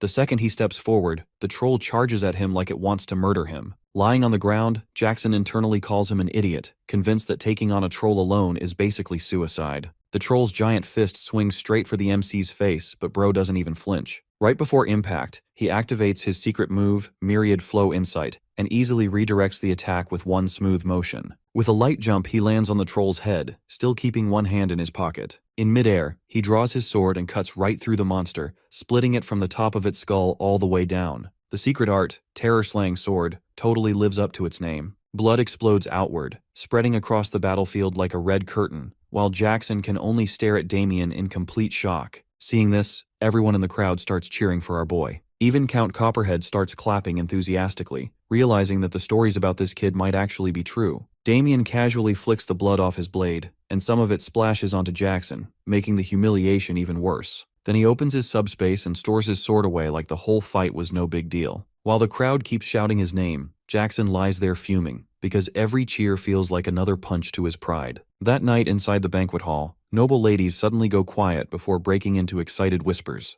Their attention is totally locked on Damien and Abel as the brothers walk in the hall. Both of them are dripped up from head to toe. The younger brother asks our boy how he managed to get clothes like this. Damien calmly explains he bought it from a famous shop called Moonlight Wave. The price nearly leaves Abel speechless, but after quietly thanking him, he gets told not to worry about it. The noble women stop whispering altogether and openly admire the MC. Some praise his masculine looks, while others joke that he's their new favorite candidate. All of this attention doesn't go well with the blonde guy who can't understand why everyone is so obsessed with him. His mind goes back to the troll fight, and he remembers the humiliation Damien put him through. He looks to Sophia for support, but she's barely listening. Her eyes stay fixed on the hero, and for the first time she finds herself wondering if he's always been this handsome. Right then, the announcer's voice silences the hall. Count Copperhead walks in proudly with his daughter. The Count talks to the guests, praising the knight's bravery and saying he's sure the final matches will be just as awesome. Then he announces it's time to reveal the grand prize. The crowd whispers with curiosity as the Count walks up to one of the flaming pots. But to everyone's shock, he shoves his whole fist into the fire. Abel instinctively steps back, and a lot of guests hold their breath. The Count just laughs and tells everyone not to worry. When he pulls his hand out, his skin is totally unharmed.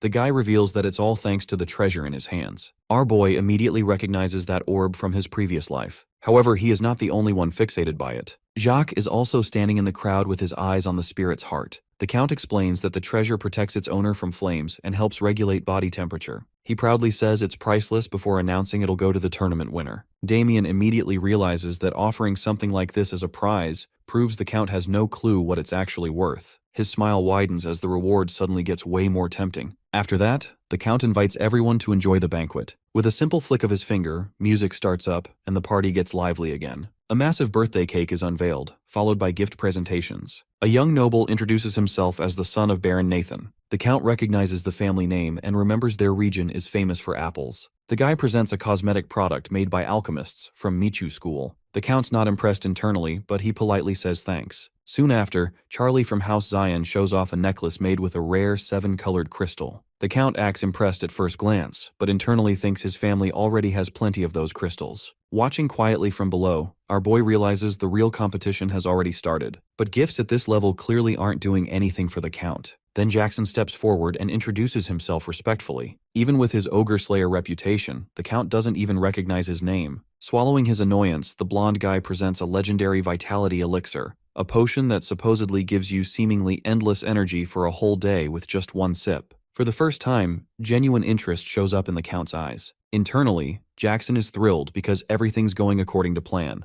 The Count accepts the gift, praises it a lot, and even says he'll remember his name. The blonde guy keeps up a respectful bow, but inside he's totally celebrating his win. After he steps away, the hero tells his brother to get ready for their turn. The two rivals pass each other on the stairs without saying a single word. Jackson glances back suspiciously, but Damien only has eyes for the Count. The Count visibly brightens when he sees him, and immediately praises his recent achievements. The two brothers bow respectfully. While the Count talks up Damien's growing reputation, our boy humbly says the compliments are overblown. Meanwhile, Olivia sits there totally indifferent. The banquet clearly doesn't interest her at all. Our boy notices how tough she is to impress, but calms himself down after glancing at his brother. He then tells the Count that he and Abel brought a gift specifically for the young lady. The Count gets curious about what someone of his level could possibly present. Damien opens a special storage space, which the Count immediately recognizes as a rare magical tool. Reaching inside, he pulls out a curved wooden object. As the gift finally comes out, Olivia's eyes focus for the first time. The gift turns out to be a bow. Damien holds up the bow and shows it off to everyone. Count Copperhead stares at it, clearly confused, not seeing what's so special. Olivia, though, leans forward a little in her seat. Her eyes go wide and her mouth falls open in surprise. For the first time all evening, she actually looks interested.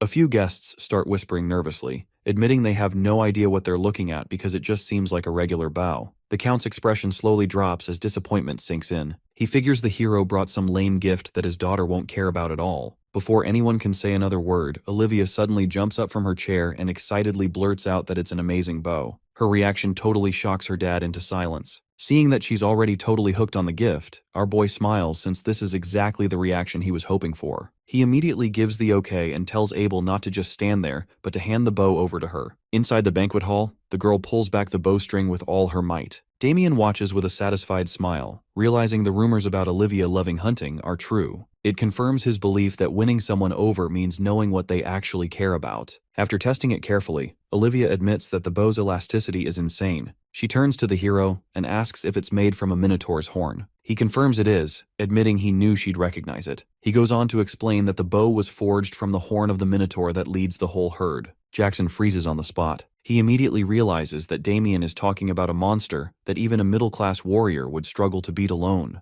The girl checks the inside of the bow and finds an inscription. The second she reads the name Auguste, she stammers in disbelief. Hugging the bow tightly against her chest, she asks if it was really made by the legendary blacksmith Auguste. At the sound of that name, Count Copperhead bolts upright in shock. Our boy calmly confirms it's true. The Count quickly walks over and takes the bow from his daughter's hands, asking again if it really belongs to Master Auguste. Turns out that the guy is considered the best blacksmith in the entire Apple Kingdom, and one of his shields once sold at auction for an insane price. The dad openly admits this feels like an incredible stroke of luck because he never expected to get such a precious gift in his lifetime. Olivia immediately snatches the bow back and insists it's hers. Hugging it possessively, she turns to Damien with a grateful glow and thanks him sincerely. The hero redirects the praise, explaining he wasn't the one who got it. Pointing to Abel, he reveals that his brother went to great lengths to secure such a gift. The girl shifts her attention to the younger brother and asks if that's true. With admiration in her eyes, she admits she's genuinely curious how he managed to pull something like that off. Damien gives him a little nudge and asks if Olivia would rather hear the story directly from him. The girl eagerly agrees as she continues staring at the little brother. After getting permission from her dad, he calls his brother forward.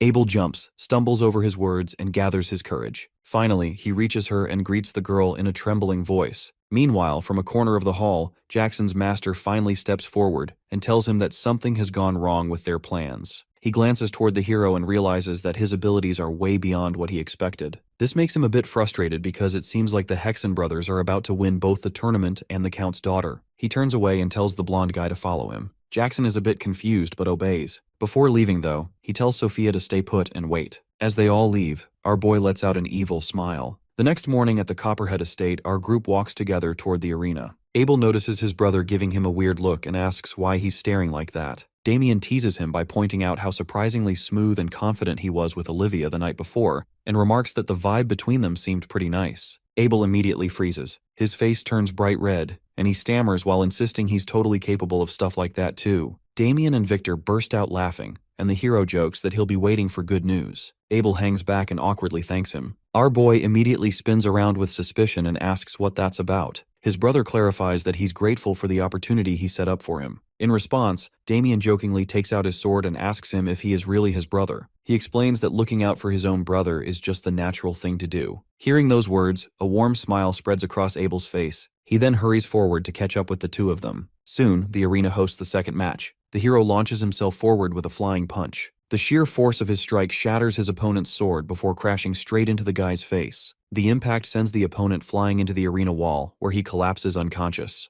The crowd erupts into cheers, chanting Damien's name throughout the arena. With that overwhelming victory, he secures his spot in the finals. While his younger brother cheers for him from the crowd, a mysterious girl watches him from a distance. She quickly walks over to him and takes off her hood, revealing that she is actually Olivia. Before the guy can ask anything, she warns him that his brother is in danger. The scene then shifts back to the previous night. Inside the estate, Olivia walks alone through the hallways with light, cheerful steps while softly humming a nice tune. Thinking back to her time with Abel, and she admits that she genuinely enjoyed their conversation. Just then, a maid approaches and tells her the Count has summoned her. Olivia raises her eyebrows in surprise and wonders if her father really wants to see her this late. Moments later, we see her freaking out in front of her dad, who has just asked her to marry Jackson. The girl immediately shoots that down and insists her father shouldn't say such ridiculous things. She argues that she's never even had a real conversation with the blonde guy. At the same time, Jackson inwardly grumbles in annoyance, cursing his master as a troublesome old man. He remembers how he suddenly ordered him to follow without any explanation, making him rush over without thinking, only to end up listening to this absurd proposal. Olivia keeps pressing her father, demanding to know how he can make such a life-changing decision without even talking to her about it first. Count Copperhead listens to his daughter's protests in silence, just staring at the table for a bit before putting down his wine glass. Then he tells her straight up that she's the eldest daughter of the house. Marriage isn't something she gets to decide, and that's the head of the family's call. Olivia's brows furrow as she demands to know what kind of logic he's even using to make this decision. The Count doesn't hesitate and says it's about profit and benefit. He explains that Jacques promised to support House Copperhead once the marriage is done, and asks if she gets how huge that is. He goes on to say that in the Western region, only two big houses have middle-class core forces, Gold Pixie and Lion Bloom. By teaming up with Jacques, House Copperhead would get that same kind of power. Plus, the man promised to share weapon techniques and mana cultivation methods. Hearing this, Jackson nearly jumps out of his seat in shock. He gets mad because his master never taught those techniques to him, even though he's supposed to be his disciple. The girl lets out a frustrated sigh as her arguments start falling apart. She sinks back into her chair and bitterly says her father is basically selling her off for the family's benefit. The Count glares at her, annoyed, telling her to watch her mouth and not talk so recklessly. Jacques finally speaks up and asks if the proposal is accepted.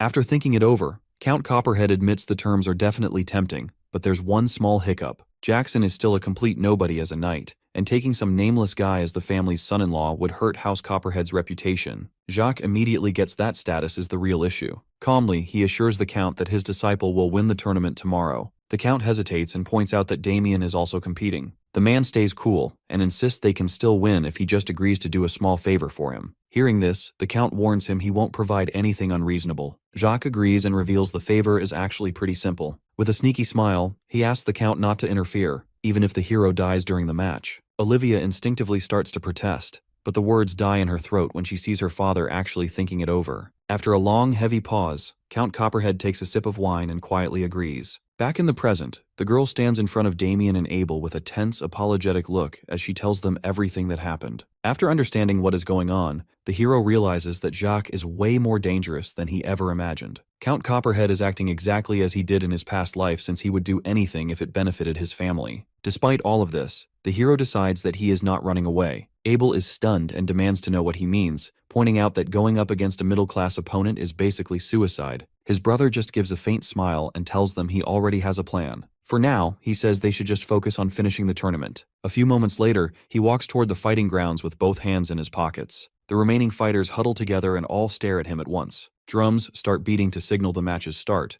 then go silent at Count Copperhead's signal. The Count notices Olivia's empty seat and feels a flicker of irritation, wondering where she went when the finals are about to begin. Turning to the guest with a bright smile, he announces the start of the final match. There will be only one winner, and the last one standing will be champion. After bowing to the audience, he says there are no extra rules and everyone can fight however they want. Inwardly, he apologizes to the MC, telling himself this is the only way to make sure Jackson wins. The drums start up again, and the crowd gets excited for the fight. Standing calmly in the center of the arena, our boy immediately recognizes the Count's no rules announcement as a dirty setup. As soon as the match begins, all the fighters draw their swords and point directly at him. Up in the spectator area, Jacques smiles coldly. On the battlefield, Jackson stands outside the circle, looking visibly frustrated. He curses under his breath, but understands the simple survival logic to take out the strongest opponent first. Drawing his sword, he leaps forward and charges at our boy along with everyone else. but Damien just smiles and doesn't move a single step. The scene shifts back to the night before the tournament. Inside a tent, the blonde guy protests angrily, demanding to know why his master is making all these decisions without even asking him, especially about the marriage. The next second, his master strikes him across the chest and orders him to shut up. The hit sends Jackson to the ground, coughing in pain. Internally, the guy curses him out, calling him a heartless bastard. Jacques just gives him an icy stare and tells him to simply obey his commands. The guy argues that he already has Sophia, so there's no reason for another marriage, but his master casually dismisses her as useless and mentions that he should just dump her. He reveals that he only let him pursue Sophia because he needed the backing of Viscount Russell. Now that he's gotten the fencing manuals and the elixir he wanted, the Russell family is useless to him. Jackson stares at him in disbelief and asks if his interest in House Copperhead is just as calculating. His master answers without hesitation. Through this marriage, he plans to control Count Copperhead and spread his influence even further. Still, the blonde guy can't understand why he would go that far. His master reveals that it's all for his ambitions. Even then, Jackson begs him to reconsider, insisting his feelings for Sophia are real. Jacques coldly points out that the girl already dumped Damien once before and could just as easily dump him. He reminds him how dramatically her attitude changed once the hero started getting famous. Then he pulls out a ring and orders the guy to take it. Confused, Jackson asks what it is. Jacques explains that the ring can trigger a mana rampage. He orders the guy to use the ring when he gives the signal during the tournament. Once the hero loses control and goes berserk, he is supposed to seize the chance and kill him. Realizing his master has no intention of listening to reason, the guy decides to pretend to go along with it for now. He takes the ring and acknowledges the orders. The scene cuts back to the present battlefield.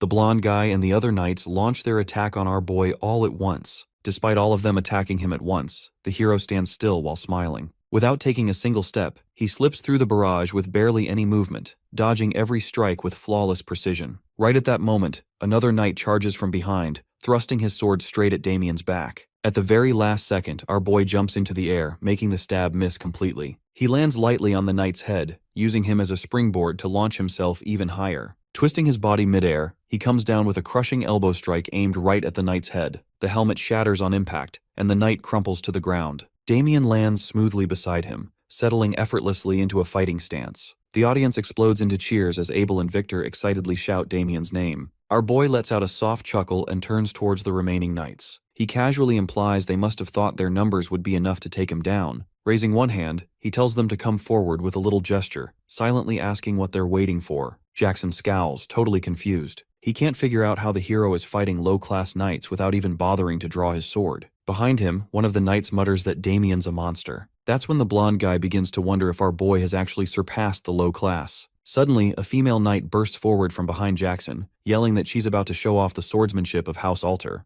At the same time, another knight rushes at the hero from behind, shouting about the glory of House St. Roller. Only then does Damien finally pull his sword from his subspace ring. He casually mentions that attacking in a group while talking about glory is pretty ridiculous. The two knights strike at the same time, one from the front and one from the back. But before their blades can even reach him, Damien's sword flashes. His strike moves faster than theirs. In the same instant, he meets both blades head-on. His secret art kicks in, twisting the force of impact and bending both knights' arms in ways they're definitely not supposed to bend. The pain rips screams out of them. However, he doesn't stop. Without changing his expression, he raises his sword again. With his next strike, he disarms both knights. The female knight gets thrown through the air before crashing to the ground. Both opponents can barely stay standing. Their bodies are shaking, and their hands are pretty much useless. Calmly, our boy reminds them that they all signed an agreement before the tournament. Then he moves. In one flash, he vanishes and reappears at the end of his strike while the knights behind him collapse one after another. He casually suggests they consider the outcome an unfortunate accident. The arena explodes with cheers. Damien's name echoes over and over through the stadium. Caught up in the madness, Abel nearly loses it completely as he proudly announces that the man is his brother. From above, Count Copperhead stares down in total shock. Our boy then turns to Jackson with a smile and points out that he's the only one left. He silently asks if he plans to join the fight or not. Jackson lowers his head and grinds his teeth, swallowing his curses. Then, without warning, he straightens up and pulls a pill from his ring. With a sneer, he implies that the hero has shown off long enough, and that his arrogance is about to end. With this, he swallows the pill without another thought. Damien notices this and wonders what the heck Jackson just popped into his mouth. The effect hits instantly. Jackson's heartbeat goes wild, and pain tears through his chest. Damien's eyes narrow when he picks up on some weird mana pattern he's never felt before. Turning fully, he follows the flow and sees the mana reaching one of the fallen knights. The knight suddenly screams in pain as this strange energy invades his body. Our boy freezes,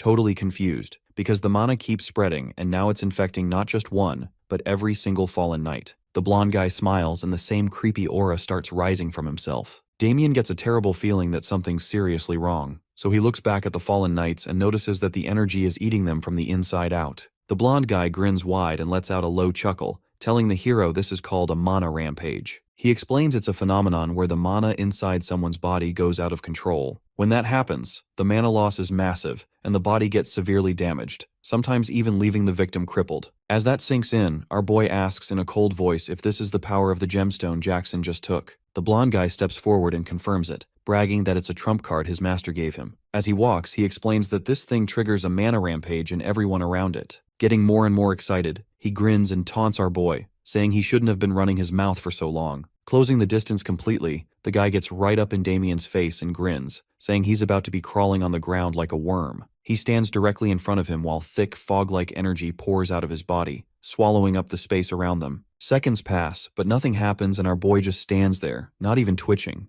Then all of a sudden he starts laughing. His laughter turns into an evil smirk as he asks if the guy seriously couldn't come up with anything better than this, since he's clearly using black magic to cheat. Jackson snaps back in denial, shouting that it's not black magic, while demanding to know how he is still fine. Before he can even finish his question, Damien delivers a brutal kick that leaves him coughing. His eyes go blank as the force sends him flying backward. The hero keeps his leg extended with a smile while the guy hits the ground, bouncing several times before crashing into the arena wall. Our boy walks over, looks down, and comments that it's honestly a shame that this kind of trick just doesn't work on him. Even the master can't figure out what is going on. He begins to wonder if the hero is actually immune to mana rampage. Inside the arena, Damien senses his stare and realizes that both Jacques and the Count are trying to take him out, and that the man even used his own disciple to do it. If he plays this opportunity right, he might be able to screw everyone over at the same time. Just then, the blonde guy suddenly appears in front of him and delivers a furious downward strike with his sword. Our boy effortlessly steps aside, making the blade hit the ground and crush the earth beneath it. Jackson instantly whirls around for another hit, but Damien jerks backward in the same heartbeat to create some space.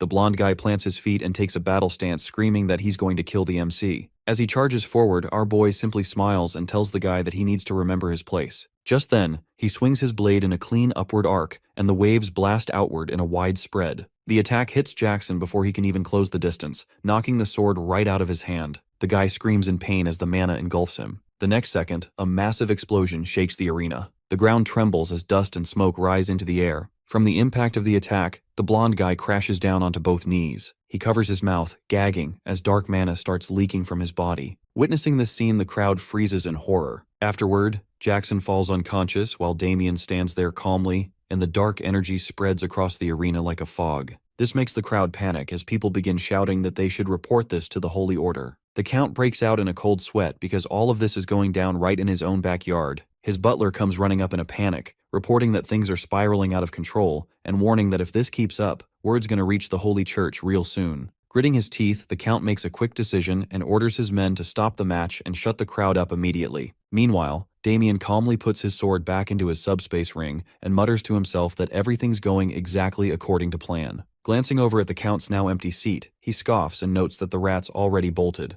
Elsewhere, the Count hurries across the grounds with his guards flanking him, cursing Jacques under his breath while trying to convince himself there's no proof linking him to the crime. He figures that as long as he plays totally clueless, everything will be fine. But just as he's about to step into his carriage, he hears the MC's voice casually asking where he thinks he's running off to. The sudden voice makes the Count jerk nervously. Trying his best to stay calm, the Count asks what the problem is. Damien tilts his head and replies that there's absolutely no point in pretending. Despite that, the Count still tries to brush it off, though fear cracks his voice as he commands our boy not to come any closer. The next second, the MC's fists flash forward, knocking the guards out cold before they can even react. Within the same blink of an eye, he smashes his fist right next to the carriage door. The wood splinters, making the Count shriek in terror. Keeping that same smile, the hero asks him once again what he thinks. Bro realizes that he can't really play around anymore, so he quickly nods and agrees to spill everything. We then see the Count shouting in his room, demanding to know if his daughter is behind everything that just went down. Meanwhile, the girl stays seated with her arms crossed and admits that she was the one who told Damien. Hearing this, the Count's face hardens with rage, and he points a finger, screaming she's completely lost her mind. Right at that moment, our boy suddenly lifts his heel and stomps hard on the table. He delivers a cold warning that he's still talking. This leaves the Count drenched in sweat as he stammers out that he understands, before fearfully asking how far this thing has escalated.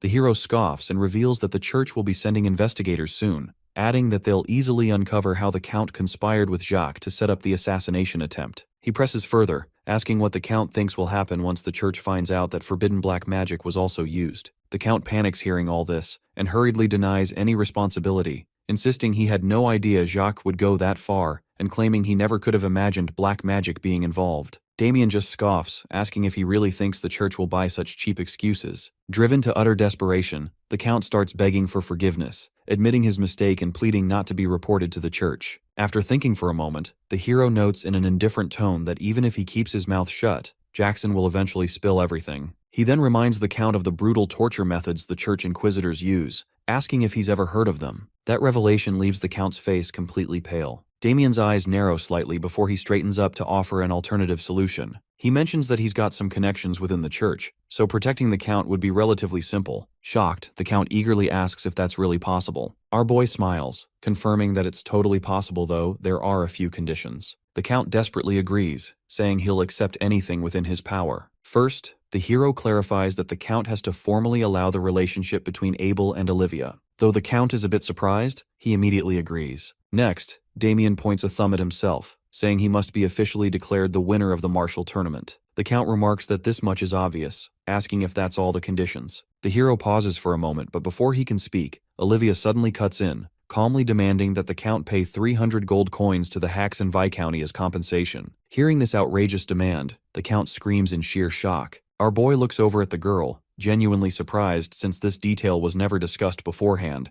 but he quickly turns back to the Count and excitedly comments that it's an excellent suggestion that should definitely be included. Clenching his fists in deep resentment, the Count grudgingly agrees. His daughter then speaks up again, announcing that before the year ends, the Count has to transfer half of his territory into her name. Damien is momentarily stunned by this, silently questioning what he just heard. Meanwhile, the Count demands she repeat herself with a deep frown, before slamming his hand on the table and screaming in absolute rage. The girl reminds him that she's the sole witness who saw the whole thing from start to finish. That leaves the Count speechless for a few moments, before he bitterly accuses her of trying to rob her own father. Without an ounce of hesitation, she confirms that this is exactly her intention, saying she wants to take what's rightfully hers and get the hell out of this suffocating family once and for all. The Count can only stammer in complete shock. The girl continues, pointing out that she was treated as nothing more than a tool her whole life, but now the roles have reversed because she's making him her tool. Grinding his teeth in blind rage, the Count can barely utter a question about how she dares to go this far. Meanwhile, Damien stands bewildered,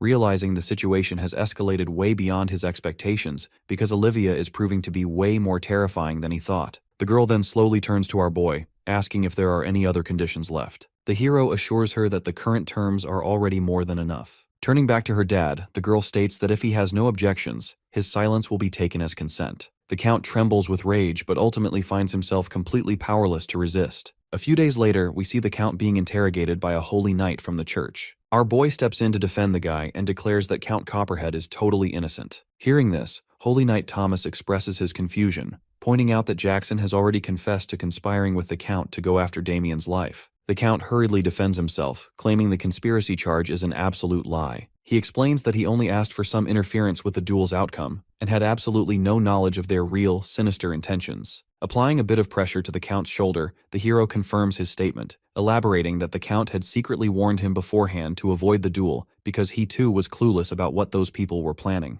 Thomas remains openly skeptical, prompting our boy to smile and reason that if the Count really wanted him dead, there'd be no reason to warn him in the first place, before asking the Count to confirm it. Sweating coldly, the Count confirms the claim, adding that if he'd known about the black magic beforehand, he would have stopped them himself. Damien then puts on a solemn and benevolent expression, asking Thomas to believe them while swearing in the name of God that there's no lie in their words. Becoming visibly emotional, Thomas declares that his words must be true, given that Lady Agnes places her absolute trust in him. The hero lets out an awkward laugh, silently repeating those very words to himself. The Holy Knight then officially announces that the case is closed and the Count is cleared of all charges. Just when the Count relaxes, our boy put his heavy hand back on his shoulder, reminding him that it's his turn to keep his promise. A week later, we see the group heading back to Hexen Viscounty. While his little brother yaps with the girl, our boy can't help but be annoyed. Still, everything turned out as planned, so he is quite pleased. The church's investigation officially wrapped up after a week, with the authorities deciding there are no suspects other than Jackson and Jacques, resulting in a wanted order being officially issued against Jacques. While the Count was cleared of all suspicion,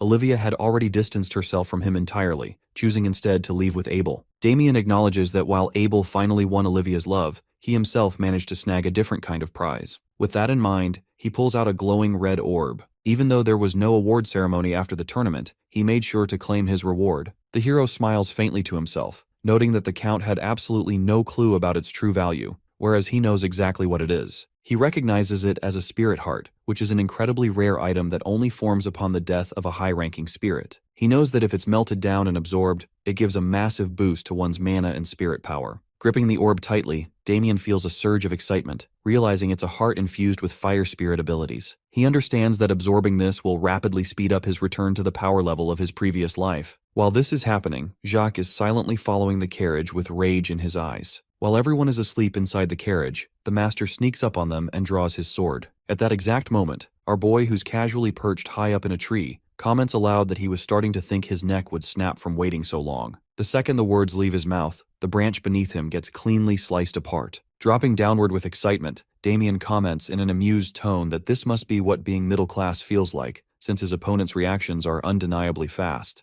Jacques immediately demands to know if he knew he was being followed the whole time. Holding up the red orb with a faint smile, the hero replies that he knew from the very beginning, adding that he also knew he was tracking him specifically for this item. Catching sight of the orb, Jacques confirms that the spirit heart is indeed in his possession. The hero replies with interest that it's only natural, seeing as he's the tournament winner. Frowning, Jacques asks how he managed to detect his presence. Our boy explains that figuring it out was incredibly simple. If Jacques' only goal had really been arranging a marriage between Jackson and Olivia, he wouldn't have been so utterly obsessed, nor would he have resorted to something as dangerous as black magic. His real target from the start was always the winner's prize. Hearing all this, the guy raises his sword and declares that if that's the case, things are actually working out perfectly for him. With the church deployed everywhere, he assumed sneaking back in would be tough, but following him turned out to be the right move because now he can just kill him and take the prize with ease. The hero sneers in response, telling him that if he really believes that, he's welcome to try. Drawing his own sword, he openly challenges him to come and take it. Jacques instantly swings his blade, unleashing a twisting slash. Damien reacts swiftly, using his sword to block the attacks raining down from multiple angles, until Jacques' blade suddenly thrusts directly toward his eye. Our boy quickly raises his sword, forming a circular guard to block the attack. But the force of the hit still pushes him back a bit. Noticing a tear in his sleeve, he silently sizes up his opponent,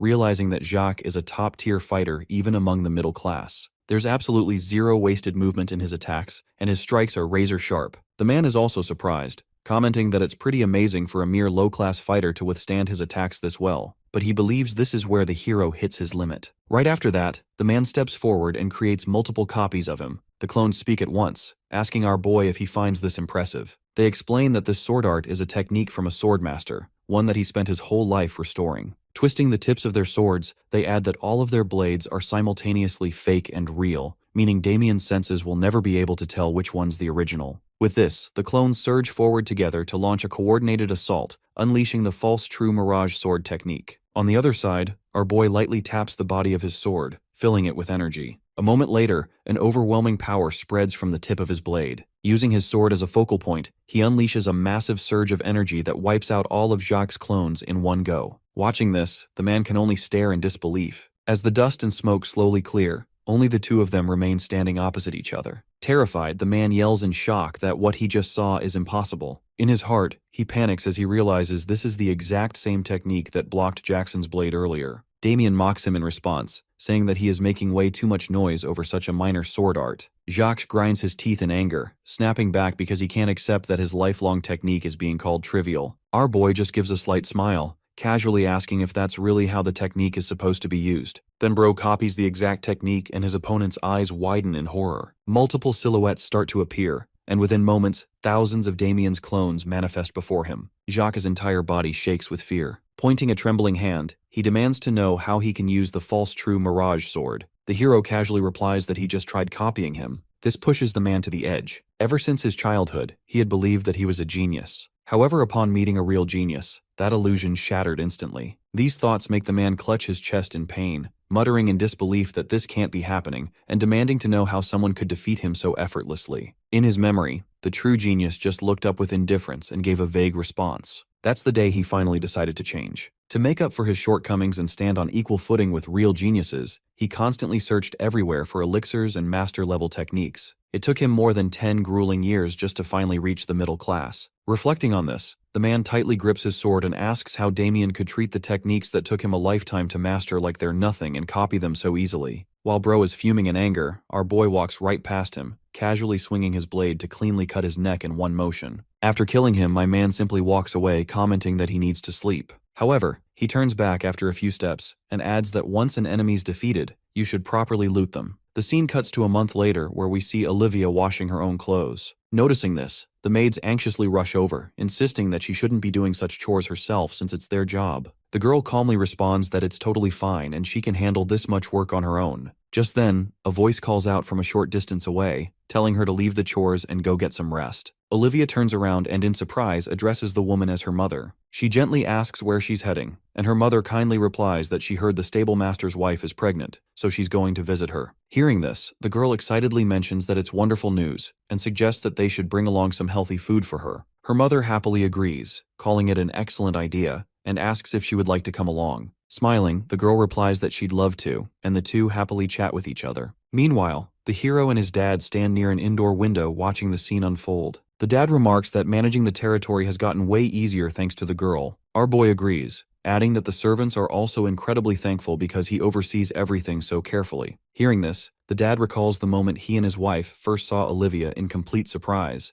noting how quickly she adjusted to everyone. He reflects on how shocked he was when they first met, considering that a count's daughter brought half a territory with her and declared she'd marry Abel. In just 1 month, she's naturally become part of the family. The dad adds that thanks to Olivia, they managed to crush the pride of the people who used to look down on them at social gatherings. He then turns to the hero and tells him that it's time he also starts looking for a wife. When our boy tells him that it's a bit too early, the dad quickly pulls the curtain back, revealing a board-covered information about potential marriage prospects. He explains that it's not sudden at all since he has gotten pretty famous lately, and matchmaking offers have been pouring in non-stop. Still, the hero rejects his offer, telling him that it's too soon for him. This makes his dad confused and he starts yapping about settling down and family responsibilities. Damien knows his only option is to jump out the window, so he breaks it and finally escapes the lecture. Stopping a short distance from the mansion, he mutters to himself that he can't believe his father suddenly brought up that topic. He stares down at a dark stain on the ground and reflects that getting caught up in such ordinary thoughts is a luxury for someone like him. Back when he was a Death Knight, he slaughtered countless people. Even if it wasn't his own will, he still took away many families. Viewing himself as nothing more than a murderer, he thinks that he doesn't deserve this kind of happiness. He makes a firm vow in his heart that he has to become strong first, and before anything else, he has to kill Dorgo. Right at that moment, a book appears in his hand. Flipping through its pages, he explains that it's a new mana cultivation method he discovered after beating Jacques, noting that it's different from typical methods because it doesn't require sitting down to absorb mana. Although he admits that its principles are complicated and it absorbs less mana overall, he figures that if he combines it with existing methods, it could be pretty effective. Damien calculates further that if he pairs this with properly absorbing the heart of the spirit, he'll be able to speed up his return to the power level of his previous life in no time. Just when he thinks about training a bit, Victor comes running and tells him that he has got a visitor. This visitor turns out to be none other than Agnes, who apologizes for dropping by so quickly. Our boy responds awkwardly, and then leans over to whisper to Victor that next time, he should just say he's not around. Turning back to the girl, he asks why she's come so unexpectedly. Agnes hesitates, admitting that she needs to ask him for a difficult favor. She reveals that they've finally located the Dungeon of Corpse Play. The girl had been relentlessly tracking the necromancer and has finally found him. Agnes tightly grips his hand and admits that this is exactly why she came to him. Looking him in the eyes, she asks if he would lend her his strength to put him down for good. The scene shifts to a half-open window, where the hero crouches and lightly drops onto the ground below. Suddenly, he hears Victor's voice asking him where he's heading so early in the morning. Feeling uneasy, he avoids his gaze and awkwardly explains that he's just going out for some early morning exercise. But Victor instantly shuts that down, accusing him of lying because he's clearly sneaking out because of Lady Agnes's request. He directly asks if he is really planning to join such a dangerous subjugation squad. Realizing there's no point in denying it, the hero calmly admits that he is right. Victor hesitates for a moment and then earnestly pleads with him not to go this time. He explains that even though he knows his skills are good,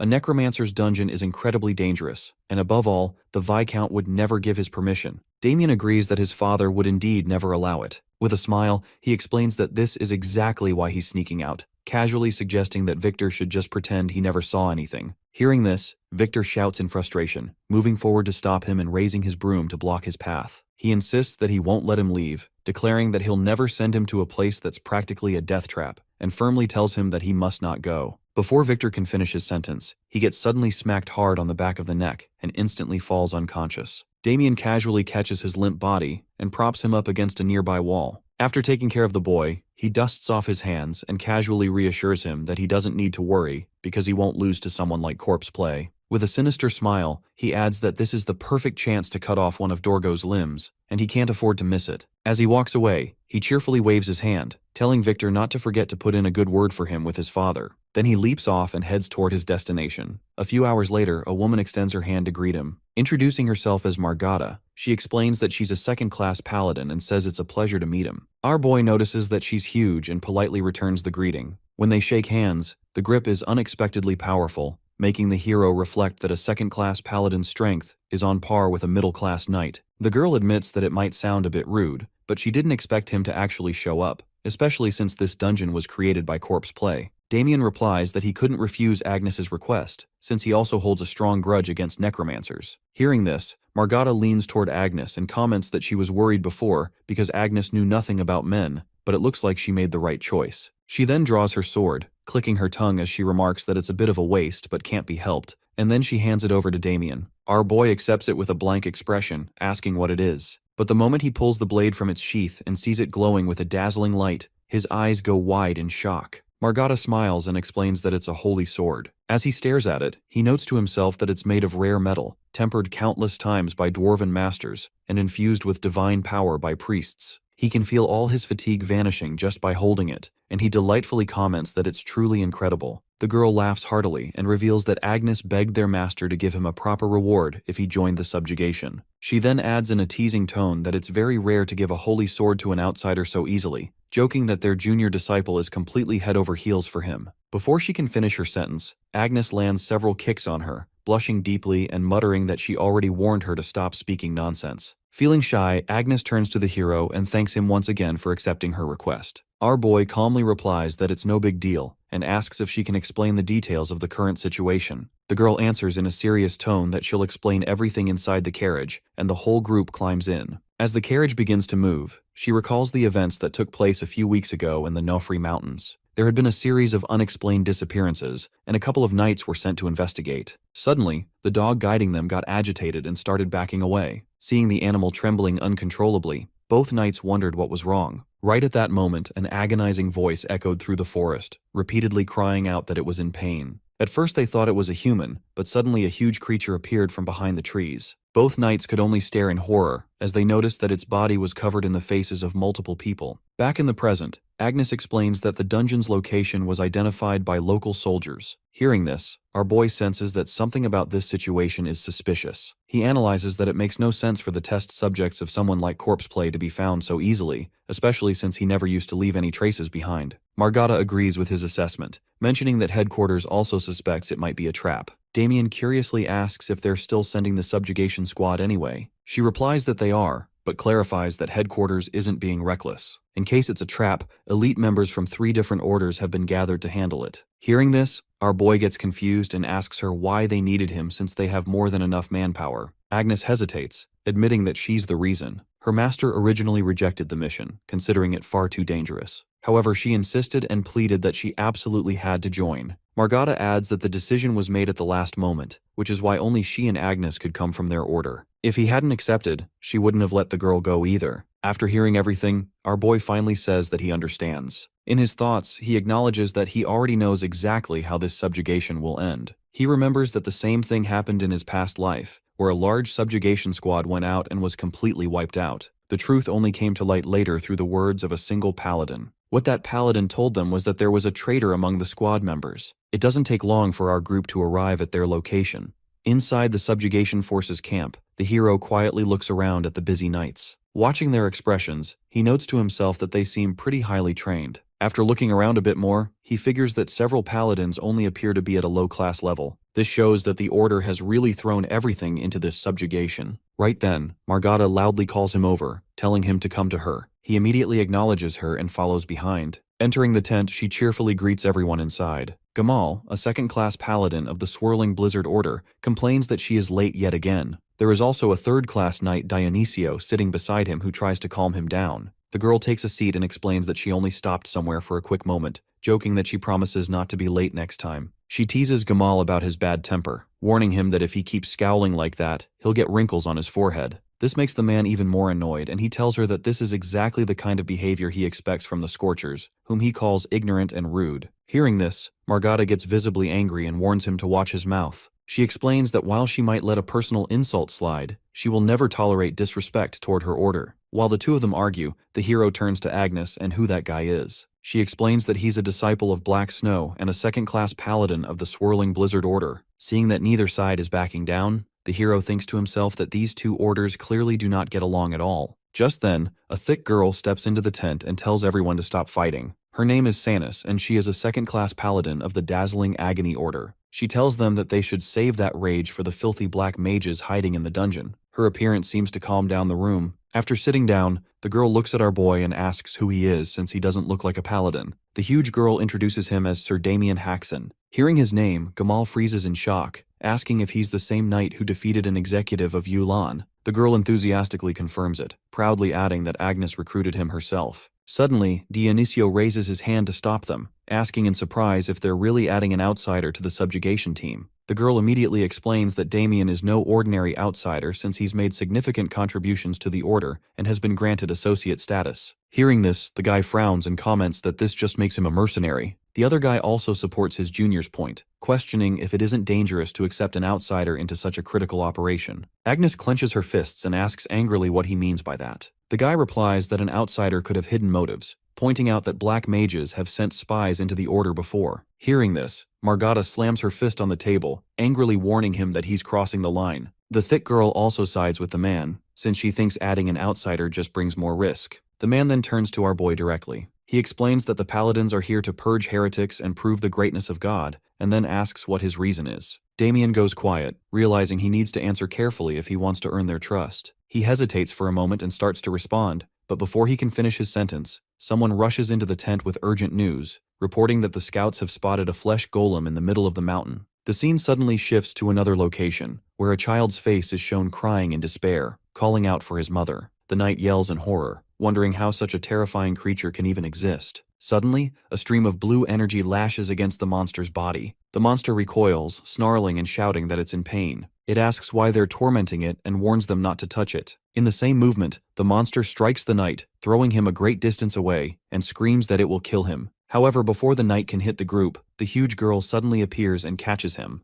Blocking the impact, she shouts at him to pull himself together. Gamal rushes forward, urgently telling Margada to look ahead. The monster's body starts releasing an eerie blue miasma that spreads in all directions. The toxins in the miasma instantly wither the grass and plants around them. The girl screams out in shock that it's poison, ordering everyone to shield their bodies with holy power. The rest of the squad complies immediately. Gamal curses loudly, noting that the poison is incredibly strong, and that they have to focus entirely on defense until the attack ends. However, he falls into complete confusion as he spots the hero standing right in front of him. Everyone calls out Damien's name in shock because he's pushing back the potent poison using nothing but his own aura. As he takes a step forward, the monster growls, asking if he's going to hurt it too, and repeatedly tells him to stay back. Immediately after, it opens its mouth and shoots thousands of poisonous needles straight at him. Despite all this, our boy keeps moving forward. Right at the moment the monster raises its fist to attack, he raises his sword and pierces its hand directly. He then asks Gamal in a cold tone if they wanted to know why he's here. While the guy looks at him in shock, he explains that a black mage named Ajido once placed a curse on his family estate and tried to kill everyone. He says that after going through something like that, simply killing one black mage isn't enough for him. Saying this, he pushes his blade even deeper, piercing the monster's core and freezing its hand instantly in place. Damien declares that he won't stop until every single black mage is wiped out. In a dark room packed with skeletons and hanging bodies, the dark mage Delrant just stares into this huge mirror. Two of his allies are yelling at him, super pissed, because he totally got their hidden spot exposed to the holy knights camping outside. The guy doesn't even care, and just mocks them, saying he's just following his master's orders to wreck the kingdom's military. One of the guys asks if his master even talks to him anymore, and the mage immediately warns them to watch their mouths. Out of nowhere, a shadow appears, grabs both of them, and slams their heads into the floor. Delrant tells his servant Kite to drag them away so they can start some dark magic ritual. Staring at a glowing purple ball, he gets all excited about making some powerful masterpiece from a holy knight's corpse just to please his master. Using magic threads, the guy reanimates a monster from an earlier fight. But then he checks his magic ball and is shocked to see this young guy named Damien casually destroying the monster's hidden core with one blue energy sword strike. The dark mage realizes Damien isn't even a holy knight. Getting hyped by his crazy strength, he decides right then that the hero will be the best material for his experiments and the ultimate masterpiece of his life. Next day, Gamal stands on a rock in the forest and lays out the battle plan to his troops. He assigns different squads to lead the charge, protect the middle, and guard the back. Damien thinks it's a pretty smart strategy. Meanwhile, Agnes complains about being stuck in the rear instead of fighting up front. Hearing this, Dionisio tells her to save her energy and praises the MC's fighting from the day before, though he admits he still doesn't fully trust him since he's an outsider. Our boy just shrugs it off, but the girl tells the man to get back to his position. While she argues with him, Damien smiles to himself, thinking that finding a traitor inside the order might be just as fun as hunting the dark mage. He asks Agnes if they should get moving and wonders what makes her hate her enemies so much. A bit later, the blonde guy and Gamal charge forward and slice apart a frozen monster. Damien watches them, totally fascinated by their magical snowstorm powers. As the snow falls on him, he can't help but be impressed, since even he can't replicate this ability. This authority only belongs to this order, though he did fight the 5 saints in his previous life. While he is busy in thought, Sanus walks up to him and comments that Blended Snowstorm is among the strongest sects within their order. Even though this ability is overkill, they might be a bit conscious after seeing him fighting that monster the previous day. Our boy simply glances back at her, saying that he doesn't mind it at all. The girl continues, adding that the knights are killing the monsters a bit too fast, which she doesn't like. If it were her, she would have torn them to pieces and made sure they suffered before ending them. Hearing this, the hero realizes that she truly is a disciple of Radiance. The girl tells him that seeing him fighting yesterday, she could tell that he had great hatred for dark mages. She even invites him to join her super fanatical religious squad, but he quickly declines since he is done with holy knights. However, the girl suddenly reveals that if he joins, he might be able to solve the problem of his mana capacity. This makes him a bit interested, and she explains that each knight gets a power depending on his faith. Moreover, this power grows each time they kill a heretic. As tempting as it sounds, our boy still declines, saying that he is not yet worthy to be fighting for the divine. Inside, he knows that he can probably solve his mana problem once he fully absorbs the spirit's heart. As the two of them talk, the huge girl teases Agnes that she might lose her man at this rate. Meanwhile, the short-haired girl starts blushing, saying that she now wants him even more since he rejected her offer. As he stares at her in confusion, she starts flirting and slowly opening up her shirt. My man has never felt the touch of a woman before, so he responds by drawing his sword and slashing her in seconds. As everyone stares at him in shock, it is revealed that he was actually aiming for an invisible monster that was sneaking up on the short-haired girl. Hearing the screams of the monster, the girl turns around in surprise and comments that there is a monster capable of hiding its presence. Our boy stands ready with his sword and comments that the monster's armor is much tougher than expected. He says he will deal with it, but before he can act, the girl waves the book in her hand. A powerful force bursts out from the monster and stops it instantly. Still smiling, she says she is in the middle of spreading her faith and asks him not to interrupt. The hero is shocked that she can suppress such a powerful flash golem with just a book. At that moment, Agnes and Margata rush over and report that enemies are attacking from behind. They tell Sanus to return to her position. Before leaving, the girl casually says it is a pity they cannot continue their conversation, and even tries to recruit Damien into a 3-month scripture program. Agnes watches them with an unhappy expression, while the other girl checks if he is hurt. The hero assures her he is fine and offers to help, but she confidently says she and Agnes can handle it since it seems like she needs to blow off some steam. The white-haired steps forward, gathering blue energy around her fists. Watching her, our boy remembers that she is the greatest disciple of the Azure Flame. She charges ahead, releasing blue energy that slices through the monsters. Their bodies are cut apart before blue flames burn them to ashes. Among the 5 great saints, the Azure Flame is the strongest, while Luminance is the most troublesome to face. After the battle, the group argues over how to clear the cave. Some want to move together, while others want to split into separate teams. The hero grows bored with the endless discussion, so the girl offers to bring food, but the blonde guy arrives with meals he has already prepared for his sister. He reluctantly offers one to Damien as well before leaving with a resentful look. As they eat, the girl reminds our boy that their real target is corpse play. Damien asks why she hates him so much, After hesitating, she reveals that she is one of the survivors of the village destroyed by him. Her older brother had returned home that day. He hid her away and ordered her not to come out or make a sound until someone came for her. It is the last time she ever sees him. By the time the Holy Knights rescue her, the village and the undead have already been reduced to ashes. After learning that corpse play caused the tragedy, she decides to become a Holy Knight herself. Hearing this, Damien realizes how painful her past truly is. Margata later returns and announces that the meeting is over. The subjugation force decides to split into 5 groups and enter through different paths. Gamal gathers everyone and orders each squad to move quickly and support any team that falls behind. He declares that this will be Yulan's final day. Just then, the ground beneath them cracks apart, and everyone loses their footing as they fall into a massive abyss hidden beneath the mountain. While others panic, our boy calmly jumps from falling rocks to control his descent. He realizes that the entire mountain has been hollowed out as a trap, explaining why the dungeon entrance was located halfway up the slope. With a cold smile, he thinks that Corpse Play has prepared a grand grave for himself. After landing safely, he notices Dionisio nearby. The guy quickly uses divine power to heal himself. Seeing him, the hero thinks to himself that this is why he compares holy knights to cockroaches because of their stubborn ability to recover. The short-haired guy curses his luck, annoyed that out of everyone, he has ended up trapped with Damien. Our boy casually says that if he dislikes it so much, they can go their separate ways because he plans to move ahead alone. However, as he turns to leave, the guy grips his spear tightly, rushes forward, and thrusts his blue spear at an invisible monster near them. He warns the hero not to lower his guard, reminding him that they are inside a dark mage's dungeon and that traveling alone is dangerous. Damien is surprised. He knows Dionisio dislikes him, so he asks why he is helping him. The guy openly admits that he still hates him, but says that if he dies, Agnes will be heartbroken. That is enough reason for him to keep Damien alive. The hero teases him by saying that he must like her. Dionisio immediately becomes embarrassed and angrily tells him to stop talking nonsense. Seeing him reacting this way, our boy can't help but compare him to his brother. Their conversation is interrupted when a huge creature with glowing red eyes appears above the guy and attacks. Fortunately for him, the hero quickly pulls him out of the way. As the dust settles, they see a creature that almost looks human.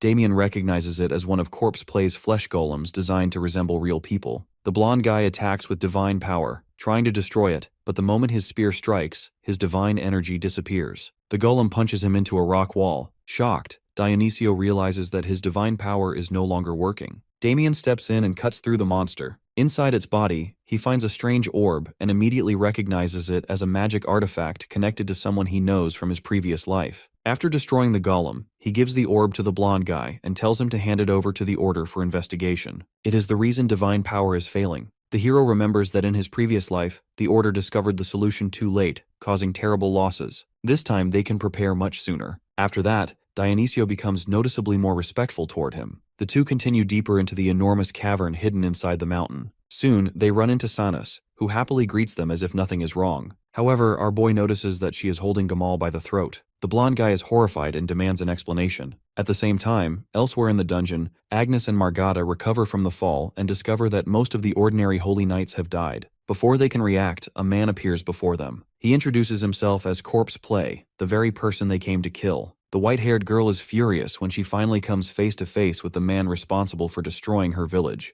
Back with Damien, Sanas claims that Gamal betrayed the Order and attacked members of her sect. Dionisio immediately refuses to believe it and insists there must be a misunderstanding. Our boy, however, notices something strange. If Gamal had truly fought her, the area should be heavily damaged, yet she looks completely unharmed and spotless. Realizing the truth, he declares that she herself is the traitor. The girl smiles and admits that she can't trick him. Without hesitation, she punches Dionisio and sends him flying. She reveals that she believes the Order has become weak and soft. In her eyes, heretics deserve immediate execution, and she plans to restore the Order to its former glory through ruthless methods. She explains that once everyone else dies in the dungeon, her faction will become the new center of the Order. To the outside world, it will simply appear that the subjugation team died during the mission. Her followers immediately attack. However, the hero defeats them with a single strike and appears before Sanas, placing his sword against her throat. Surprisingly, his attack barely scratches her. The girl looks at him with a smile and asks if he is really going to fight her. She fights back using the power of dazzling pain. Its authority allows her to strengthen almost anything, including physical abilities, weapon sharpness, and even the density of objects. The stronger the user becomes, the more times these enhancements can be stacked. She proudly says she can apply them up to 30 times. As Sanas launches one powerful attack after another, Damien avoids them while remembering his battle with Radiance, one of the 5 great saints, who used this same authority on an even greater level. The girl asks why he is only dodging instead of using his famous technique against magic. The hero casually replies that despite her increased strength, her attacks are still far too easy to predict. He continues fighting the girl, but using Insight of All Flows drains more mana depending on the strength of the attacks he redirects. His current mana is running low, making it harder for him to keep up. Sana suddenly changes her approach. She smashes the ground with tremendous force and throws him into a stone wall. Confident that she has the advantage, she says she is done playing around. Realizing he has no choice, Damien decides to take a risk. He reaches into his chest and absorbs the spirit heart he had been saving for later. Red energy bursts from his body as his mana rapidly rises. The girl immediately senses that something is wrong and tries to finish him before he becomes more dangerous. However,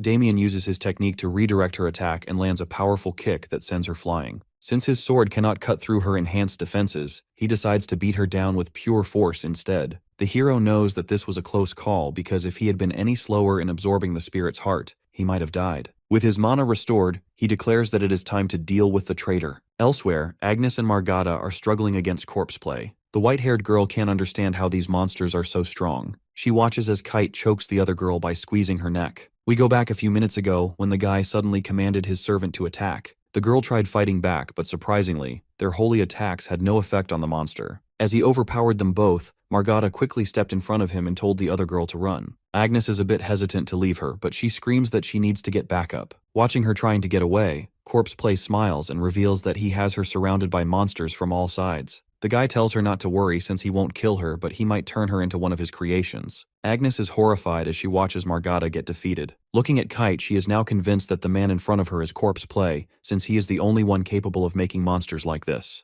As the guy decides what to do with her next, she clenches her fist and thinks to herself, if this is really how she is going to die. With a trembling voice, she calls him out for murdering her brother. The guy is a bit surprised, but he realizes that he might have seen her before. With a mocking voice, he comments that he kills so many people that it's hard to keep track. When she tells him the name of her village, he finally remembers and asks her if she had any family there. Agnes reveals that she is one of the survivors and demands to know why he murdered everyone, including her older brother, who had been a holy knight. Instead of showing regret, the guy starts laughing and comments that this is truly amazing. He remembers a paladin in that village who put up quite a fight. However, in the end, he made him into his test subject. While the girl stares at him in horror, he reveals that he just doesn't kill people for no reason. For him, they are all parts of his masterpiece. Then he suddenly turns around and asks her if she wants to meet her brother. Agnes is horrified as the monster finally takes off its mask. She immediately recognizes that face as her own brother, but somehow he's not in there anymore. This makes her break down and she starts crying. The sound makes the guy even more excited, and he starts recalling how her brother was struggling that day. He managed to bring down every single golem he had, but in the end, he had to surrender in order to save the lives of the villagers who were left. Watching everyone helplessly scream for help, her brother couldn't take it any longer and gave up. The guy lets out a creepy smile as he comments that he was truly a remarkable material. He even feels a bit proud for what he has created and shows it to the sister. While he is still talking, Agnes gets furious and tells him that she will never forgive him. The guy simply ignores her and orders the golem to bring her to him. Just then, bright energy starts emanating from Agnes's body as she repeats that she won't forgive him. In the next moment, that energy explodes through the cave and a cross-shaped mark appears on her forehead. She unlocks the stigmata, a blessing granted by a god that gives overwhelming strength. Even Corpse Play is amazed by the power she just gained and thanks God for giving him such valuable material once again. This rare moment gives someone God's huge favor, along with some seriously overwhelming power. And right at this instant, Agnes successfully claims that insane strength. She makes it crystal clear that she'll never forgive Corpse Play because he's an absolute monster. On the other side, the guy gets even more excited watching her reaction. Laughing, he finds the whole situation super interesting and casually suggests it might be time to start the second round of interviews for his masterpiece.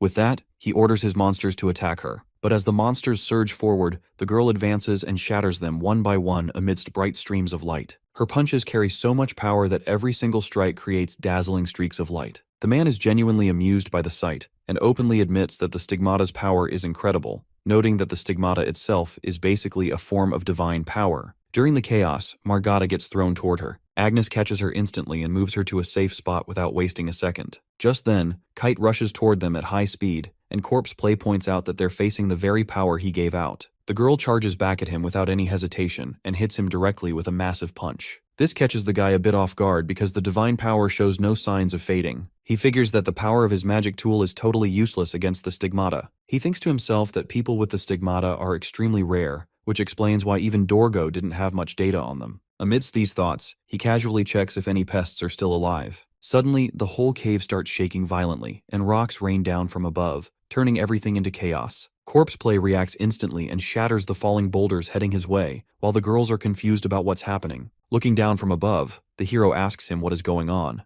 During this moment, he grabs a blood-drenched Sanus by the collar and asks if everyone's present. The girl watches in shock, unable to understand why Damien's with her. Our boy throws her onto the ground and explains that she committed betrayal, which is why he personally took her out. This revelation leaves both Agnes and Margata deeply shocked. The hero then notices the white-haired girl in her transformed state and instantly realizes she unlocked her stigmata. Dionisio loudly confirms that the news about the girl betraying them is totally true. Gamal also looks at Agnes in amazement and reacts to her new appearance. With a faint smile, Damien suggests that Gamal and Agnes escape first because he can handle Corpse Play on his own. But the man's voice trembles as he says escaping's impossible. Annoyed, the hero demands to know what he can possibly achieve by staying behind. In the end, the knight can't argue further and takes the other guy with him. Together, they lift Sanus and start moving out. Seeing them leave, Corpse Play smirks and sarcastically asks who gave them permission to take his subject away. He calls out to Kite, and his body starts transforming into a horrific monster in the next instant. The guy commands him to release his full power and bring everyone back. Everyone is in shock since the aura coming out of the monster is comparable to a high-class knight. Without wasting a second, Kite launches a punch directly at Agnes, and Gamal shouts a warning as he senses the immediate danger. The girl steps forward and counters his attack with another massively powerful punch, creating a huge shockwave that cracks the surrounding ground. She urges the others to listen to Damien and leave immediately, using all her strength to hold back Kite's assault. Watching her, our boy flashes a small smile, realizing he doesn't need to step in.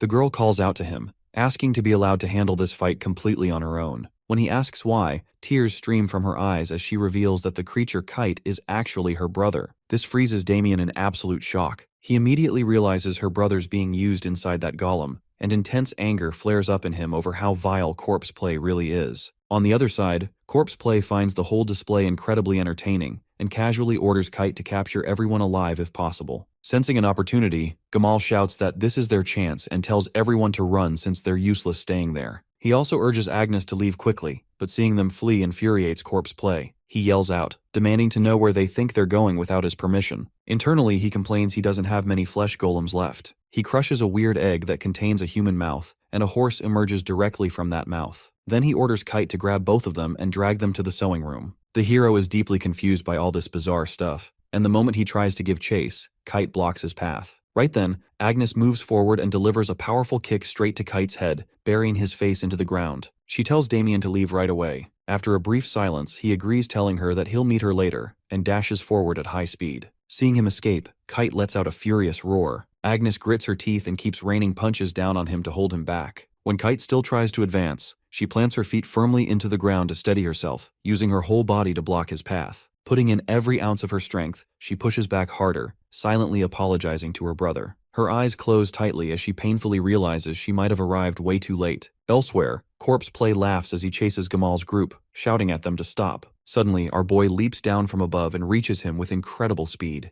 With a single strike, he cuts off the horse's legs, making him lose his balance and crash to the ground. He steps forward and plants his foot on his chest. Now that they're completely alone, Damien makes it clear he's got a lot to say to him, putting his sword right against his neck. Despite the dangerous situation, Corpse Play looks thrilled rather than scared, because the hero actually managed to get past his flesh golem. Our boy pauses for a second as he hears this, but he once again asks him who gave him the magic tool. Right at that moment, a monstrous spider standing behind him launches an attack. Without a hint of panic, he dodges the strike and keeps up his questioning mid-motion, demanding to know where so many flesh golems came from. Watching his reaction, Corpse Play flashes a sinister smile, finding his disturbed state highly entertaining. He casually asks if the undead creatures surprised him, and then asks in a teasing tone if he ever wondered how he managed to move so many undead bodies without leaving a single trace. He then lifts the item in his hand, and excitedly reveals that a subspace magic tool made everything possible. At that moment, even more monsters start appearing behind him, and he proudly brags that although they're not on Kite's level, he's still got plenty of puppets to use. Damien watches the situation silently, and instantly recognizes the item as a subspace bag. He thinks to himself that he just needs to kill him and grab it for himself. With a smug expression, Corpse Play comments that he's still not as refined as Kite, but he still sees him as a future masterpiece who might eventually surpass that flesh golem. He then commands the beasts to charge and capture him alive. Our boy drops into a fighting stance, internally realizing his mana feels way stronger than before, meaning he can finally use his technique. He channels mana into his sword and reflects that up until now, he's only used the 1,000 Miles sword art on a surface level. For the very first time, he finally has the chance to unleash its true power. His eyes lock onto the incoming monsters, and in the next instant, he unleashes his ultimate technique. A devastating strike tears through the whole battlefield. The roar sounds like a mountain collapsing, and every single monster gets swept away in that one attack. Corpse Play stands there completely stunned, staring at his puppets in utter disbelief. The hero casually flicks his hand like he barely put any effort into it.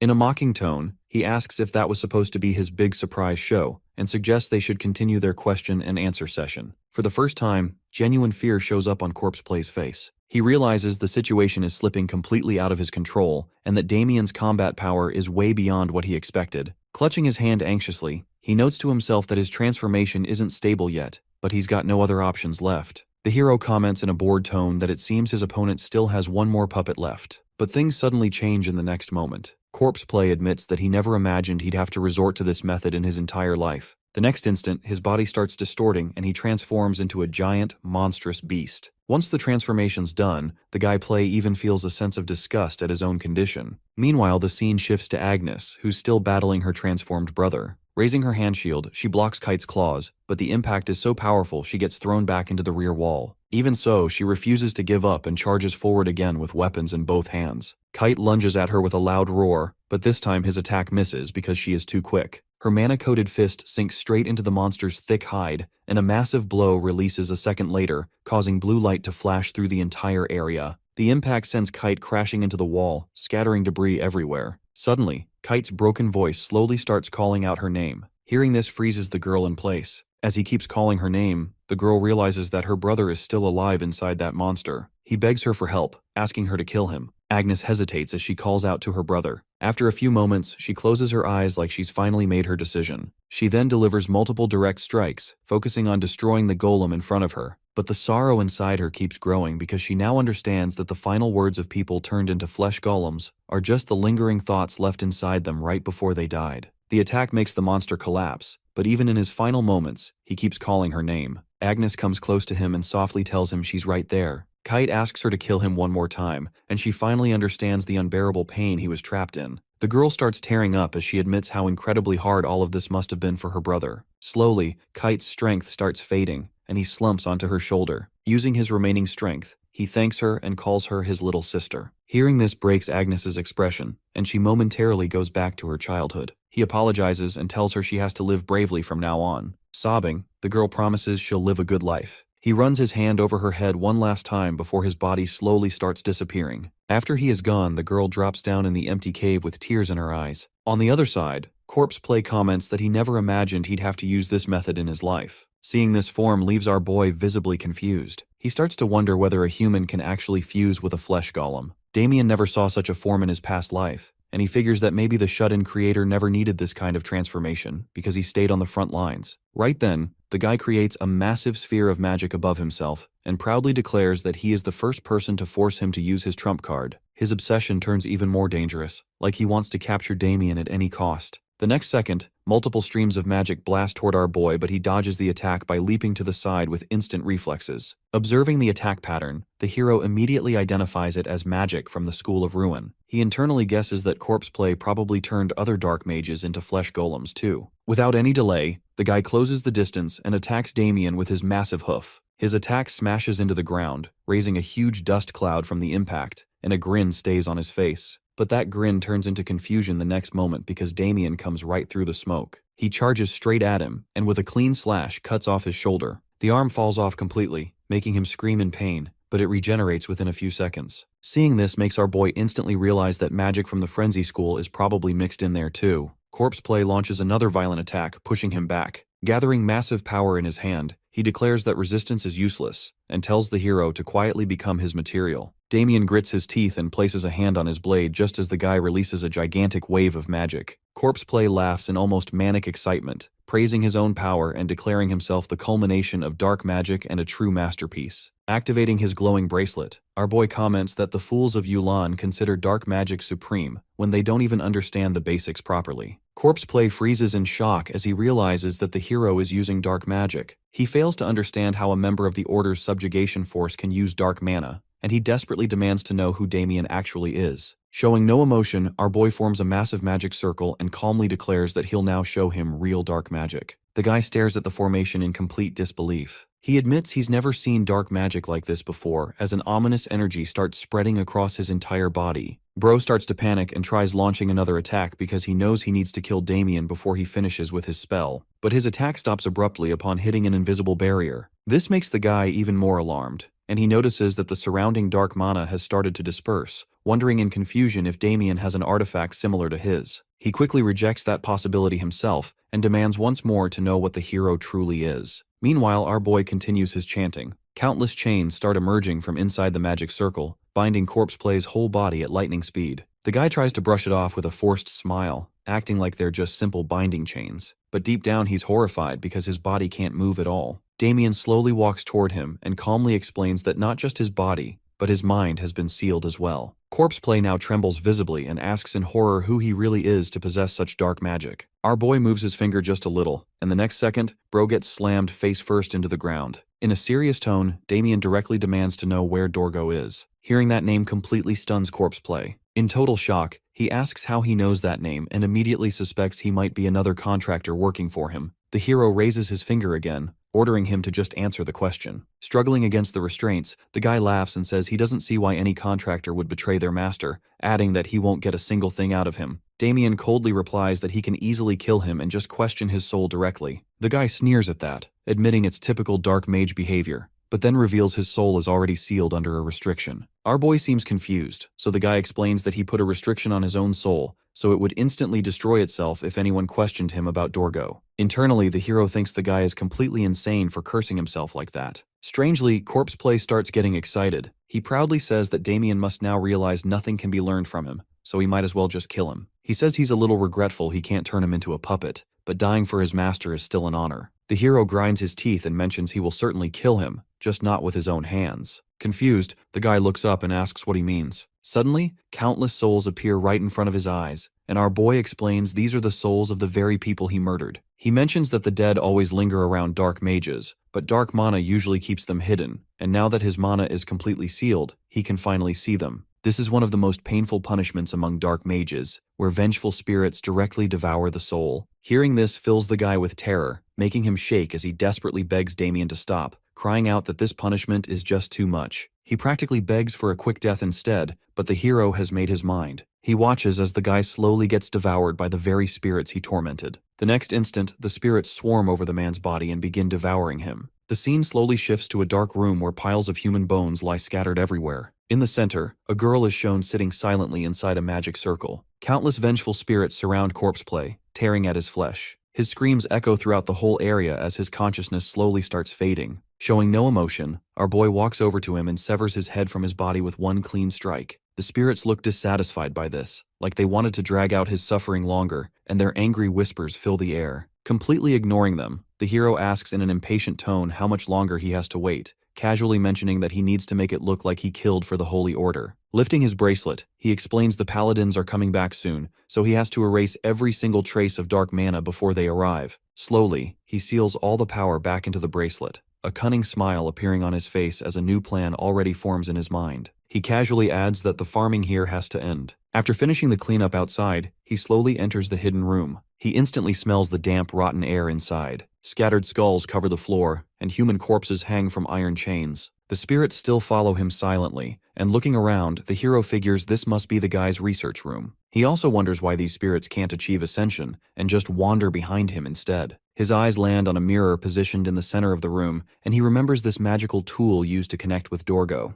Stepping forward carefully, Damien tries to touch the mirror, thinking if communication's still possible, he might be able to figure out Dorgo's location. But touching the mirror does nothing at all, so he concludes the communication link got cut a long time ago. This makes him suspicious, because he thinks Dorgo valued Corpse Play enough to make him a general, so it's weird to abandon him so easily. Recalling the previous battle, our boy internally wonders if Dorgo cut ties himself this time. Another thought crosses his mind as he thinks that maybe this happened because he took out Yulan too fast. Frustrated, he destroys the mirror and curses Dorgo, calling him a meticulous bastard. But the shattered mirror reveals something unexpected behind it. A hidden door is now exposed, making Damien instantly suspicious and prompting him to check it out himself. He pushes the door open slowly, wondering out loud if another mana storage bracelet might be hidden inside. Entering the room, his eyes catch a map stuck to the wall, and he decides to take it immediately. Right at that moment, two glowing eyes glare at him from the darkness, and a figure suddenly lunges at him. Sensing the attack, our boy uses his instant reflexes to land a punch, sending the attacker flying back. The creature now stands clearly visible as a half-human, half-beast hybrid. Damien expresses surprise that this creation can still move even after its creator's death. He notices the wound from his attack regenerates instantly, so he figures it has strong regenerative abilities, which explains why no stitching scars show on its body. Studying the creature with curiosity, the hero sees that it has self-awareness and can even form a magic circle on its own. He internally theorizes that the obsessions of countless dead souls probably merged to form a single consciousness, but judging by how it was locked up,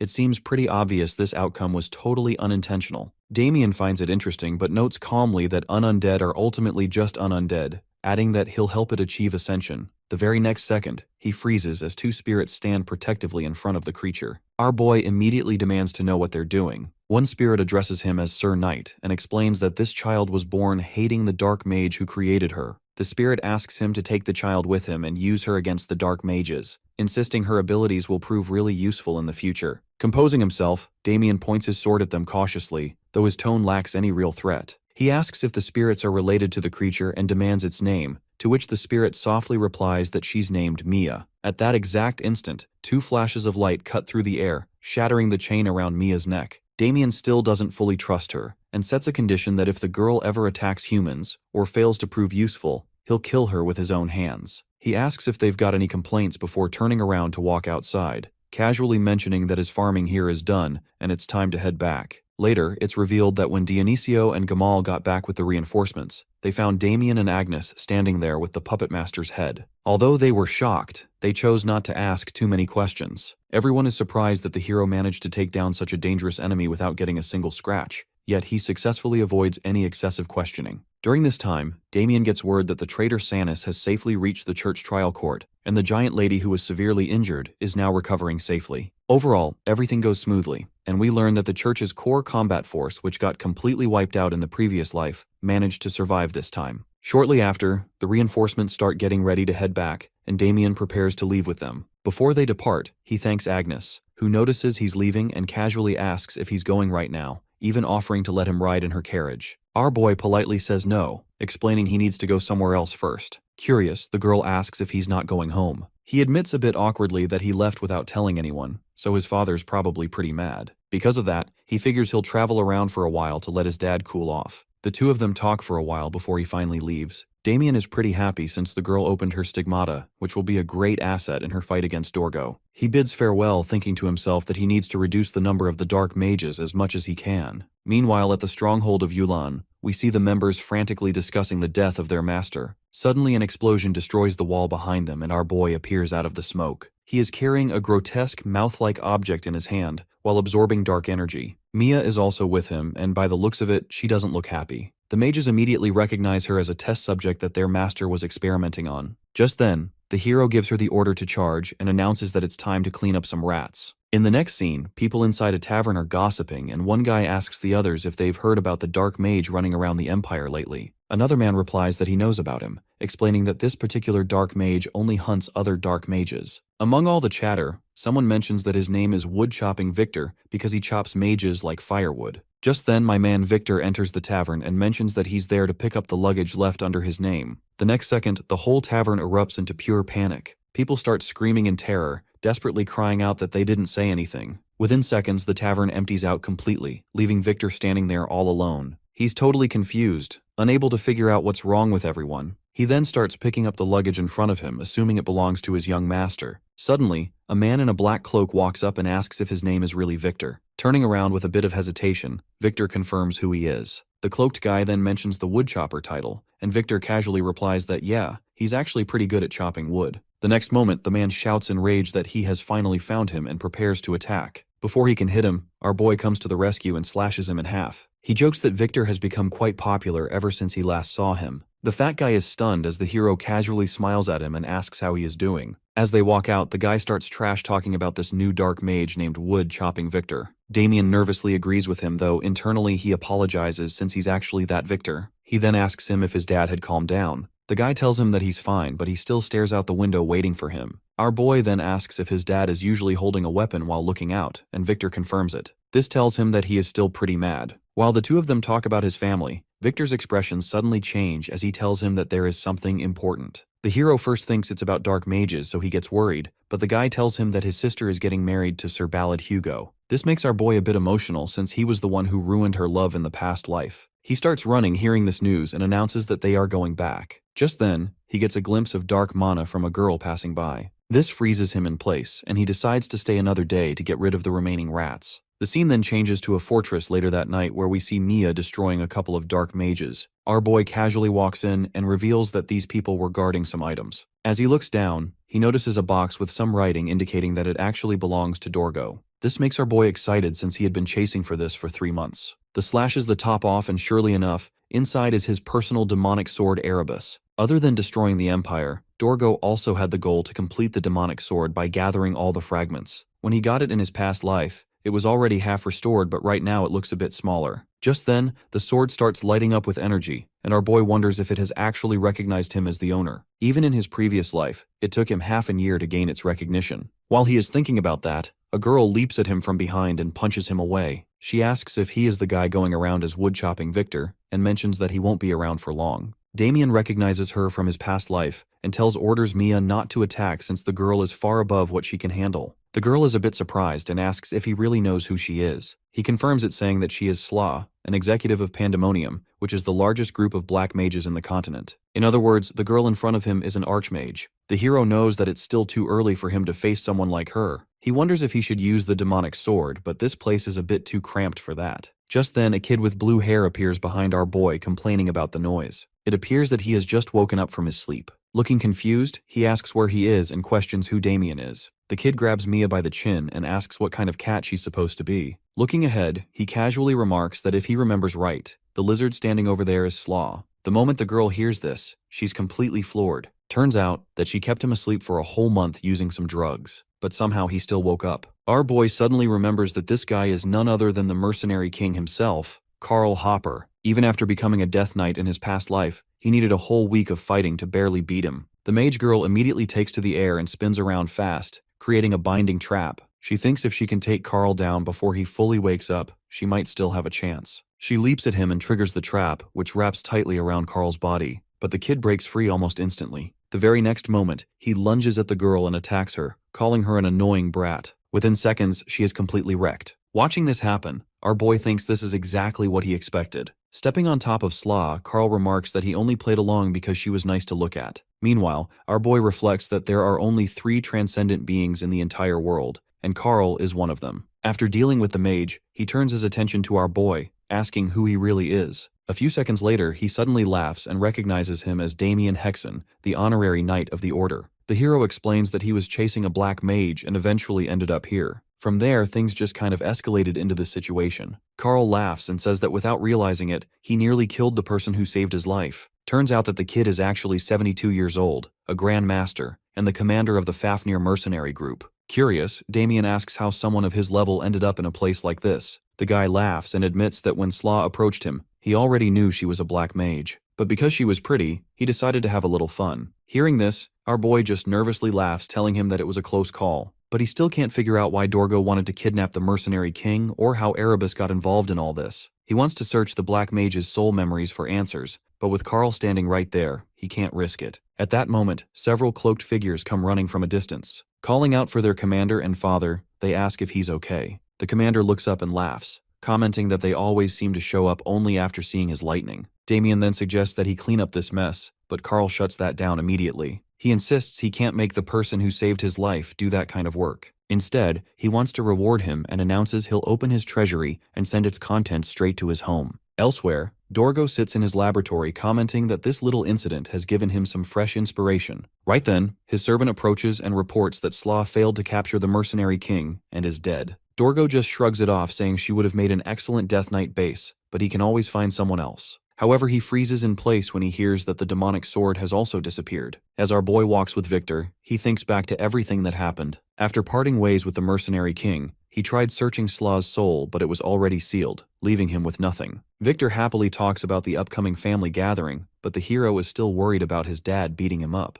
The fat guy assures him that his father is just mad because he is worried about him. They are also bringing back a bunch of gifts, but Damien thinks that they need something better if they want to impress him. Right then, nearby citizens start discussing the upcoming Helion tournament. Hearing this, Damien immediately remembers that it's a competition held every 4 years in the Helios Empire, where knights from all over the continent come to test their skills. The tournament is guarded by the Empire's greatest swordsmen, and the winner gets massive wealth along with huge honor for their nation. Each division has different age limits, and unfortunately, the Apple Kingdom's high-class fighters are already too old. Suddenly, our boy stops walking since he's finally figured out the perfect way to soothe his father's anger. He tells Victor that they need a better gift and immediately announces that they are heading to Helios Empire. Right at that moment, a carriage driver passing by calls out that an express carriage heading to the Empire. Our boy immediately calls the driver and asks him to stop while the fat guy slowly runs behind him. Elsewhere, through a weapon mirror used for communication, someone asks Gray how much the demonic sword's user has grown. He reports that the user's strength keeps increasing steadily and has already hit high-class level. The person on the other end isn't satisfied, saying the progress is way too slow. Gray explains that if the growth had been too fast, it would have drawn unwanted attention. But his explanation gets brushed off as the voice coldly says, the most important goal is to complete the demonic sword. He explains that the weapon absorbs the blood and souls of its opponents and transfers their talents to its user. It's a growth-type demonic sword, meaning both the blade and its wielder get stronger together. His own son had zero talent whatsoever, but because of this sword alone, he managed to rise to high-class level. The voice then reveals that his wish to meet that higher being has been set as the reward for his next mission.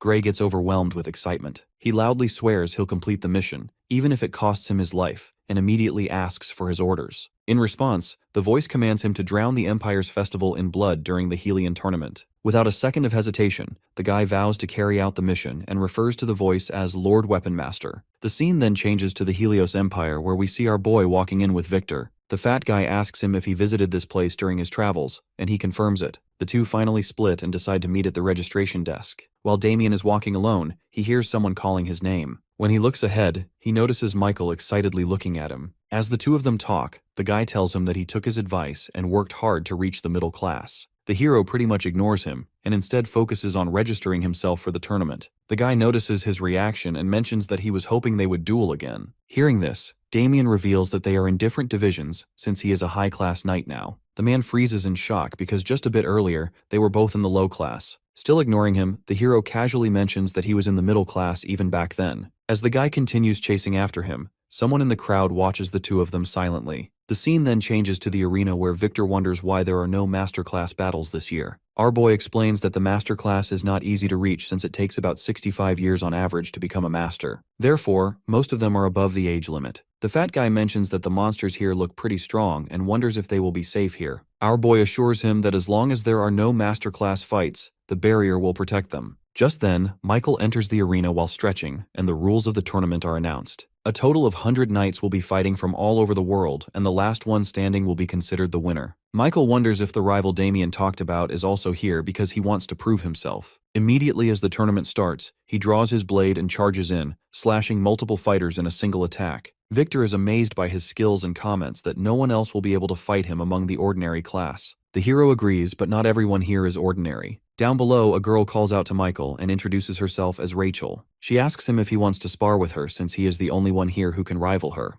The guy recognizes her immediately and wastes no time charging forward to attack. The next moment we see him badly beaten in the arena's waiting room. He admits that the world is too big and the girl was clearly stronger than him. Based on his reach, he should have landed a hit, but the girl managed to coat her body in mana. This is a technique that only high-class knights can use, which means that it was truly a one-sided battle. Our boy knows that there wasn't much that guy could do. The knight he was facing used to be one of humanity's strongest soldiers in his past life. Her nickname was the Sword Queen, and her specialty was full-plate aura. While he is busy thinking, the Emperor suddenly enters the arena. Judging from his arrival, our boy realizes that the real show is about to begin. Now it's time for the high-class division to fight, which means that our boy will be fighting too. Turns out that there are only 6 participants in this class. Victor and Michael hype our boy to win, and he casually tells them that he got it. Meanwhile, some guy is nervous because everyone around him looks so strong. He only joined because his father forced him, but seeing famous people like Damien makes him panic. Trying to calm himself down, he convinces himself that he must win for his father and puts an odd-looking blade over one of his eyes. In the high-class division, a few standout fighters destroy everyone else. Among them is our boy and a few other knights. Damien quickly reaches the semi-finals by defeating his opponent in a single strike. As he walks back with a proud smile, he notices that guy from earlier defeating his opponent too. From his fight, it doesn't seem like he has any combat sense, but he is still a high-class knight. Just then, a girl walks over to the hero and asks him how he is doing. Our boy is a bit confused since he doesn't know anyone by her name. Hearing this, she takes off her mask and reveals that she is actually Agnes. Before he can call out her name, she covers his mouth and explains that she actually came here without permission.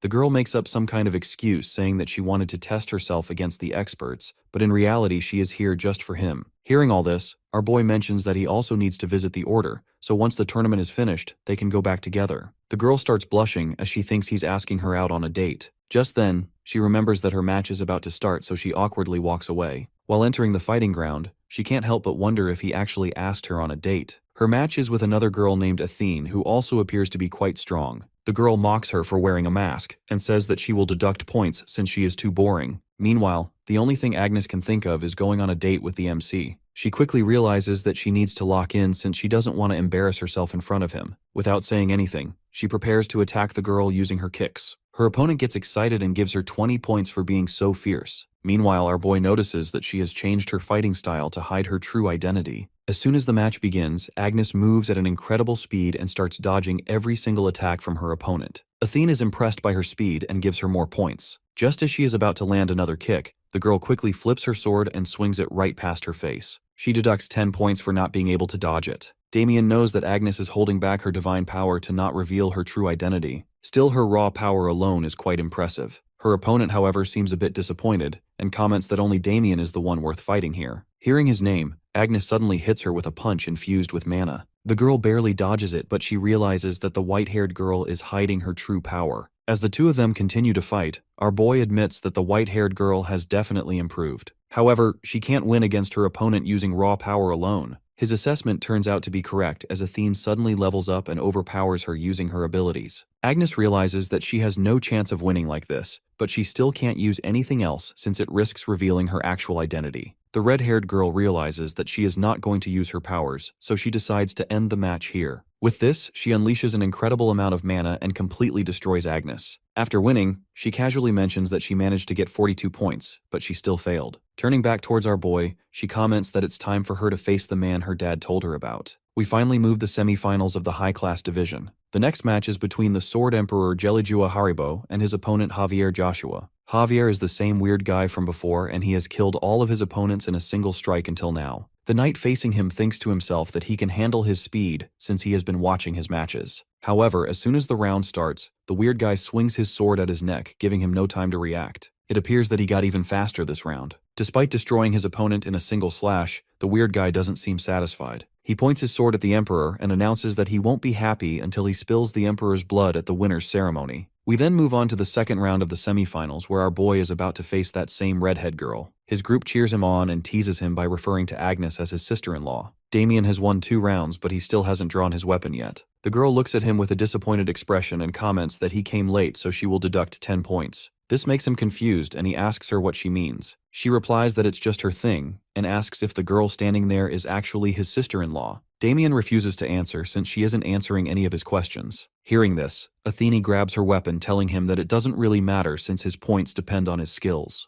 This makes him smile and he refers to her as the daughter of the mercenary king. The girl is a bit surprised that he knows who she is, but she decides it's time to start fighting, even though she tells him that she will start by using 20% of her power. With this, she jumps into the air and unleashes her dragon tail slash. The commentator recognizes her signature move and gets excited because this is going to be an incredible match. Despite her fierce assault, our boy still keeps his hands in his pockets and Simple continues to dodge. The girl gives him 10 more points for his confidence and increases her power to 40%. The hero dodges her attacks like it's nothing, and thanks her for the generous score she's giving him. As he quickly closes the gap between them, he calmly tells her she's not strong enough to be judging him. The girl is taken by surprise and tries hitting him, but he avoids it without breaking a sweat. The commentators are amazed, believing that Damien is still just playing around with Athene without even pulling out a weapon. Watching from a distance, Javier thinks that no matter who wins, both of them are straight-up monsters. Realizing that she can't hold back anymore, the girl activates Dragon Thunder, covering her body and spear with powerful lightning. She explains she's wanted to meet him ever since her father praised him so highly, but she only believes what she sees with her own eyes. Calling this her final test, she challenges Damien to take this attack with his bare hands too. The spectators are stunned by the terrifying power of her move. A dragon appears in the sky and unleashes Thunder Dragon's extinguishing breath. Our boy admits that since she is showing him something impressive, he should show her something too. He activates his own mana cultivation technique, the Infinite Cycle Union Art. The ground cracks beneath his feet as the first ring lights up. Before Athene can even react, he appears in front of her with unbelievable speed and calmly asks how many points that's worth. Then he slams her into the wall so hard that a huge crater forms behind her. Barely conscious, Athene gives him a score of 100 and admits it's a perfect score before accepting defeat. The announcer declares him the winner and announces a 10-minute break before the next final match. Damien helps Athene up and jokes that since her father treasures her so much, he hopes the mercenary group won't invade his house just because he bullied her. The girl laughs and says, "That's not how things work." Then she says she has a reward for him for earning a perfect score. Curious, he asks her what it is saying that he can't turn down a reward. Hearing this, the girl points at herself and reveals that she is the reward. She suggests getting married and having a kid who will become the new mercenary king.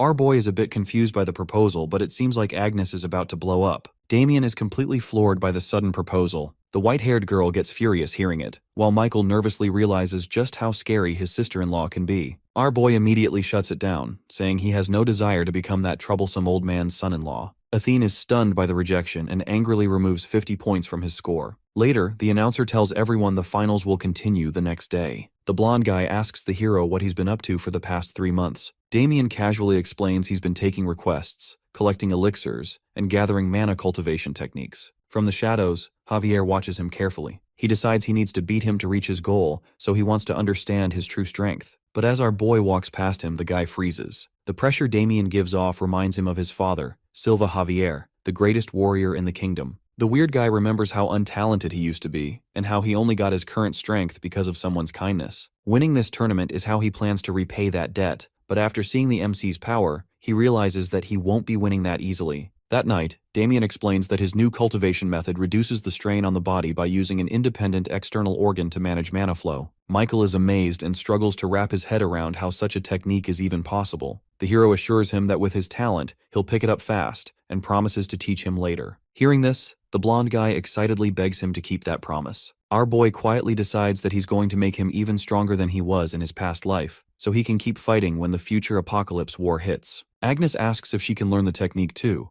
but Damien is not sure if it can work alongside divine power. Remembering the hero needs rest before tomorrow's match, Michael heads out for the night. Meanwhile, Mia is relaxing on the roof while the spirits give her company. As the blonde guy walks away, he wonders if he should try creating his own independent mana cultivation technique. Suddenly, a shadow emerges from the darkness and Javier attacks him without any warning. Michael reacts fast and avoids a fatal hit, but the blade still slices across his chest. The weird guy is shocked that a middle-class fighter managed to respond to his attack. Michael draws his sword and demands to know who he is, but Javier ignores the question and instead wonders if he has gotten stronger after today's battle. Feeling insulted, the blonde guy asks him if he wants a fight. The kid keeps watching him and suspects he might have some kind of instinct that warns him of danger before it strikes. Whatever the reason, he can't help but feel envious of such talent. Michael charges at him without a second thought. The guy is surprised and wonders if he's just reckless, or if he actually thinks he can take on someone stronger than him. Figuring Michael left himself wide open, he gets ready to end the fight fast. Soon after, a huge explosion rips through the quiet night.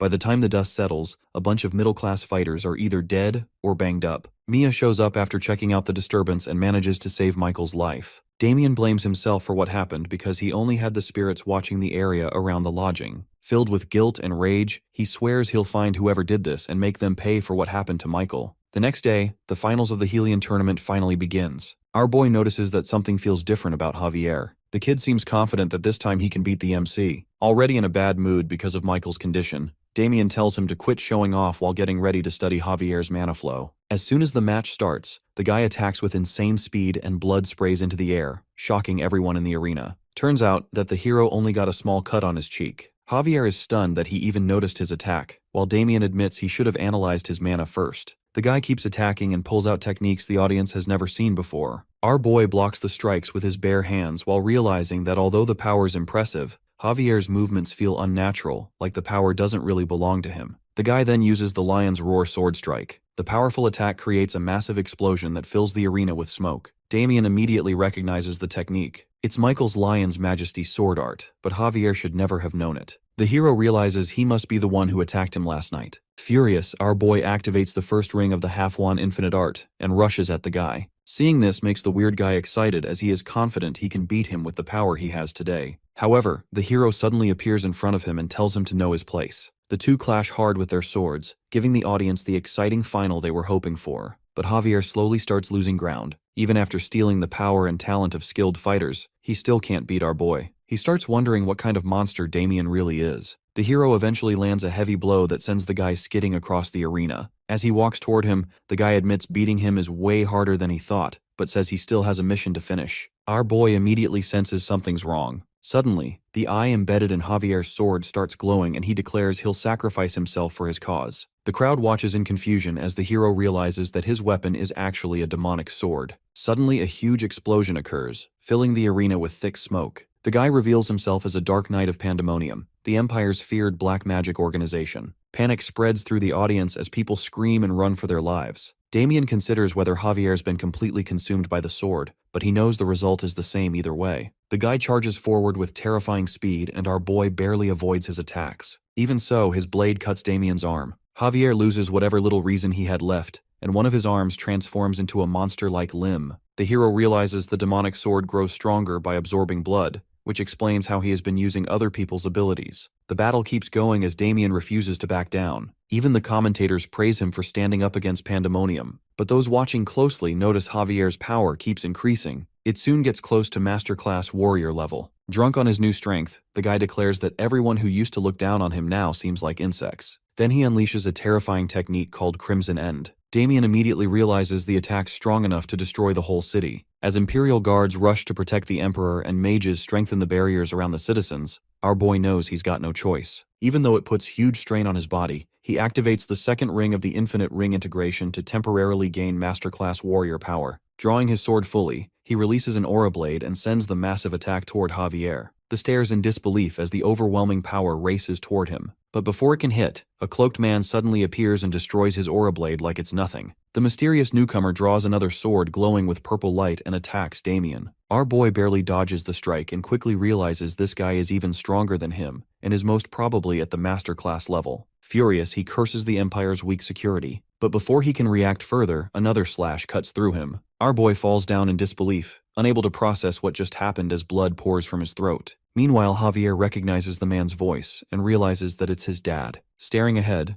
Gray tells him that they need to get out of here first. A knight suddenly rushes forward, refusing to let the Pandemonium guys get away. He calls out to Damien with concern, but he already passed out and can't answer. Before he can do anything else, Gray swings his sword and unleashes a terrifying attack that splits the whole arena in half. The knight quickly throws up a shield to protect himself, but even the magical barriers around the arena start cracking under the force of the attack. The Emperor is furious and heartbroken over what's happened to his people. When the knight reports that the enemies have already escaped, the Emperor immediately orders a lockdown and commands his men to hunt them down and kill them. After the tournament, Damien recovers safely under the Empire's protection. The next day, his award ceremony is held quietly inside the Imperial Palace. On the way there, he can't stop thinking about how he got knocked out by a single strike. He finally understands just how huge the gap is between ordinary fighters and true masterclass warriors. Even so, all he wants is to catch Pandemonium and go home. When he enters the palace, the Emperor warmly welcomes him. The hero is surprised because he realizes the Emperor is the same guy he met before. He tries to bow, but the guy stops him and says a hero who protected the people should never lower his head. The Emperor himself is confused by the strong feeling of gratitude he has toward Damien, like he owes him a debt he can never repay. He apologizes for the simple ceremony and tells him to ask for whatever reward he wants, even if it means draining the Empire's whole treasury. Damien remembers an important item that should still be in the Empire's possession and sees this as a chance to get stronger and head home sooner. First, he asks if he'll be allowed to leave once Pandemonium is caught. The Emperor assures him he can. He explains things would have moved faster if the Empire's strongest swordsmen had been around, but there are still 5 other masterclass knights handling the situation. Damien thinks to himself that waiting isn't really his style, and asks for treasures that can strengthen both his mana and body, like powerful elixirs. The Emperor happily agrees to give him everything he needs. Our boy then makes one final request and asks for Chimera as well, leaving everyone shocked. Later, he looks over the rewards he's gotten and feels way better prepared. He wonders why the Emperor was so generous but decides not to overthink it. Since Pandemonium was created by Dorgo, he understands how they think. He figures they can't have gone far and are probably hiding while looking for another chance to act. With the spirits he's gathered, he hopes to find their base before they escape.